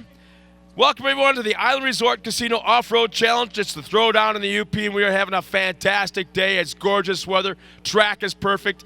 And you know what? We've got Tiffany Stone trackside with another one of her features. Tiffany? Well, we've been talking about drivers left and right, some Pro Lights, Pro 2, Pro 4, but let's take a sneak peek into Keegan Kincaid's life. You've seen him before. He's in a Pro 2. He just won a cup when we were in Crandon a few months ago, but make sure you guys head on, check this out, learn a little bit more about Keegan Kincaid and that Traxxas truck. Keegan's one of the young drivers that really impresses me as far as his maturity level. You think some of these guys have only been doing it a little bit. I know when I was younger, I was a lot about mashing the throttle and not quite always thinking about the consequences, but Keegan kind of put him in the same boat as CJ. They're very impressive on how they think out the track and how they think out the corners to get the potential out of their vehicles. Keegan Kincaid, he's a threat in anything he gets in. You know, we know he's one of the top guys in Pro 2. Him and CJ have just been trading back and forth. And then he jumps into Pro 4 and he's not even that familiar with that truck and he runs right in the front. You know, if he starts in the front, he's going to be hard to beat. I dig Keegan. My kids dig Keegan. They're over there playing with him all the time. I think he's a great dad, a great driver, and, you know, trying to catch him too. Keegan's really stepped up his game in the last couple of years. I mean, he's always been fast and we've always had awesome battles and I really enjoy racing side by side with him. He's one of the few guys that I feel comfortable out there. I could hit any jump out here next to him, and I feel like we're going to come out of this just fine. And we have a real fun time racing side by side with each other, and can't wait to see what comes out of it.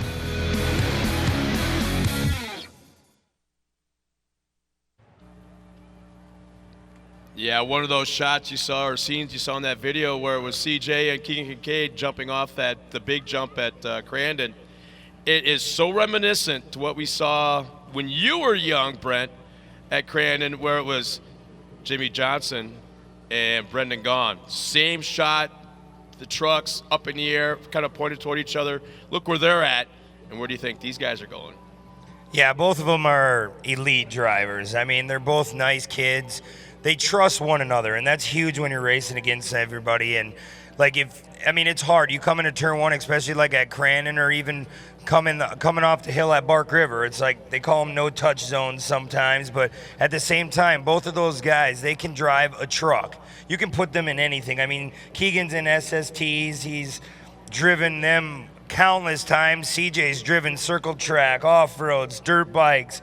I mean, it all coincides with each other, and both those guys, they have a lot of trust and a lot of respect. And like Brad Lovell said, Keegan, he's just a good kid. I mean, he's very respectful. He's respected around in the pits, and you're going to watch CJ and Keegan go at it today. And coming up here shortly with the Pro 2, and I know what you're trying to say. It's amazing when their dads are at the top of their sport, both Jeff and Johnny, and it's in the DNA makeup, without a doubt. I mean, CJ grew up racing almost everything in sight, starting with the little tiny Pee-wee bikes, and he just progressed through the ranks in classes as he grew older. And Keegan, I don't think raced a whole heck of a lot of anything until he jumped into the Pro Light. Yeah, and Pro Light. Man, he was winning right out of the box right away. So obviously, those two guys are what I would call a God-given talent.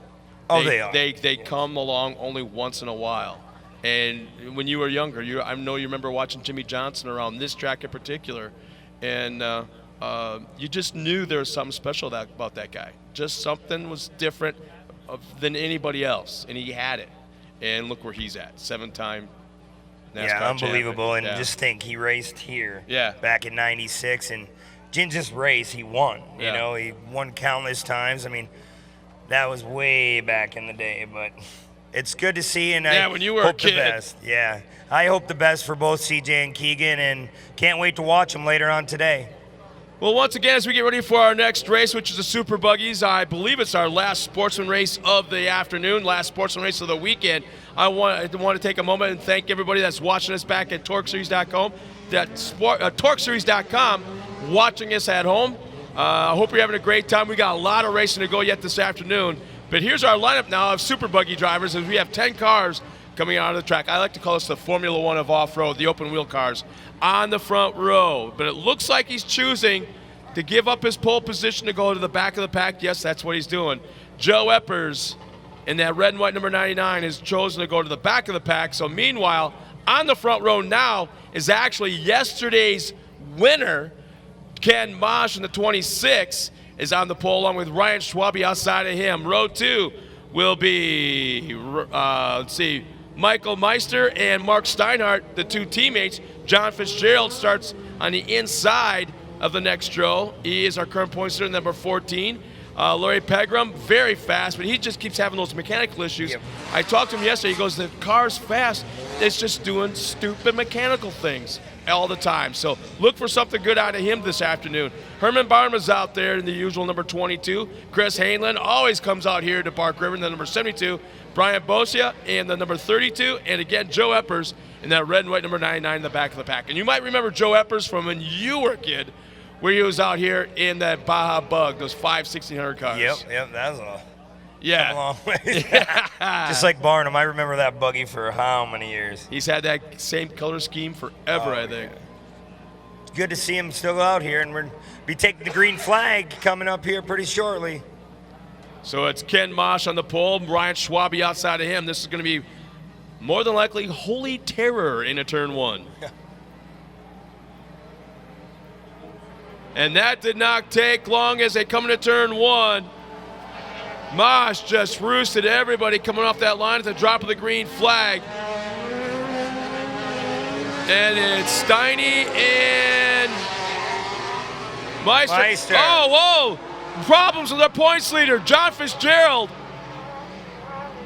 Something wrong with him. He's kind of, as he pulled out the track, he it looked like something in the steering. He couldn't get that thing to turn. We have a car around over here. Meister around.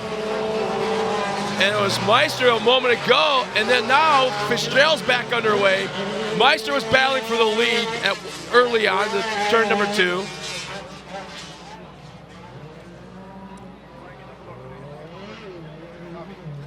Steinhardt running in that second position yesterday, had a good run.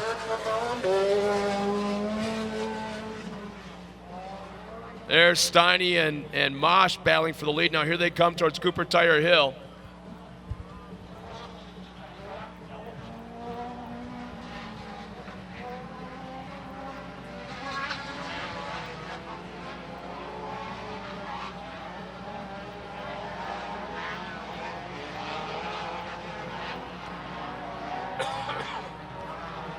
Seems like we're at our warmest part of the day right now at 3 o'clock this afternoon, but man, look at the action on the track. Ken Mosh, Mark Steinhardt. You know, he's really had a learning curve when he first jumped in this car to start the season.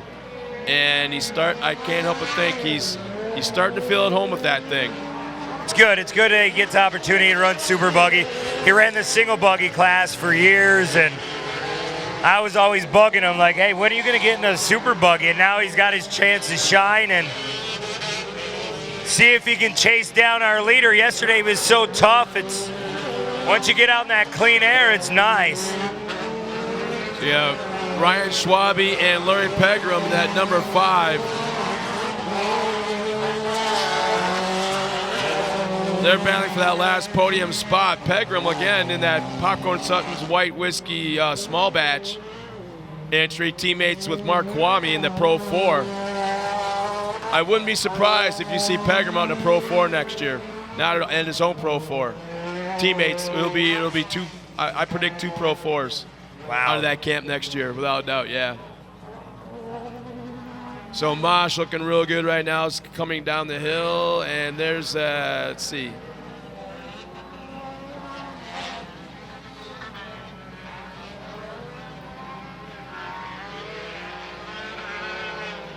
Is that Ryan Schwabe, I believe we're keying on at They the have moment. Ryan Schwabe. I think it's Ryan Schwabe.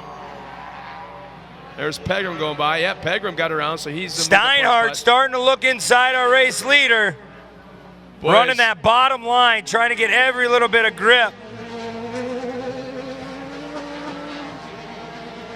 Yeah, he's trying a different line altogether than Mosh, and I think he just realized, okay, that's not going to be the line I want to take next time. And our leader over-rotates. Mosh made a slight mistake, over-rotates. Mark Steinhardt with the lead.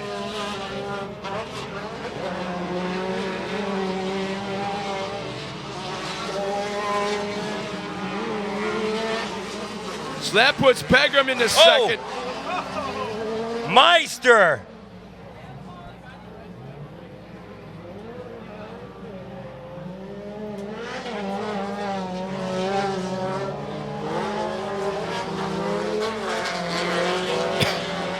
So it looks like he's trying to fire that car back up, but our safety crew is right there to make sure he's okay.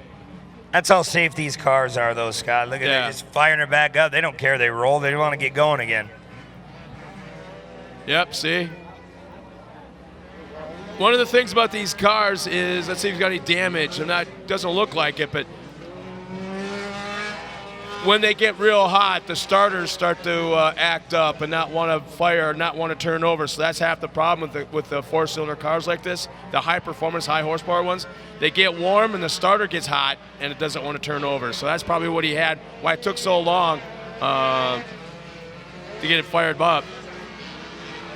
But man, we're gonna have a new race in a moment. Pegram able to work his way through the track or through the pack. Started 7th, now running second, but he's got a big gap up to the lead in Steiny. And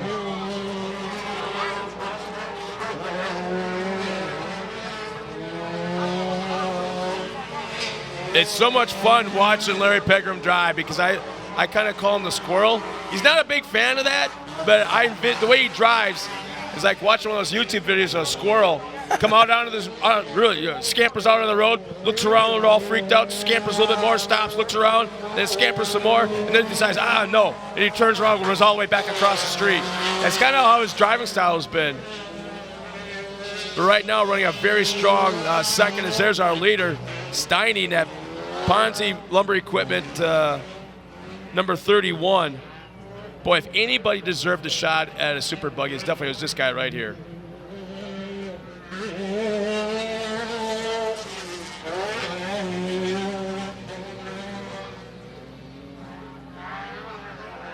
know what? See if you can find who won the single buggy race or the super buggy race this weekend in the pavement. And that one. See if it was Steiny.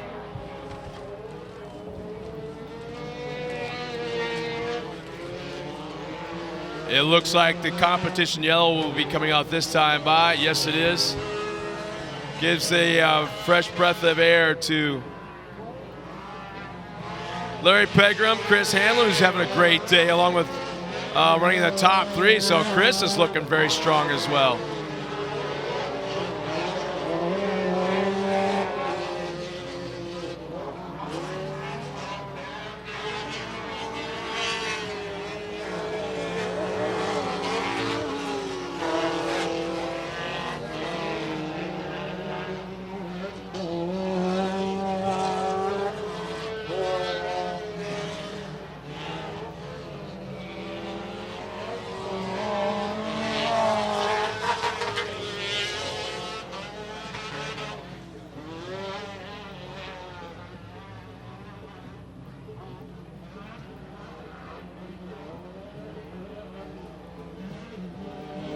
So as the rest of the field crosses the line, sounds like Herman Barnum's having a few issues right now, and you can see Michael Meister back on the track after having that pretty dramatic tumble earlier in the race. And Joe Epper's making his way around. He's just out there having fun. He's been out this racetrack for so many years.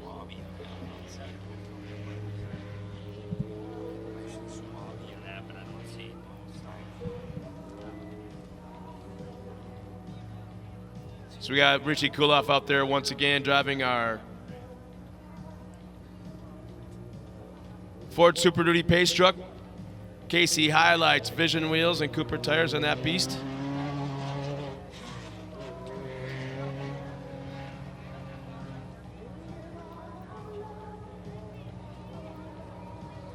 I gotta thank Scott Booth for bringing up an old Dusty Times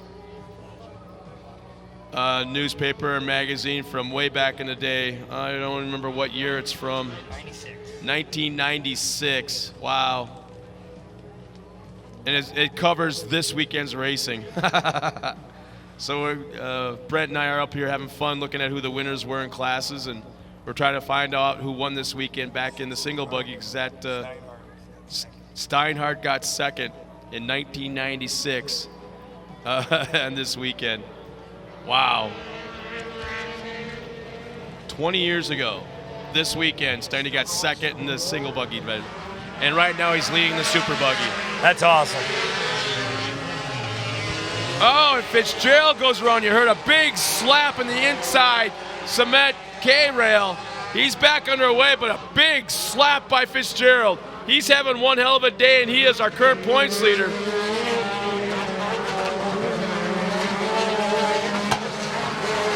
And Michael Meister's coming back.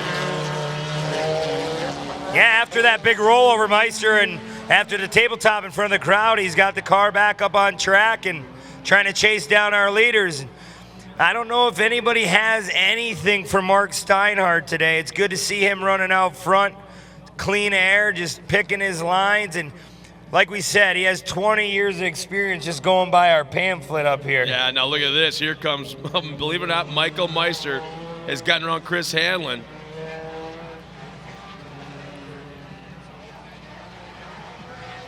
And Meister, is he actually running in that third spot?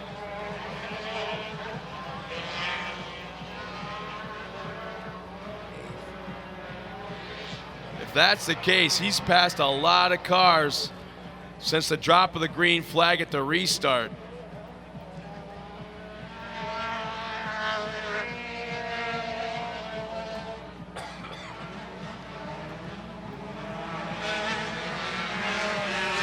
Wow.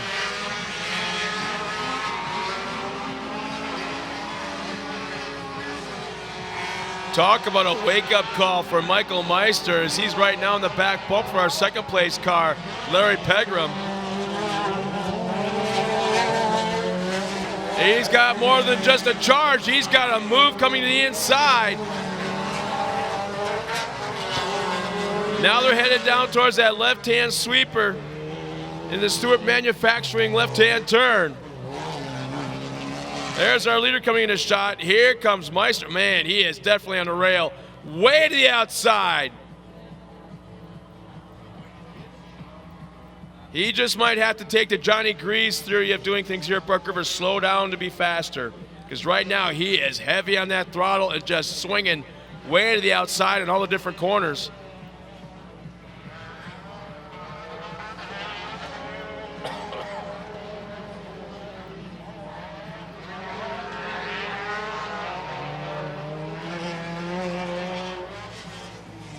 And in the meantime, it appears that Pegram has pulled up on the back of Mark Steinhardt.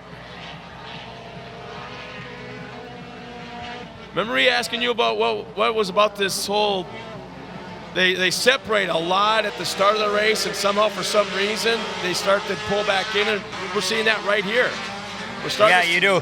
You see, like, they're taking their time, at the same time being patient, but then when it's go time, I mean, we're getting close. The laps are winding down. Steinhardt's running a great race, but second and third coming up here, they're gonna, Meister, he still wants a piece of that top spot, especially after you roll over like that. 2 laps remaining this time by for our leaders as they head once again past the Stewart Manufacturing turn.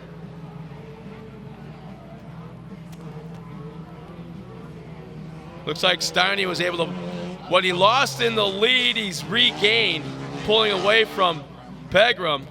But Meister is still there as well, back in third.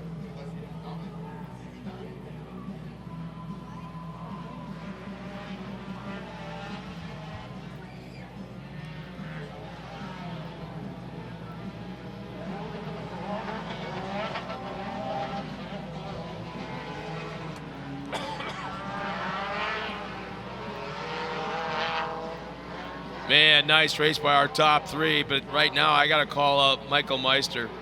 At one point he was dead last on the field, and to work through this race as quickly as he did, up to that third spot, and now he's trying to go after Pegram in second. Has been now for the last couple laps.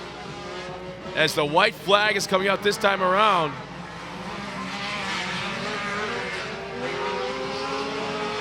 He just thinks Steinhardt here taking the white flag. He's hoping every nut and bolt are tight on that buggy.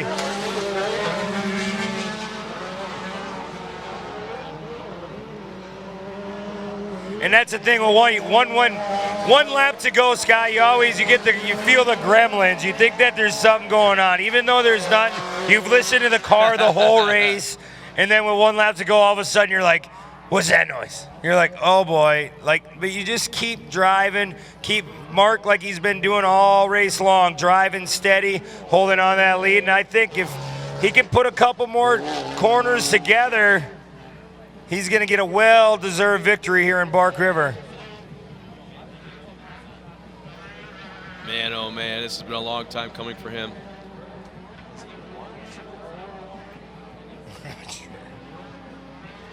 Hey Frankie, has he won a Super Buggy at all yet?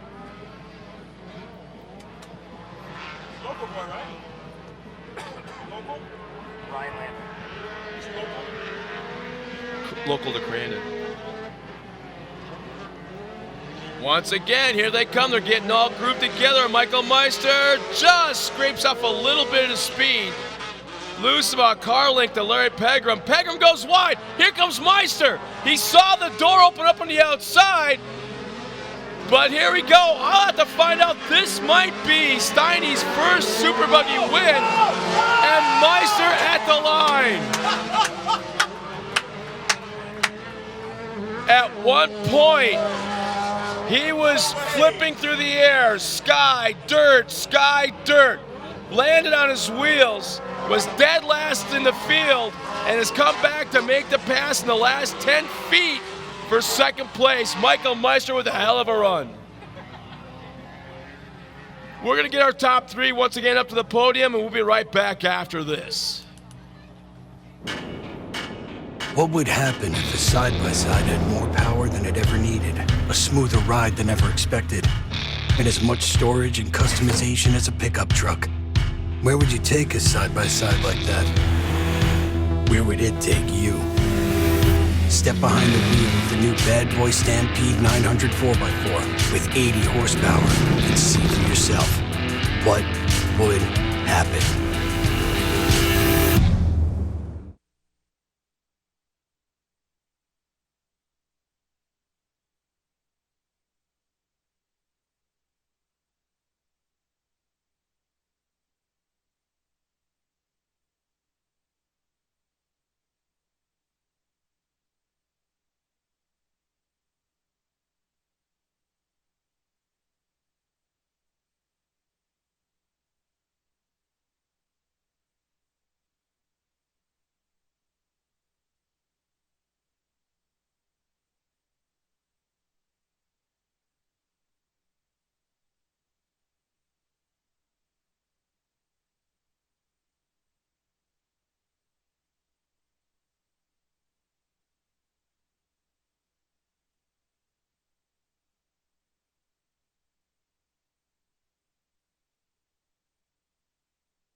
So, for a person needs oxygen here, an extension cord. Yep, we still have that cord. Got it. Bringing it over.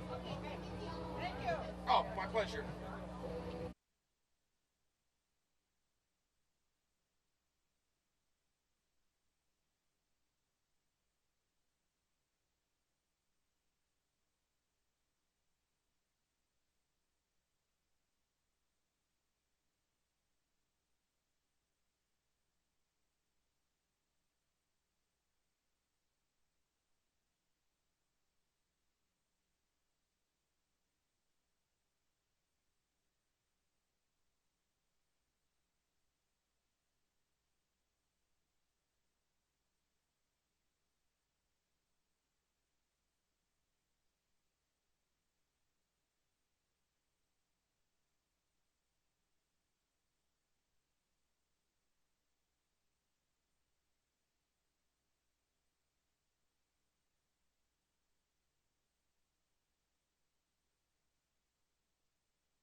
Well, race fans, let's now meet our top 3 finishers in the Super Buggy division. Finishing third, and one of the more renowned names in motorcycle racing in the flat track world. You might recognize it. Today, finishing third in the Super Buggy, the 5 of Larry Pegram. Congratulations to you, Larry. That was quite a battle, literally all the way to the very end right over here. Walk us through what happened. I think that kid beat me. I knew he was right on me, and I was really struggling in this corner.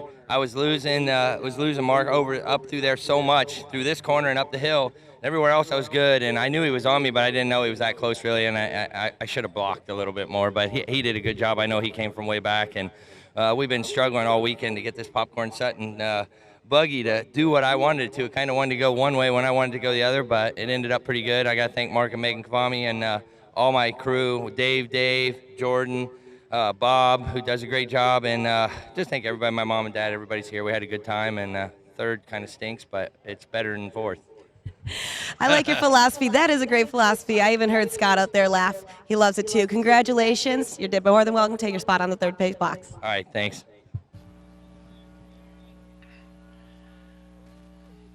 And our second place finisher, Tiffany, I want you to look him straight in the eyes to see if his eyes are still like moving around from that flip over.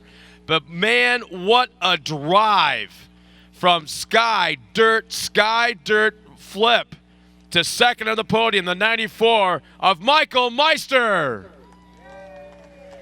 Congratulations. I'm looking at you right in your eye. You did all of that before the Comp Yellow. What goes through your mind, and do you feel a little bit lucky that you did it right before Comp Yellow so you had a time to bunch back up? Yeah. When I rolled there, I thought I'm just going to have to wait for Competition Yellow, but I passed a couple guys there, I just drove my butt off. I don't know. It feels good. Yeah. Well, it's always good, and I love seeing you and your teammate both up here. And so when that happens, does your mind just go, I need, Steiny to win this, I need him to do that since it's a collaborative, or are you still being in your mind thinking, hey, I want to win this? Well, you always want to win, but I told him before the race, we're going to go 1 and 2 no matter what. We can do it. We're fast. And, it feels great to do it.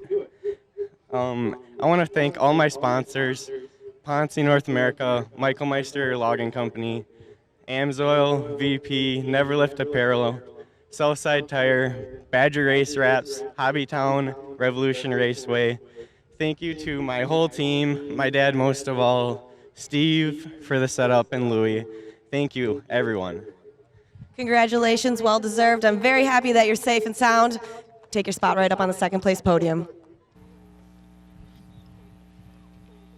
And taking the win, Mark Steinhardt, I want you to listen close to this one. It was 20 years ago to this weekend, you finished second in a single buggy race. Today, you win the super buggy race 20 years later. Taking the win this afternoon, the 31 of Mark Steinhardt.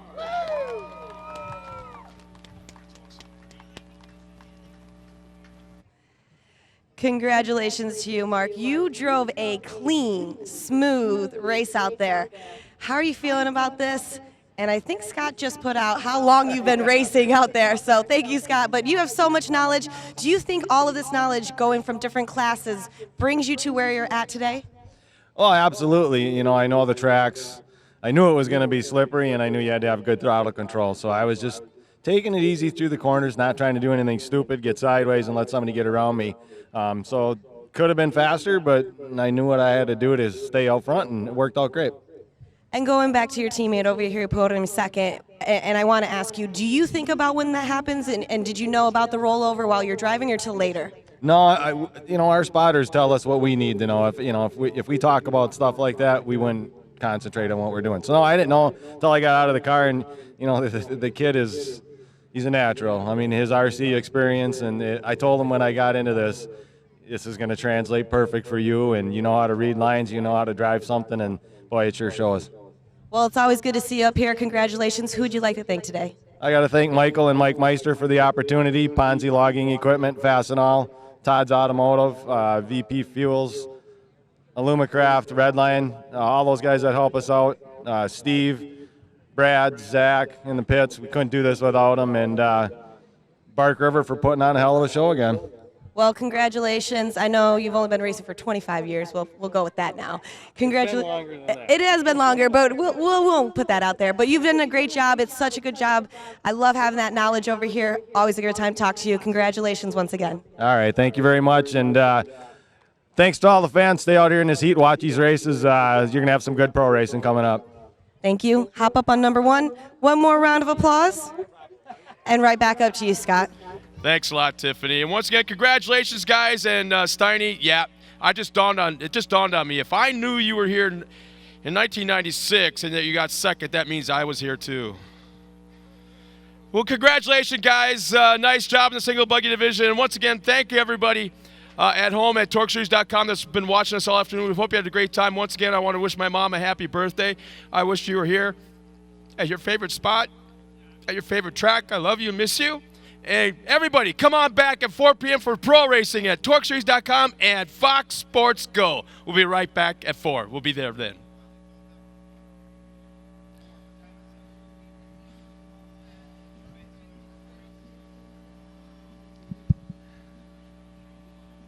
Yeah.